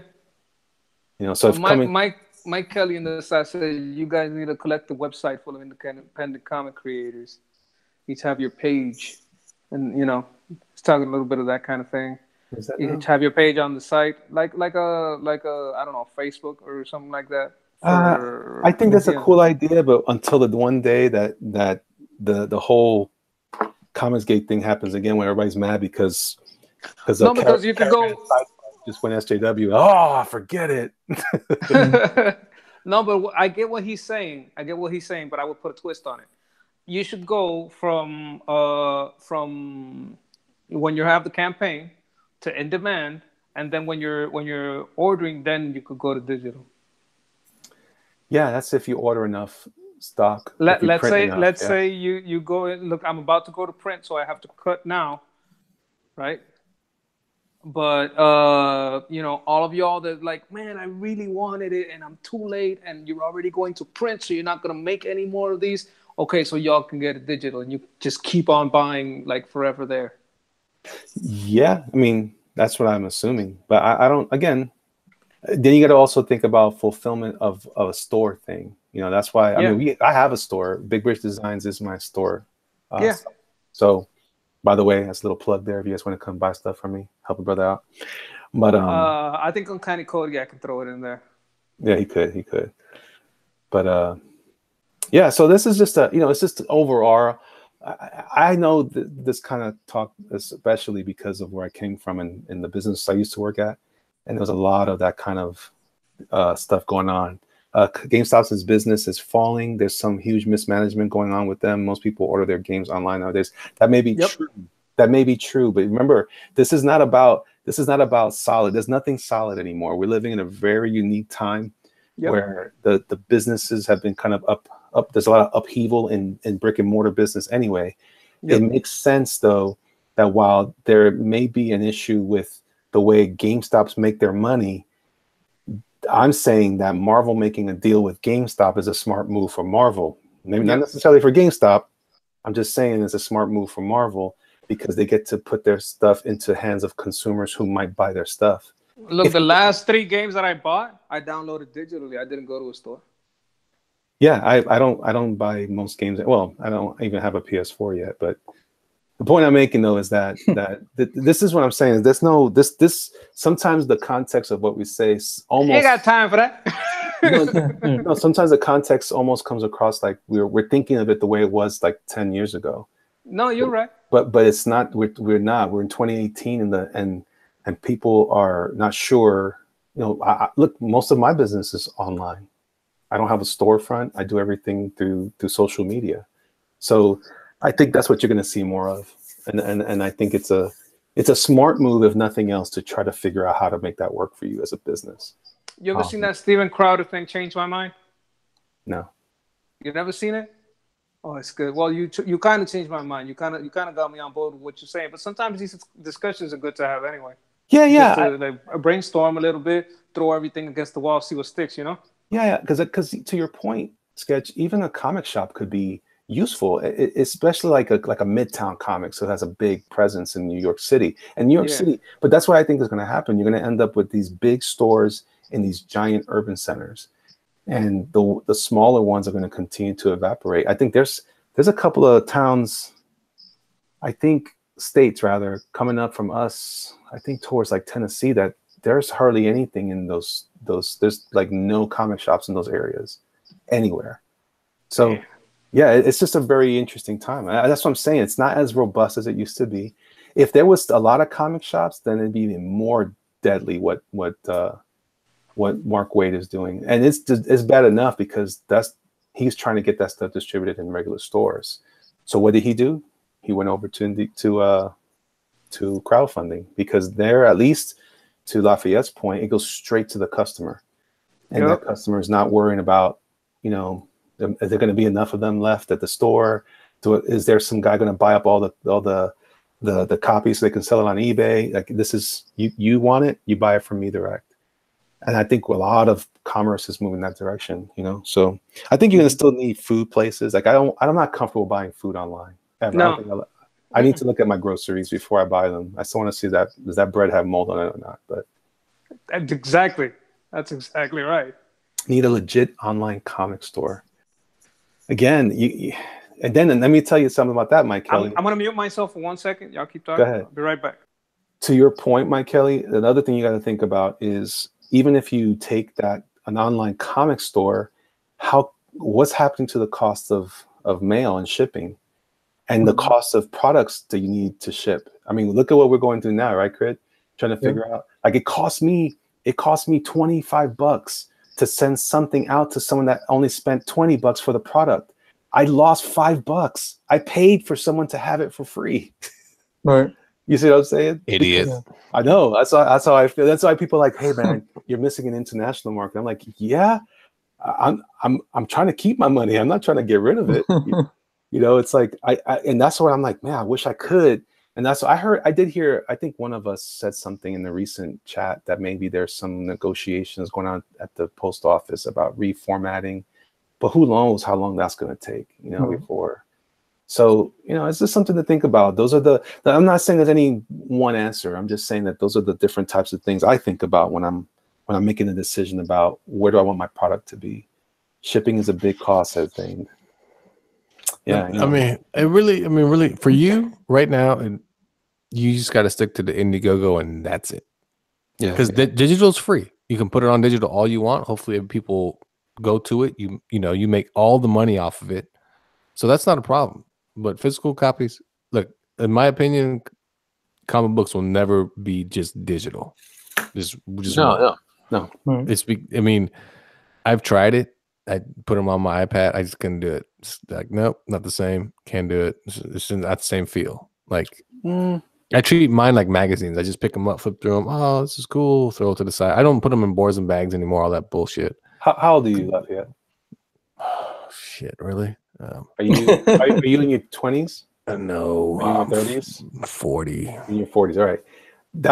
We're talking very generationally. If you talk to any of these kids today, they are all doing everything. Well, let me just clearly, this is how I see it. I go to comic shop twice a week, same comic shop. I pick up my books Wednesday and I go bullshit like on a Friday or whatever.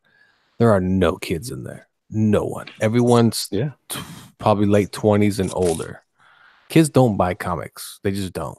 You know what they do? They go to comic shows, you know, and they buy prints and they buy anime shit and manga. Yeah.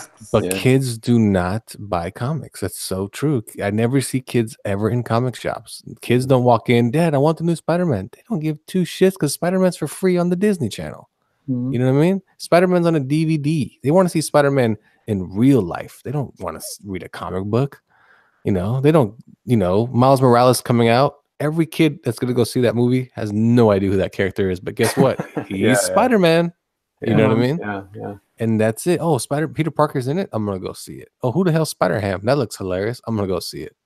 But you have a better shot of tying it to a game. Like exactly. Like was it Total Justice, right? Is that the one? Or Injustice? Injustice. Injustice was apparently very successful, a successful book because of the game. Because of the game.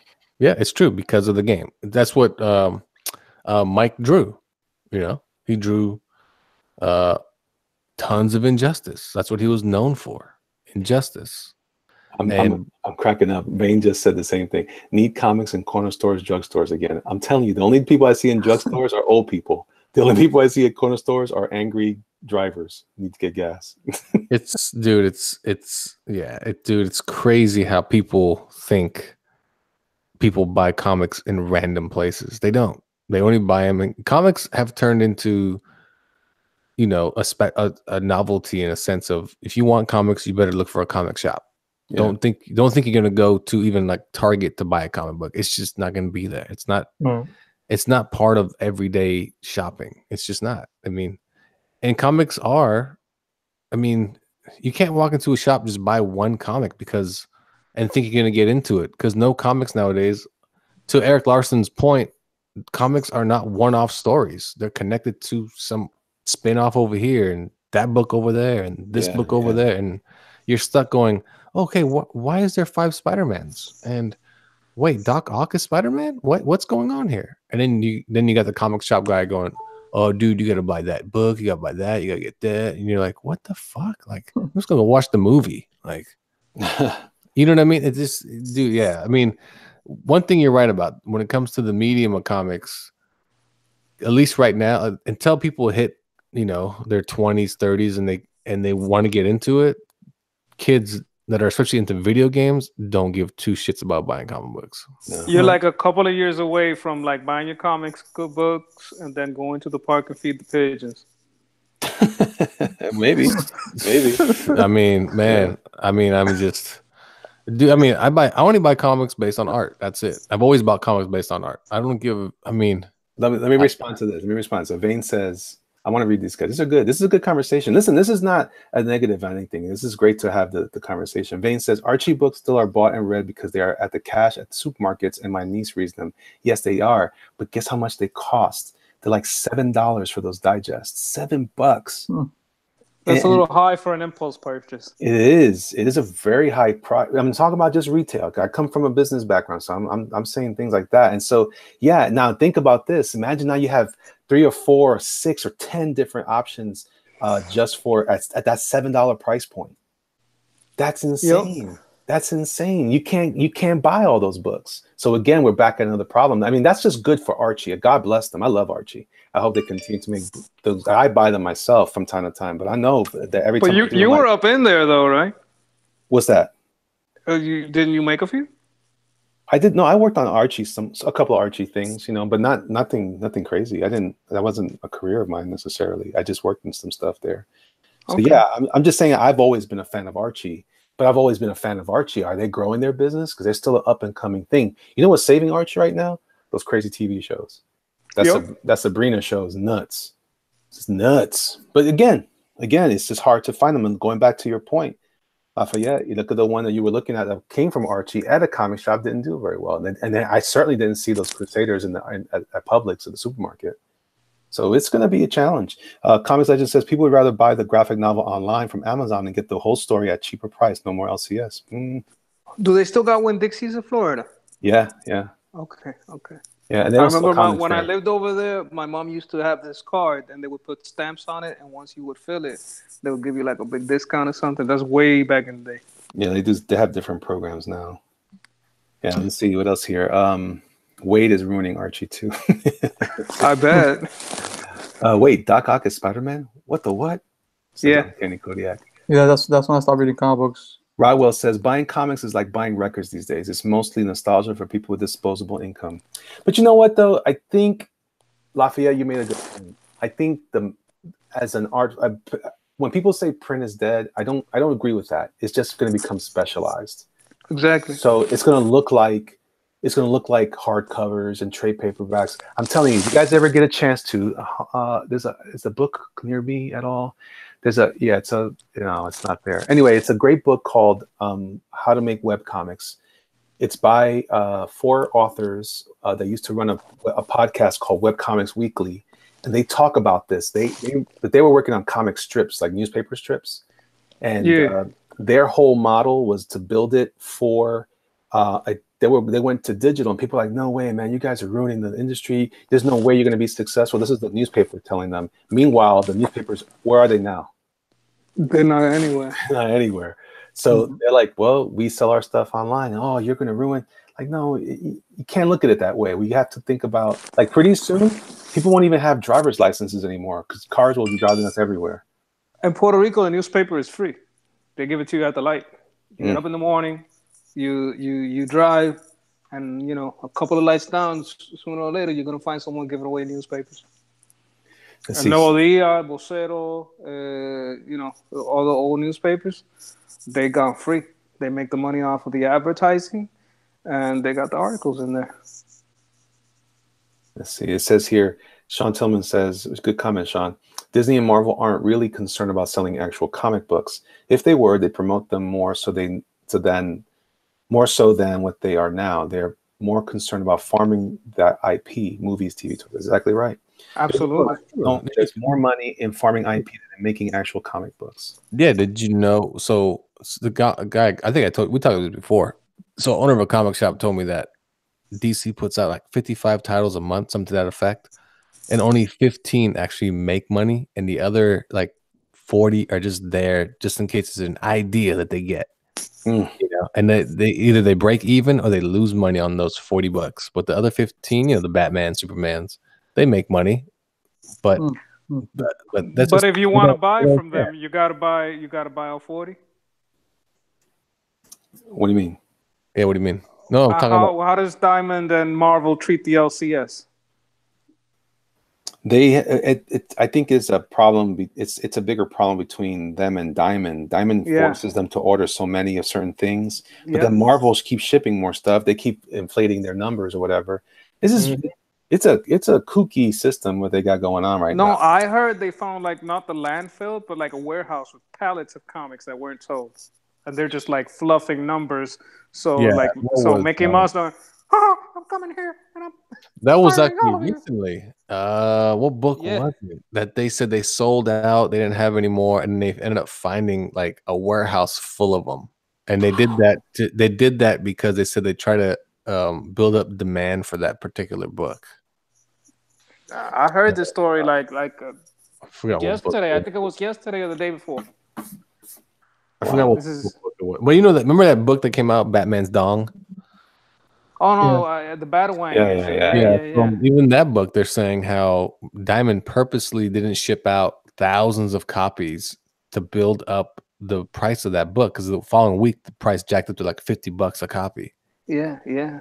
And then they said they held out on it for like 2 weeks. Then they released them again, the first prints, just so people would clamor to go buy it. And then now the price, basically, if you try to sell it, it's just face value now. See, well, and then look at all these comic shops that's still trying to keep. They invested in that. Yeah, Mhm. yeah. They had to have that Battlewang. Now, see, I love what Vane says here. Vane says Busby was saying in Japan, manga is everywhere. If you go to the barber, that racks and racks. But they remember culturally, comics in Japan is a very different thing than comics are. They respect that medium because after World War II, after the bombing of Nagasaki and Hiroshima, they lost all kinds. They lost cinema. They lost all kinds of stuff. So that was a way. If you're interested in this, there's a great backup documentary on, believe it or not, on the Matrix animation DVD has a great behind like extras on that whole subject. Powerful stuff, and you can see that makes tons of sense. That culture that became their entertainment for a very long time, and so they revere it. Same thing in Europe. If you go to Italy or France, they have all kinds of cool comics out there. It's here that what's another name associated with comics but funny books. Like we never took it seriously here because we didn't need to. We ended up with television and movie theaters, and we had the Roaring '20s, and people were just excited about everything. So you know, well, not so much the Roaring '20s, which led to the stock market crash. I'm just saying that in general, though, our culture here in the West, we are not as we're not inclined to that sort of entertainment. We put all of our emphasis. Look how people look at anime. Like people ignore. They always want to make. My friend says this all the time. Why is it they want to keep making these animations into live action movies? Is because here in the West we have this thing. It has to be live action. Like it's not good enough to be an animation. When these animations are incredible, just as they are. Like Akira. I don't want to see a live action Akira. There's no way they're ever going to make an Akira as good as that anime. And not at least not in the next 5 years or so. Just do something else. What are you talking about? Oh, Akira. I thought you were talking about what is it? Attila? What's her name? That battle robot that came out by No. Battle Angel Alita or Alita or something like that. Yeah. Angel, yeah. Oh, Akira, yeah. Oh, that's gonna be so interesting to see live though. I mean, it would be interesting because in the West, that's how we're centered on live action. You know how there's 2 Attack on Titan movies already out, live action? Yeah. And Warner Brothers is making their own. They're like, no, we don't like you Japanese actors and all the other bullshit you got going on. Yeah. We can do it better in America. So they're working on it right now. Well, there you go. But in the end, your book needs to just stick to the way you plan on doing it, and don't worry about drugstores and 7-Elevens. And yeah, dude, Indiegogo, man, all the way. Like you said, pre-sell your book to the fan base you already have, make the money straight direct, ship it, print what you need, ship it out, and if anything, print copies just for cons when you do your shows and so forth, and your local shows, and it'll sell, and just go from there, man. Because I guarantee you sell one push of the book. The people that bought it are going to ask you, where's the second push? You know what I mean? Yeah. Well, that's the hope. That's why it's so important also for us that we are putting out the best product we can put out. That it's not just... Razdoc says that story was on the AVS stream where Zach jumped in about the pallets and the artificial inflation, the price and all that. I think that retail is not going well. This boutique style is a lot better. There's people that look. I'm not even gonna lie. I got into this for the politics. I got into this because I did not like that some people were pushed out of even from the left. Because as far as I know, old boy that was over here with us, Donald, he ain't like a right wing guy at all. But he said the wrong thing, and because of that, they pushed him out. And I didn't like that at all because I don't care. I believe, look, in basically three things. You got your freedom of speech, human right. You got your right to self-defense, human right. Your right to own property, human right. Maybe I would add to that your right to be innocent until proven guilty. That's like my basic, like I would go with those basic three, four things. That's all I believe in. I don't care where you are on the political spectrum, as long as you respect that. These people don't respect that. So since I see these people, like I was in the military, right? In the military, I handle tanks. I handle M16 and A2, M4, all that kind of stuff, right? But those are physical weapons. Okay, it's good that they're there, but there's these spiritual weapons, words, images, right? They reach the heart and soul the way that my weapons, what are they going to do? Fear. And once you lose fear, people are willing to die for what they believe in.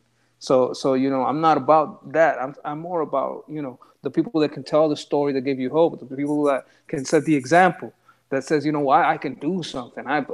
Make you believe. So I back these people in that way.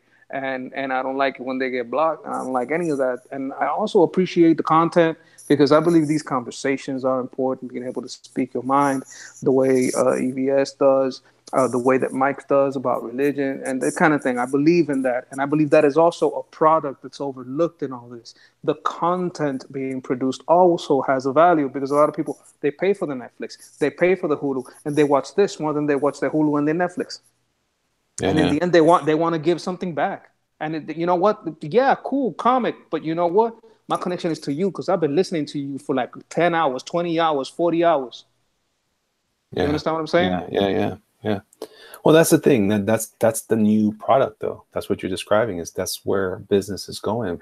It's not a coincidence that the culture is moving this way, say in retail, and at the same time you have a lot of disillusionment, and people are like, hey, I can't trust this person, or I can't trust this news source anymore. And so what's happened is little by little we're shrinking into these little. It's not a good thing necessarily. I think there's a danger in that too, where people don't trust anything. And so it's hard to, sometimes it's because of that, it's hard to have conversations in the first place. But yep. I think in general, though, I think what we have as far as a business is concerned, we have a unique opportunity to say, hey, it's no longer just this that I'm creating that you're buying, you're investing in me. That's why I think a Patreon exists now, which, by the way, I got to get on my Patreon thing. I've been neglecting that for a couple months now, but that's the power of Patreon, is that, hey, I believe in you. And I believe in what you're about. I believe in your mission. I believe in your craft and your honesty and your sincerity, or not, right? Some people love the edginess, of the negativity, and there's one version, and it can be like that. Matthew Gervais says, hey, Elliot, great stream. I'm off to bed, early class tomorrow. Also, stick to what you're doing. I think you're on the right track and agree with you about the future of comics. Well, whether or not it is, I'm looking forward to whatever it is. I'll be prepared one way or the other. Black Russian Bot says, as they say in my line of work, we do personalized service, empathy, and care. Yeah, there you go. Yeah, that's kind of where we're in that realm now, where it's almost like the old days, really, in a way. It's like what people. That's why I love Angie's List. It's about, hey, what do you know about this guy or this gal? Did this plumber do a good job? Okay, cool. You get the credit from the community now. So that's what's exciting about this. You get to really put your money where your mouth is. Like, hey, do you really like my work? Because I hear that all the time. Hey, man, if you make that a print, I'll buy it. Chirp, chirp, chirp, chirp when it's time. Yeah. But now you're like, hey, I really like that. I want to support that. Boom. That's the good deal. Then you're going to get a quality book that's going to me taking my time to draw this nicer, better, versus on a monthly schedule, because I'm trying to get that extra product out for Marvel and DC, just so I can say I work for Marvel and DC. Right. For what? At the end, what do you have? You have this rushed out product. It's going to the store. People are going to crap on all over YouTube or whatever. And that it wasn't as good as it could have been, but you did what you could. Now, through crowdfunding, you're supporting me to make the best product I can make. Yeah, monthly is brutal. I've done it, and it sucks, and you don't get paid very well for it. Here, again, the right marriage between the customer and the producer, and we get to together create something different, and that's a very cool thing. So there's a lot of interesting, scary stuff, I guess, if you're bent that way. But there's also a lot of great positive stuff. We are definitely moving into a great time for original ideas that can actually be produced. Because Marvel and DC will never let Sasquatch guy and soup can ever make it to the shelf. It'll never get there. I mean, some stores buy it, but it's very, very rare, especially with a market that has so few outlets for this product. Razdoc says, I just listened, and Zach said Marvel was dumping tons of product at something called Ollie's Outlet. Yeah, I have something like that here in Tampa. There's have you seen that, Crit? Have you seen that? Ollie's? Yeah. It's actually OLLIES. They also got it in PA. See? Yeah, man. And I've been there and I've seen pallets of DC stuff. Pallets. Jeez. Pallets for like books that were $40 for $2. Crazy. Oh, man. Crazy. Yeah, you can get it. You can get cool stuff if you like that kind of thing. Hoth Rebel says, Ellie Fernandez, I have a random weekend question. Have you heard of a YouTuber called AI Figures? I don't know. He's a Bostonian Puerto Rican hero of mine. He makes dioramas with Marvel Legends. No, I have not heard of that. I should check that out. Yeah. He belongs to a group called Articulated Comic Book Art. Articulated Comic Book Art. Okay. Yeah, check that out. Anyway. Last thoughts, guys? Any last thoughts and last words? I'll give you guys the floor and I'll end it there. No, I'm trying to stay away from the thoughts. Who's that you're drawing? I don't know. We've been talking about superheroes. I kind of like the way he looks, and I don't know why. I was about to actually give it to me. Really? Because he's just a guy with hair and a cape. No. I see. It could be Superman. I see him somewhere. No. I really want that character. I was thinking about it. I was like, man, I hope that's nobody. Well, it's for now. It's somebody. It's going to cost you $1 million. It looks like Adam Warlock. Yeah, kind of. That's who he looks. Yeah. I like that character. When I'm drawing something, people go, "Oh, is that Horsefly and Jingle Jangle?" Like, no, it's just my guy. Oh, no, it's clearly Ghost Rider. No, it's just my guy. No, come on. I'm like, guys, seriously. Yeah, but it looks like the villain from Superman 4. It does, right? Yeah, it does kind of like that. It does look like that guy. It looks like Matthew McConaughey. Oh, yeah. Here. No, but from when he played Jingle Jangle. Yeah, don't have to with him. Let me know. I'll take him off your hands. He's yours. You can have him. Get your official Sasquatch guy and soup can, man. Wait, I gotta write that down. Sasquatch guy. You know what you have to do? You have to draw those two characters now. You just have to. And then the nemesis is Sideswipe. Those are really good. Yeah, the Sideswipe and Carrot Guy or Carrot Man, whatever you call them. Sideswipe and Carrot Man or Carrot Guy. There you go. That's like your Fantastic Four of like just awful. Fantastic. No, the Craptastic Four. Yeah. Craptastic Four. I like that. He said, Razdoc remembered Horsefly and Jingle Jangle. Horsefly. I already promoted it. That's hilarious. Horsefly and Jingle Jangle. I wonder, is Jingle Jangle, is he like Christmas themed? Yeah, he probably can't sneak up on anybody. I know. Horsefly is always pissed off. There's always fly paper everywhere. I told you, stop making that noise. Horsefly is like the abbot to his Costello. All right. Yeah. I mean, what is Soup Can's manpower? You know, Soup Can? Sasquatch guy we get. I mean, he's just wearing like a cosplay. He's not a real Sasquatch. Soup can make you salty. He's a preservative. No? That's why we have Cridious. Get to work. Soup Can. Yeah, you're gonna write him. You're gonna write Soup Can. Yeah. Soup Can. All right, and what was the other one? He can use noodles as whips. Perfect. That is true. He always has the alphabet handy. Hold on. Oh, here we go. He's showing up, Soup Can Man. Okay, here we go. All right. Okay. Oh, snap. Okay. I like what I'm seeing. Warlock and Soup Can Man.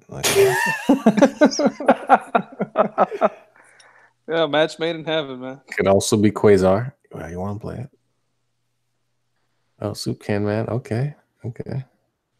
He's got a little. He's got anime hair, Oh, wait, he needs anime hair. Yeah. and then whoosh.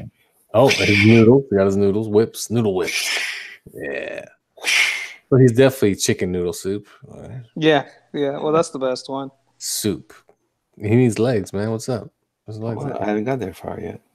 Sheesh. He throws. I don't think soup is a food group. He throws a soup. I don't think soup is a food. He needs to. He's. You know what? You should have made his legs skinnier and him bigger on top. You know what? Soup. Uncanny Kodiak has a good idea. Soup Can Man's a hobo. Wait a minute. Yeah. I mean, that's true, but then every time he walks around, there's change jingling around. No, that's Django Django. That's Well, Django. I know, but if he's a hobo, he has an empty can. And maybe he's both. Maybe he's Jingle Jangle and Soup Can Man. He's oh, in that's both true. books. That is true. Good call on that one. He makes change noise. Hold on. Have you ever made a book that's like a comedy book? Have I? I kind of did. I did. Archie's kind of comedy, or was it more like romance? No, that was more romance. I actually did a. You want to see what I've done for because what I think was kind of comedy was Army of Darkness. Yeah, that's funny. Let me show you that. You guys want to look at that real quick? Yeah. I love Bruce Campbell and Army of Darkness. My final piece of the night. What's that? Serve me up my final piece of the night. So Final piece. All right, let's see. Yeah. I even like Burn Notice, man. I saw every episode like twice. I love Burn Notice. Love it. Me too, man. But you in Florida, I mean, that hits you where you live. Like literally. Kind of does. Let's see. I'm gonna show you. I'm not sure this is gonna work. I'm just gonna do this. I hope I'm not doxing myself. Here we go. Wait, did you put mini manga on a mug? Yeah, it's coming. Oh, It's coming. I see Superman. Yeah. It's coming. This is a prototype of Superman's backwards, but here, let me show you. So, let's see. This is the stuff I did for Dynamite. Pathfinder. Nope. Pathfinder was so mad about that book. Why is that? Why? Oh, dang it. Did Pathfinder not come out? You got a lot of windows open, man. I know, but it's my Mac. My Mac anything. can handle it. Yeah. This was a cover I did for Pathfinder Rune Scars. Oh, that's nice. That looks nice. It was supposed to be like I was trying to do it like a, what do you call it? Almost like a little homage to Mignola. Okay. This, see here, was this anything? Yeah, this was a page I was starting. This is when I quit. I was like, I'm done. I'm not drawing this guy ever again. Jesus. Look at that nonsense. Look at that nonsense. Yeah, it's over the top. And I was supposed to draw that every panel. Lazy. You're lazy. Stupid comics. And then I did this cover for Dynamite. This was Pathfinder, the Tarzan cover. This is the painted colored cover. Okay. That's nice. Yeah. So this guy looked weird. Hey, gibba. Freaky.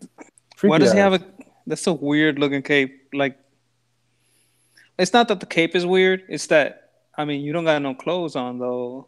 You know why? Because he was created in the 1930s or something like that, and he looked weird. He was already kind of weird. So that was about as masculine as I could make that guy. Let's see. This is the I did this. This is my president cover, our election cover for Army of Darkness. And this is supposed to be Hillary.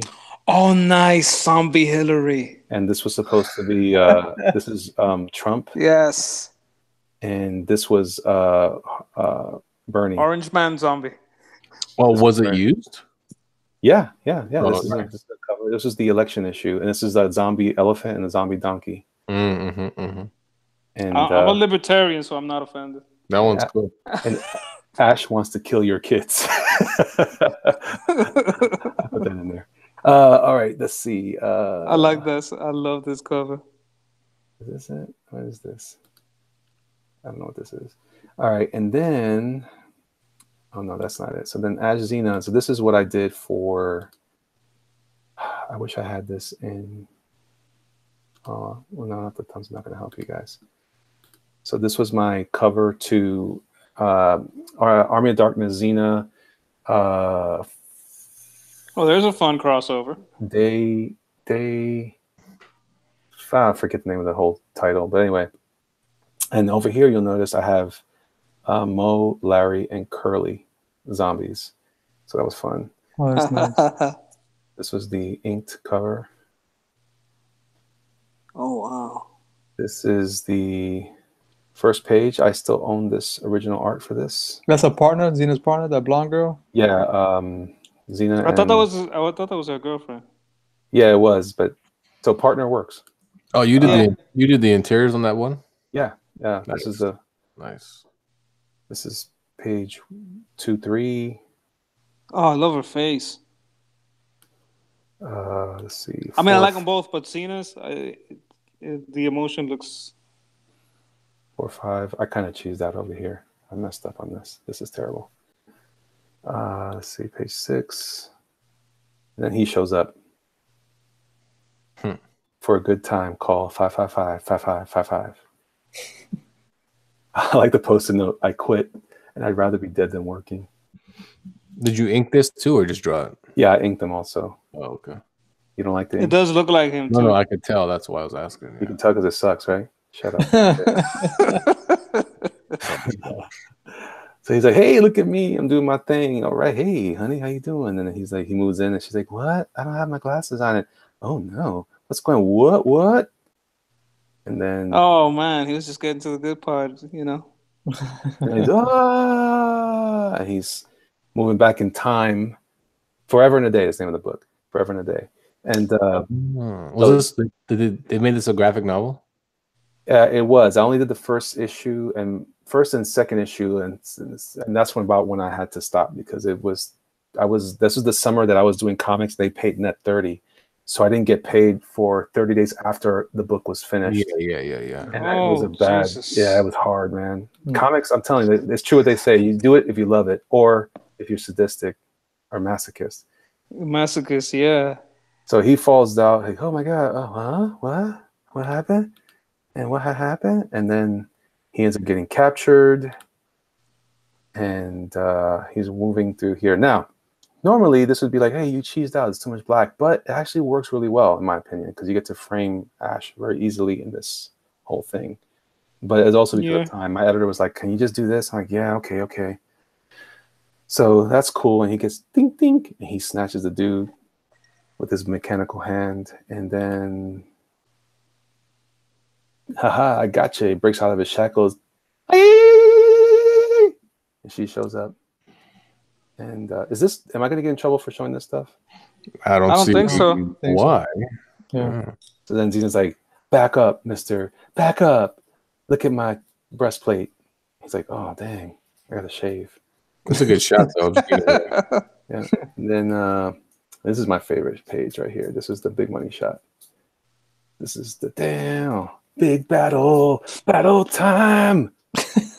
I always wonder where he got gasoline back in those days. I mean, you go to the past, yeah, you got that thing, but once it runs out of gas, you like SOL. You're asking too many questions. I mean, how much did it suck to always drive a chainsaw? Yeah, it did, and I hated it. But oh well. So I was just kind of jamming. This is a fun, and it was a lot of promise. This was not too bad.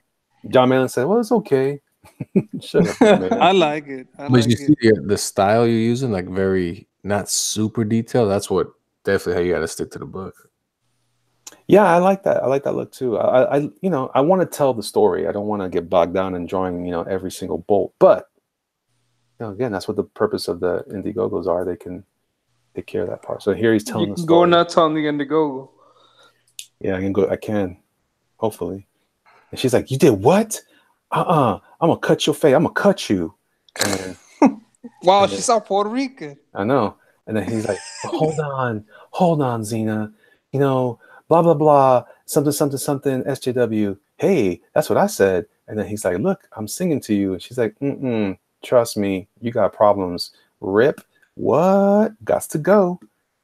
Then he ends up back in his time. I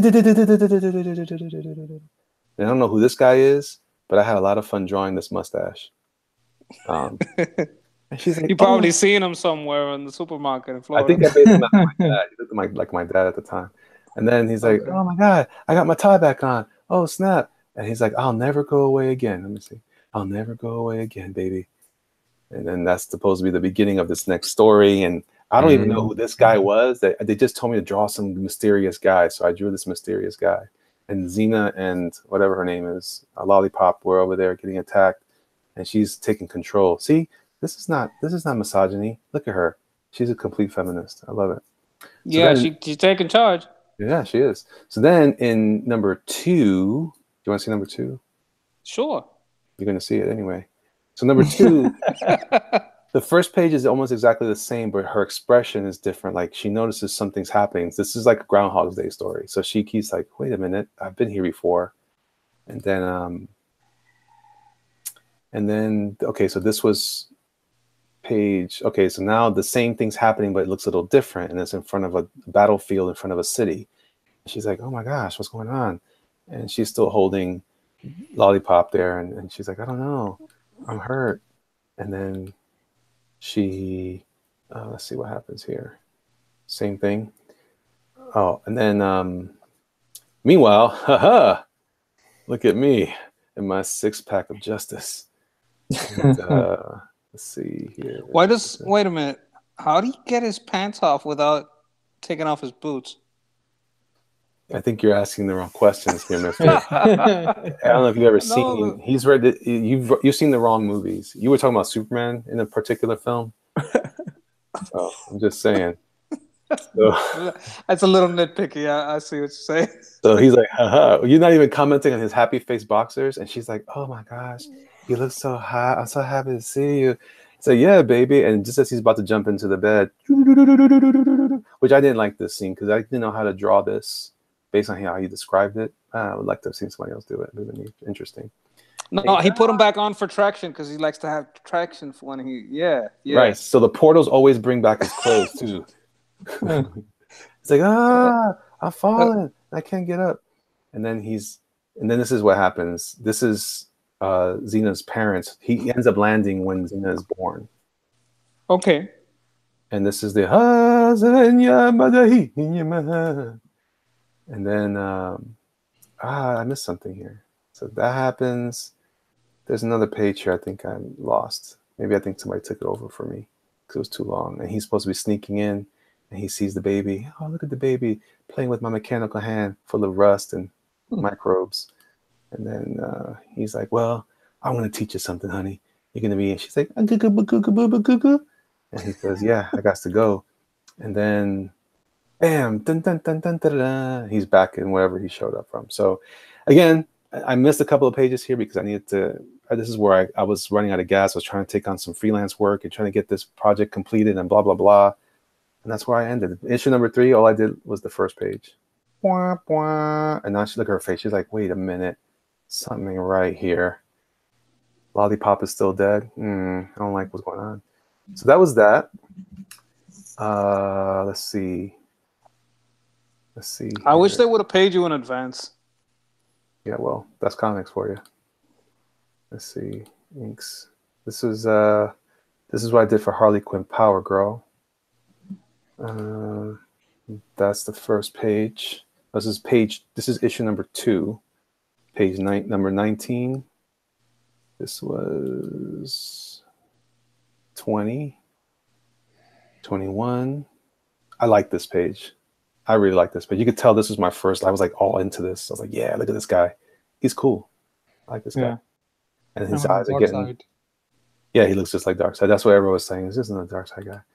And then he's out of the thing. Oh, look at me looking sexy. I'm a sexy beast. And so this is the final. Okay, I see. He seems surprised about it too. Because he was turned into a bad guy in the story. So he's not altogether squared away. And that. And then number 3. I showed this. They didn't offer you more work after this? No. And it got harder to do it because they kept asking me to do stuff on a really strict schedule. And they got very challenging. So I did a few pages here. And she grabs him by his nipple rings.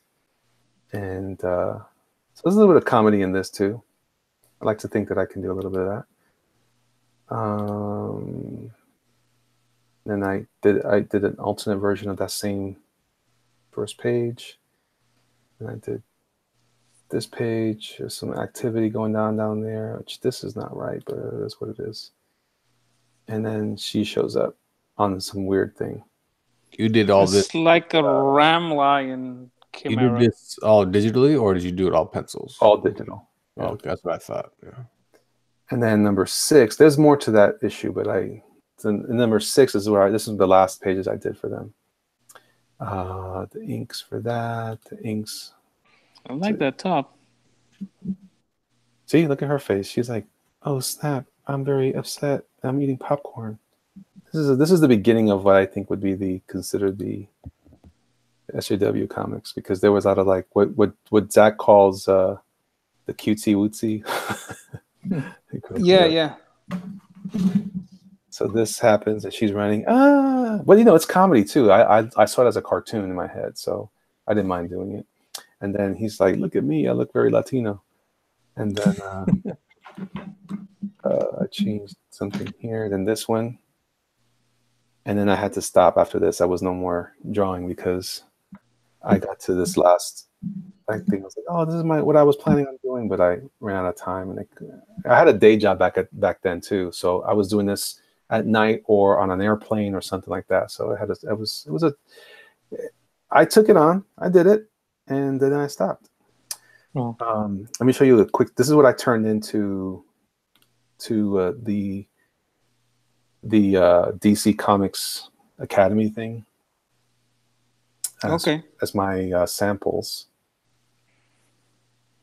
And I thought it was pretty good. Well, that's good. I like that.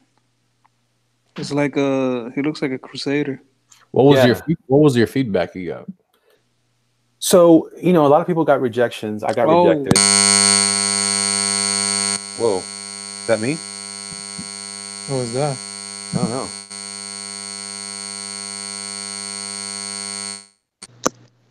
Hello? Hello, can you hear me? Yeah, is that you? Okay, you're good now. Okay. Ooh, that was scary. Yeah. Okay, so what did they say to you now?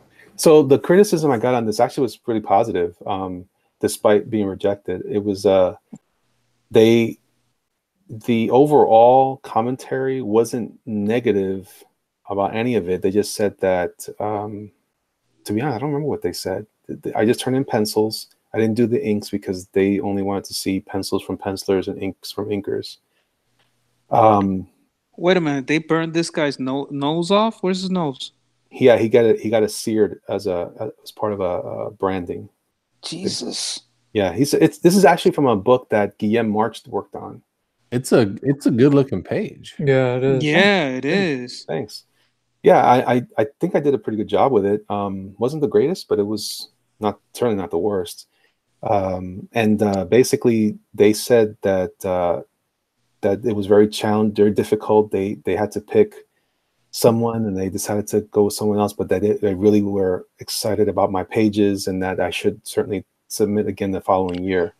Is this like a 3-point perspective? I guess so. Yeah.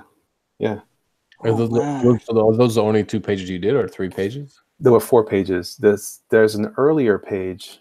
This was the page that preceded the first one that I did, but this was an early sample that I got. I got a sample script. It happened to be that the script was exactly the same script as what they gave us for the samples for the other thing. Okay. So I did this thing. I love this shot right here. I thought this was a cool idea. I love that shot too. The pages look really good. Yeah. Well, DC's lost. Wow. Now I'm going to be working on Soul Diver, and they can proverbially suck it. I mean, because Batman's kind of, probably the book you would, if they said you could choose any book you want, you probably do Batman, right? Mm-hmm. No. I'll work on Soul Diver. Really? I don't have any desire to go work for them anymore. I'm just saying in general, if they said back then, yeah, you can work on, go ahead, it's your choice of book, you'd probably say Batman. I mean, that's what I would assume.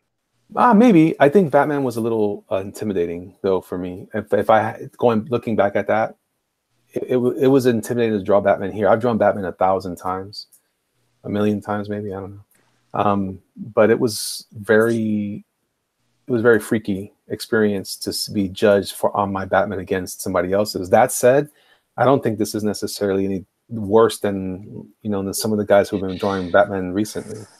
I think you hold your own very well. Thank you, I appreciate that. My humble opinion, just as a customer, I would definitely pay for this. Yeah. Appreciate it. So yeah. You know why I didn't pick you though, right? Why is that? Because you don't got his schlong sticking out. Oh, dang it. Yeah, you gotta, pull. Big Wayne didn't pull out his little Wayne. So I'll show you this. This is the. Let's see if I can show you this here. Lucha. I don't recognize any of this stuff here. I won't talk about it.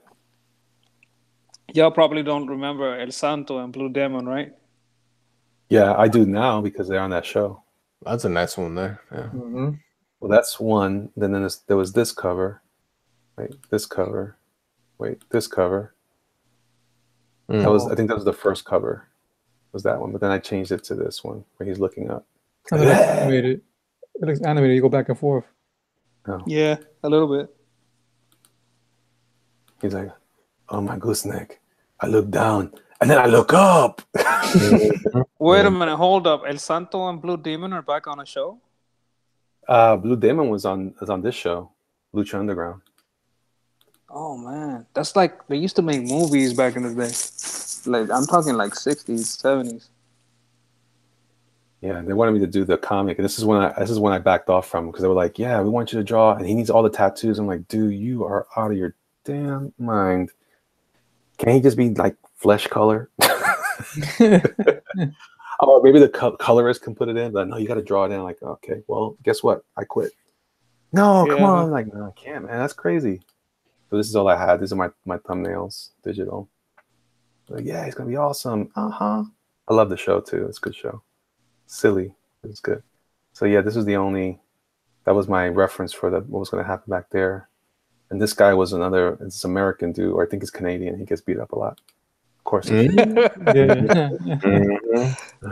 then you don't feel well represented there, Lafayette? Oh, that's fine. This was a cover I did for Archie. This was another cover I did for Wait, Archie. let me guess. That's Jughead, right? Yeah. Oh yeah. And then I did this cover for Archie. That's nice. Thank you very much. And then this was the pages that I did for them. This is pretty drawn out, but I'll try to make it quick for you guys. Everybody's like, "Dude, it's like 5 a.m. Can you stop now?" It is? I'm good. No, it's 3:25 right now. Okay. That was page 1. And so Archie's remembering stuff that happened in the old days when they were just young teens. And he gets a brain freeze from the ice cream, and he walks away. Ding, ding, ding, ding. He walks onto the construction site to work with his dad. And then version 1 happens. They said over the summer he kept working out. This is almost like an old, I don't know what to call it, like an old comic thing. And he starts pulling bags and dropping cement, and he's all embarrassed, and he's working it. It's like a Rocky montage. Yeah, like the montage. Way out. The girl's like, "Oh my gosh!" But he's super buff. I said, "No, he's too buff," so I had to change it. And I did. I think that was a change. And I did a version 3 where he was a lot skinnier because the actor didn't look like that. So okay, well, déjame quieto entonces. Leave me alone. Maybe he should pump some iron. Well, how about that? Well, this was the original version of this because I didn't know that Matt Perry was going to play his father. So then I did this. I just made it look like Matt Perry, sort of. Oh, so this is tied into the show. Yeah. This is the prequel to the first episode. Yeah. Gotcha. And did you see the show? Yeah, I used to watch it for like the first season, but it was yeah.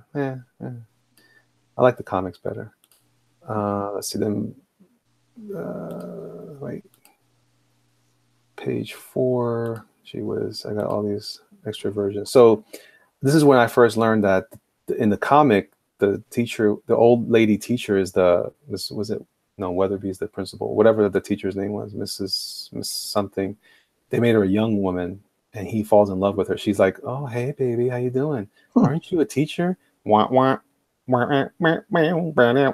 Like, Got it oh, made, snap. got it made, Uh-huh. got it made. Hot for I'm teacher. hot for teacher. So I think took a couple of evolutions. There's a version 2 and a version 3. Not sure what the differences are. It doesn't matter now. I may have added more rain or something. And then, so then he goes to the The place. chat is saying you tell stories like the guy from Ant-Man. What happened was, so then he shows up. It's like, oh snap! There goes Jughead looking at his cherry apple pie, and he's like, hey, what's going on, Jugs? Say, hey, what's going on, man? Hey, can I sit here? Yeah, man. Look, I'm eating a cheeseburger, and my mouth is full of mush. And then a cool little vignette thing right here. I thought that was a pretty fun little way to do that. And then he's like, all right, man, I got you next time. Laters. But then, dun dun dun, same panel. Then he's hanging out with the teacher again. They're holding hands. Everything's getting all lovely. Hey, baby, how you doing? I like that face. And so he starts looking at her, but he's looking at her. Her lips are getting all mushy. He's like, oh, my lips. Want your lips. And then he's faint out for her. So the next time they see them, wait a minute, did we get this far already? They get caught? No, so they're on the side of the river, and I didn't do a very good river there, but anyway, Riverdale, and they can do whatever. So he's like, maybe we shouldn't be doing this. I don't know, because he was supposed to go hang out with Jughead on this day. This was like the 4th of July weekend. Okay. And so he was supposed to hang out with him. He's like, I left Jughead alone. He's my man friend, and he's not here. So she's like, don't worry about him. Look at me and smooch. And then, bam, this big gunshot happens. Like, what? And then they go, oh my gosh, I can't believe it. I can't believe it. They run into the car. They start driving across the bridge. And like, what's going on over there? And there it is. There's Cherry, whatever her name was. Her brother had been killed. No, what's going on? And she's like, we can't do this anymore. And he's like, but I don't understand. Got it made. And she's like, yeah. And she said, I got to go. I'm like, all right, heifer. So then now, he's hanging out with Jughead. And Jughead said, like, I know you were supposed to come out with me. It's like, what are you talking about? Just want a cheeseburger. Tell me the truth, Archie. All right, fine, you lying bastard. And he walks away. He's like, Archie. What's going on with this note? Well, he's writing a song. Okay. 3,000 miles through the sky, your voice is just a distant sigh. I realize now I'm flying blind, patiently waiting for a sign. He's so emo. It's like my son. Right? That's very emo. So then he's like, oh my gosh, this is crazy. I can't believe it. What's happening to my life? And then Dad shows up. It's like, hey man, those flats. He goes, hey man, I heard your record's going. Yeah, Dad, I'm feeling very emo. All right, be cool, dog. And he's like, wait a minute, Betty. Hey, let me touch your booty. And that's how my story ended. Dun, dun, dun. Yeah, I like it. It's great. That was convincing. That's wonderful. That's you do sound like that guy in Ant-Man. No, I don't care. It's no hey so man, I had to know what happened. I mean, I'm like, what's happened with this gunshot? Who died? Why is Jughead blaming this guy? Was the guy who died a friend that they were supposed to meet with? No, he was supposed to hang out with Jughead on the 4th of July. They're going to go camping together like the old times. You had to read the story. Okay. And then he's like, oh no, my God, I can't do it. And he's like, oh, I'm trying to hang out with a girl. I mean, honestly, are you going to hang out with the hot Miss Grundy? Like super hot Miss Grundy? Or are you going to hang out with the dude that wears a crown for a hat? Come on. Seriously. There's no way I'm going to hang out with a dude if I can hang out with a babe. And there is no friend that could call themselves a true friend that would expect that. Right. See, there you go. So anyway, that was my story. That was my.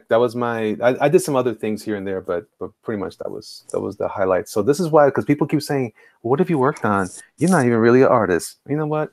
Shut your mouth. There you go. Bam. Take that, Lafayette.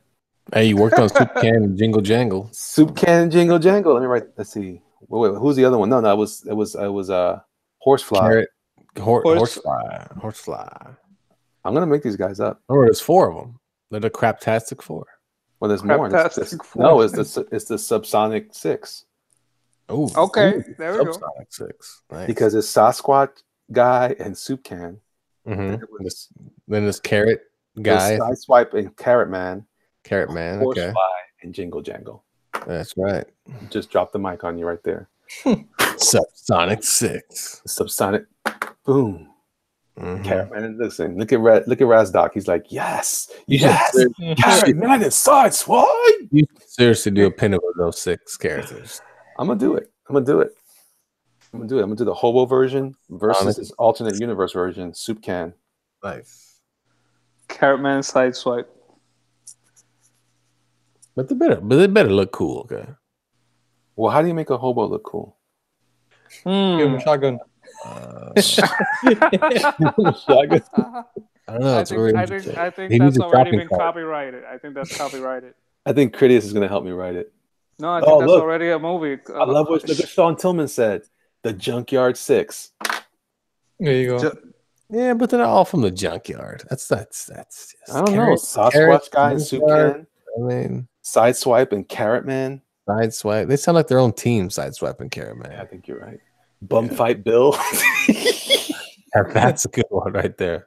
Bum Bill. Why don't we just call him Doug Tenaple? Bum Fight Bill. Doug Tenaple is my hobo. Poor guy. I love Doug. Serious beard and cigs.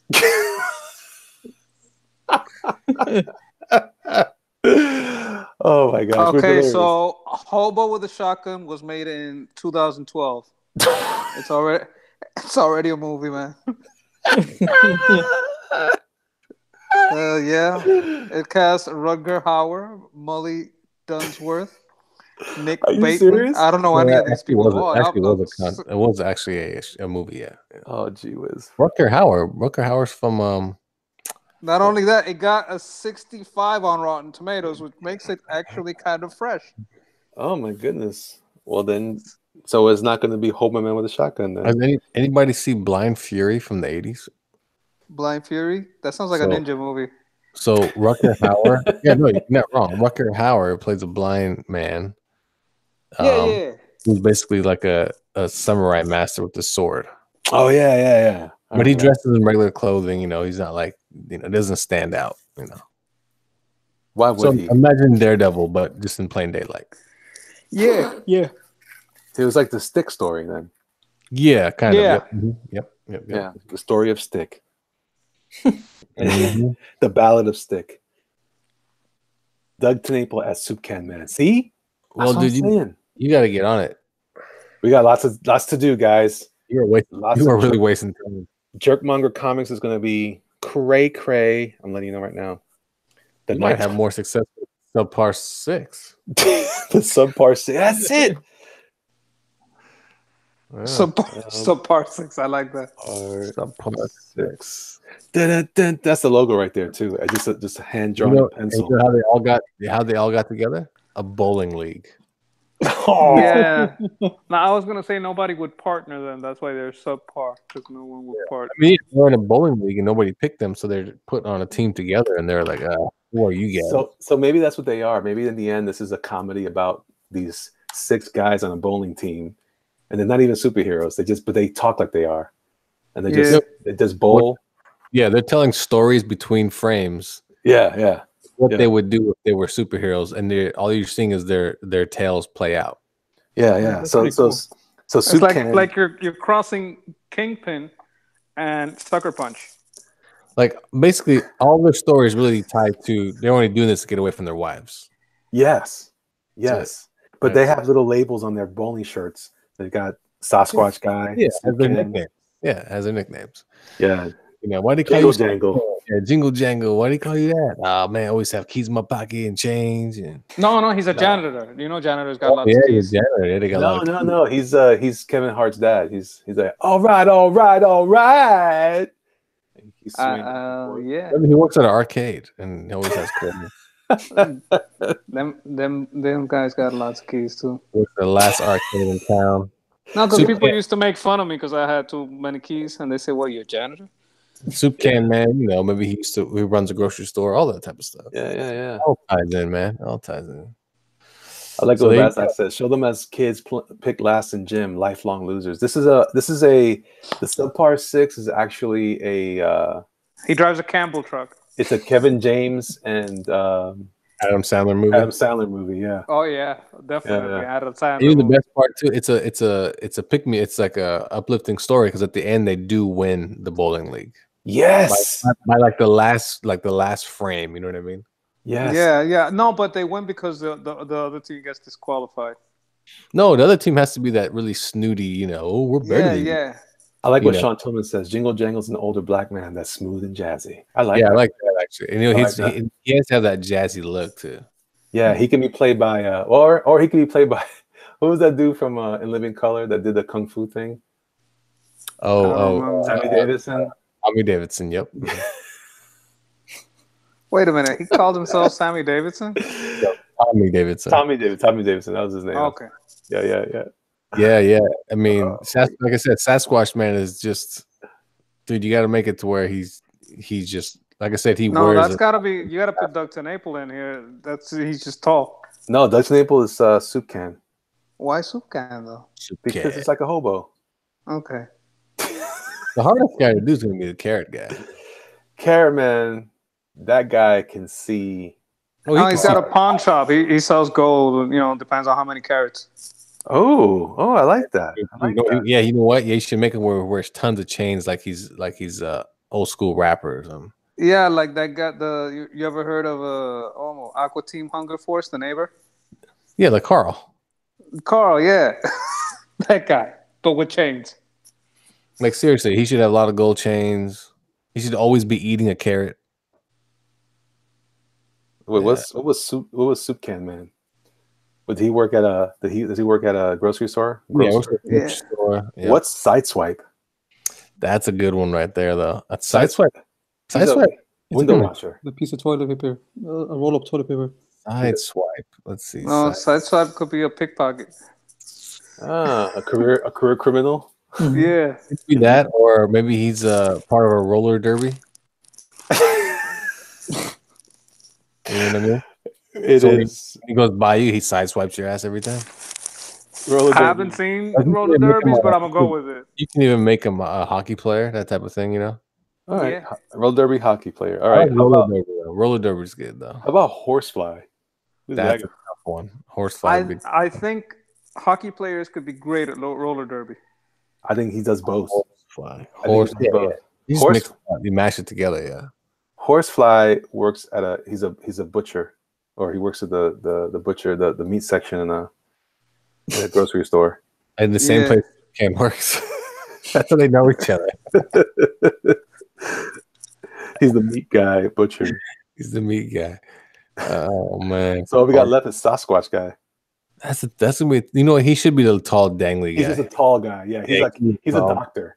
With that guy you drew right there with the beard and the long hair. That's him.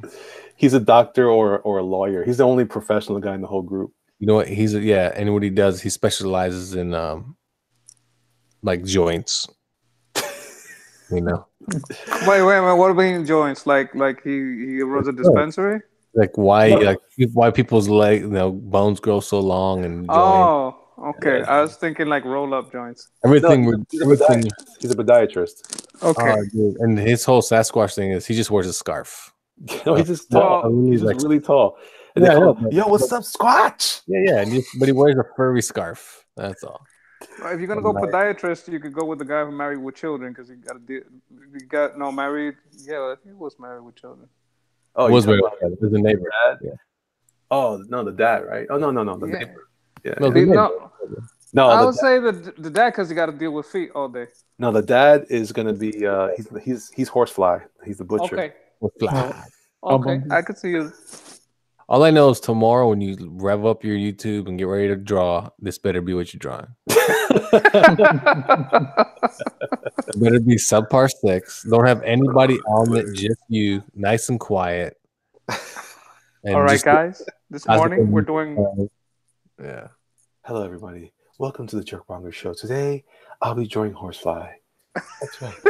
Horsefly. Oh, that's just Horsefly. They're drawing everyone. Jeez. Oh, I got to take my time, man. This is quality. No, you're gonna do like a cover, like someone said, "Hey, subpar due next week. I need a cover right away." Like, oh shit, no, damn it.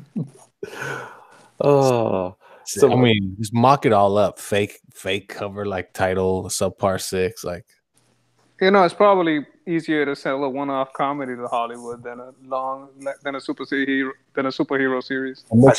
I think Carrot Man's the guy from the Return of the Nerds or the Revenge of the Nerds. Which guy though? Booger. Yeah. He's Booger.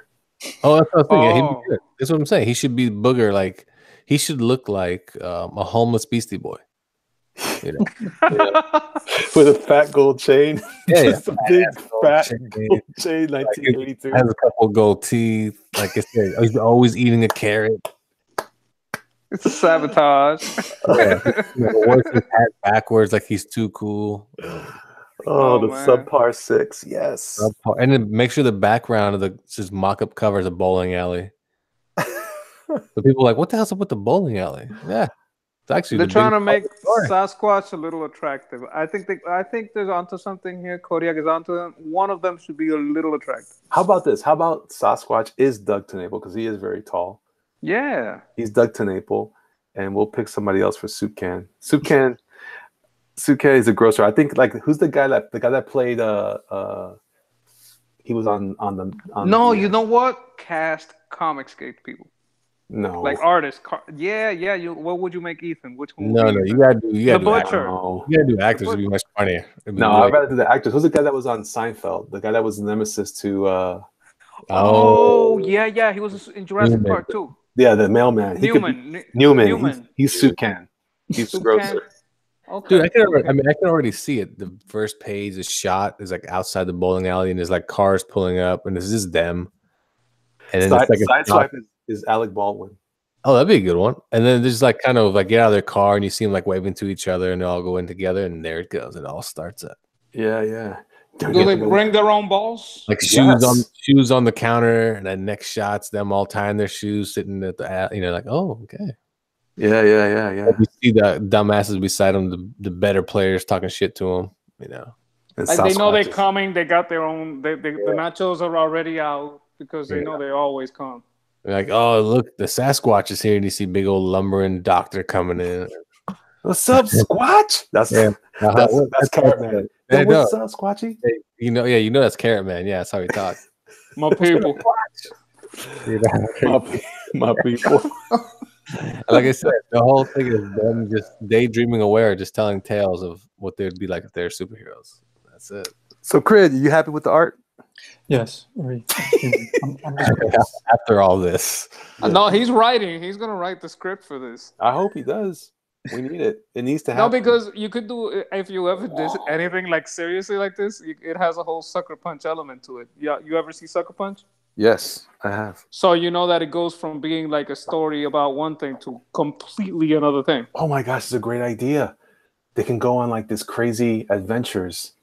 Oh my gosh, I love that idea, Sketch.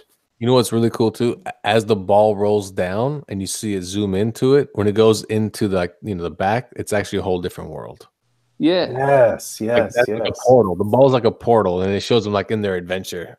And then when it comes back out of the gutter, that's when they start bowling again.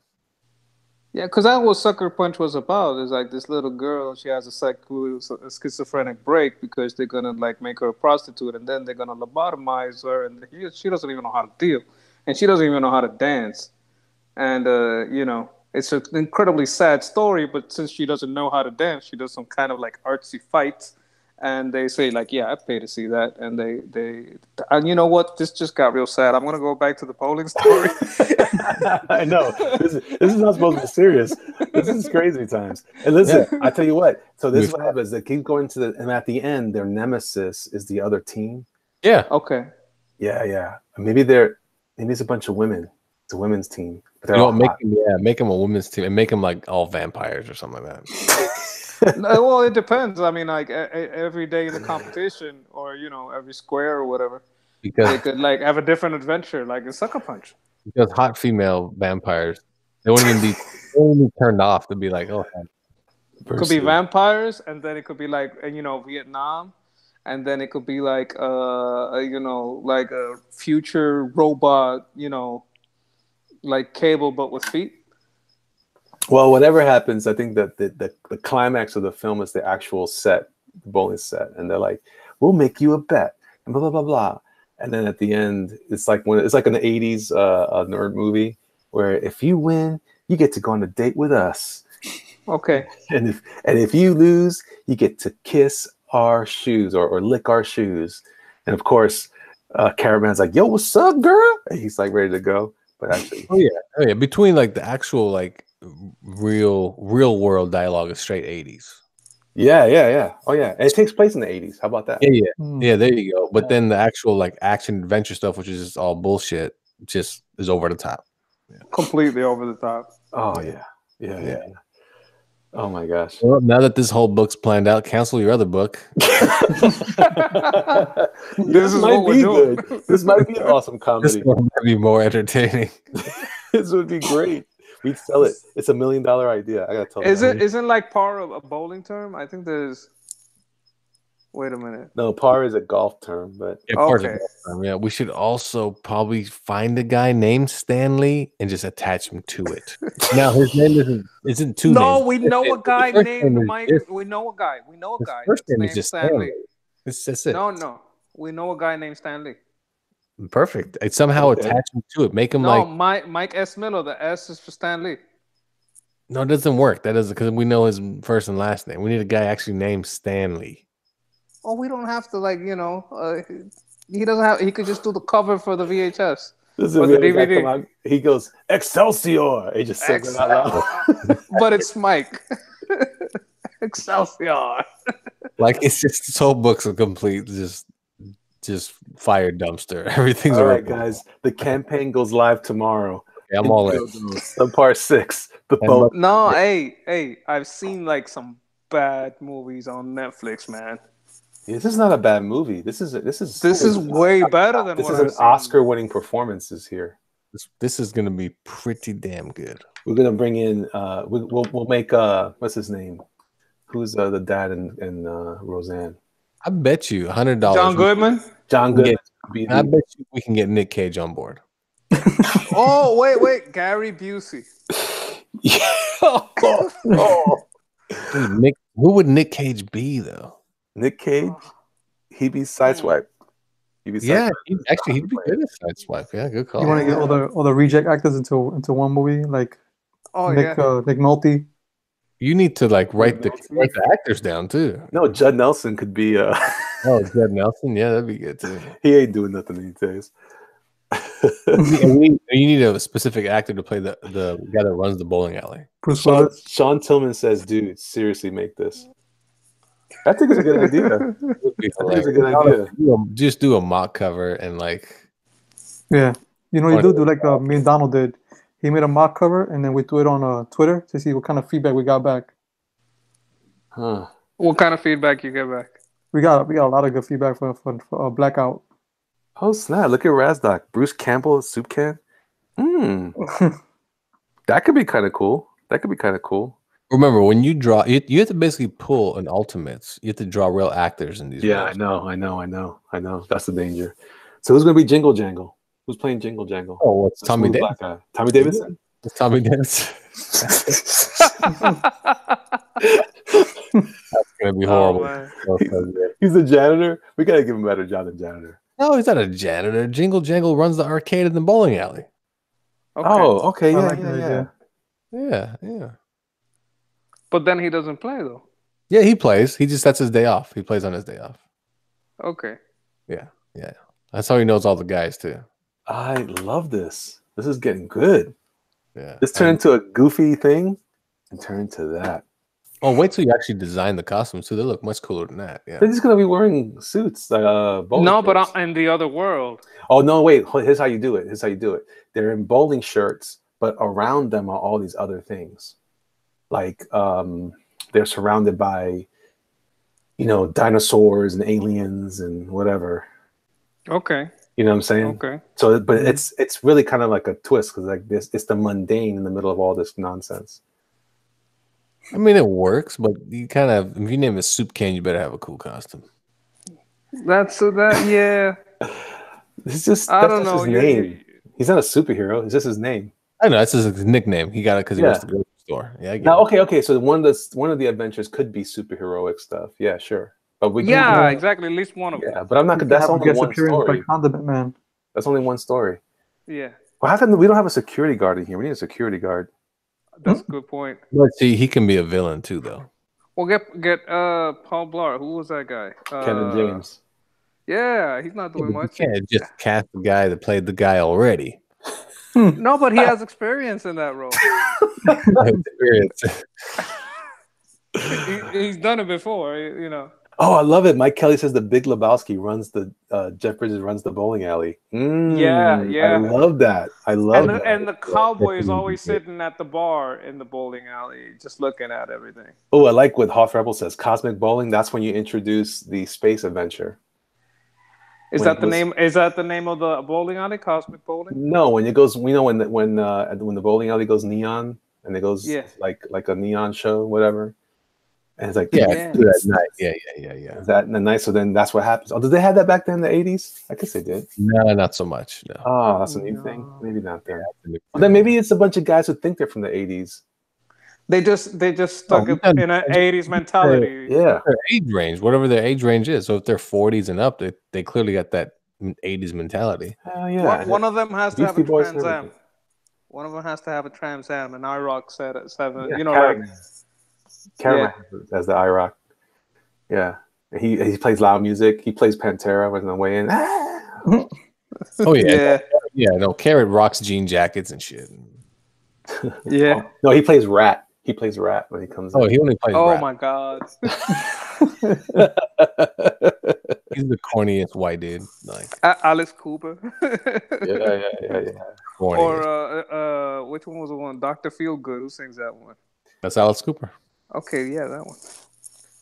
So that's what they are. So each story, each event takes place. We're doing the whole plot right here. So the whole thing is that they get together to bowl, things get weird, and then they go back home to their normal lives. And then of course one of them calls the other, hey man, we gotta do this. And then some other stuff happens. They get involved in some other shenanigans, and then they come back again to the bowling alley. Maybe it's like a 3-act thing. Maybe there's 3 events, and at the very end, this is like we're gonna end up getting they're gonna get the girls, the ladies. These are all like hot, like 20-year-old, like, hey gentlemen, blah blah blah blah. And most of the guys are divorced or they're never married, and they're just a bunch of losers. Like the doctor is the only good-looking guy, right? But he's a loser. He's like, yeah, my wife left me, blah blah blah. No, he's like a doctor and he makes good money, but it's all going to alimony. Yeah, there you go. So now he can't do nothing. He's like, oh, whatever. I got alimony and child support, and then but all these hot women like, yeah, where is it? Back then feel good. She's my cherry pie. And everybody's like, oh. Yeah. Good times. You gotta think about it like dusk till dawn, when it seems everything's normal and then shit just hits the fan. Boy, like you said, when the ball rolls into the hole, exactly. And it blacks out, it widens up back into the thing. Like, oh yeah, and it has to relate to something that was happening in the scene before, so that they're like, you know. Do you end it on a cliffhanger or no? No, dude, it ends. It's a movie. Okay. Yeah, it's a movie. It's literally a 3-part act. I mean, that's it. It's just a movie. Yeah, and then that's perfect. Yeah, like at the end scene when all the chicks want to like, they think, oh, they're super hot, they want to get with us. The lights turn off, and when they turn back on, they're all vampires. Like, what the fuck? That's a cliffhanger. They start throwing balls at them, and shit just goes nuts. Oh, Jack Black could be one of them too. Oh, yeah, Jack Black would be great at Soup Can. Yes. Yes, he's our guy. He's Soup Can. Yeah, he has a home coat. He has to part his hair and everything just to look professional, and so that longish hair. Yeah. Yes. Oh man, this is good. This is really good. All right, tomorrow I better wake up to this shit. All right, well, you're gonna help me write it, so shut your mouth. All right, gentlemen, it's great to talk to you guys. Those of you in the chat, thanks for hanging out with us. We got 50 likes in this thing. I appreciate it. And 1 dislike. You know what? That's okay. I can live with that. But for those of you who stuck out with us, we appreciate you hanging out. We were 5 hours deep into this. You owe me a lot of money, Cridious. They probably disliked it because when I got Hey, but seriously, you guys, I appreciate you gentlemen for hanging out with me as well. It was a fun time. It was a great time to get some work done and also plan something potentially interesting. Yeah, You never know. appreciate it. I kind of like this. So dang it, just popped in. Sorry, Chris. It's breakfast time for you now, brother. But for us, it's baby time. Got the sleeps. Yep. Uncanny Kodak. Sorry, I disliked it. Oh, Bear. I gotta bring you on, brother. I gotta bring you on next time. All right, folks. We appreciate you guys so much. Thanks for hanging out with us. You guys have a great night. Rest. Those of you waking up, going to work, have a great day at work. God bless you guys. Peace out. Don't drive drunk. Wear your seatbelt. Use safe sex, and do all the good stuff that people want to do, and none of the bad stuff, because your life matters. Bye.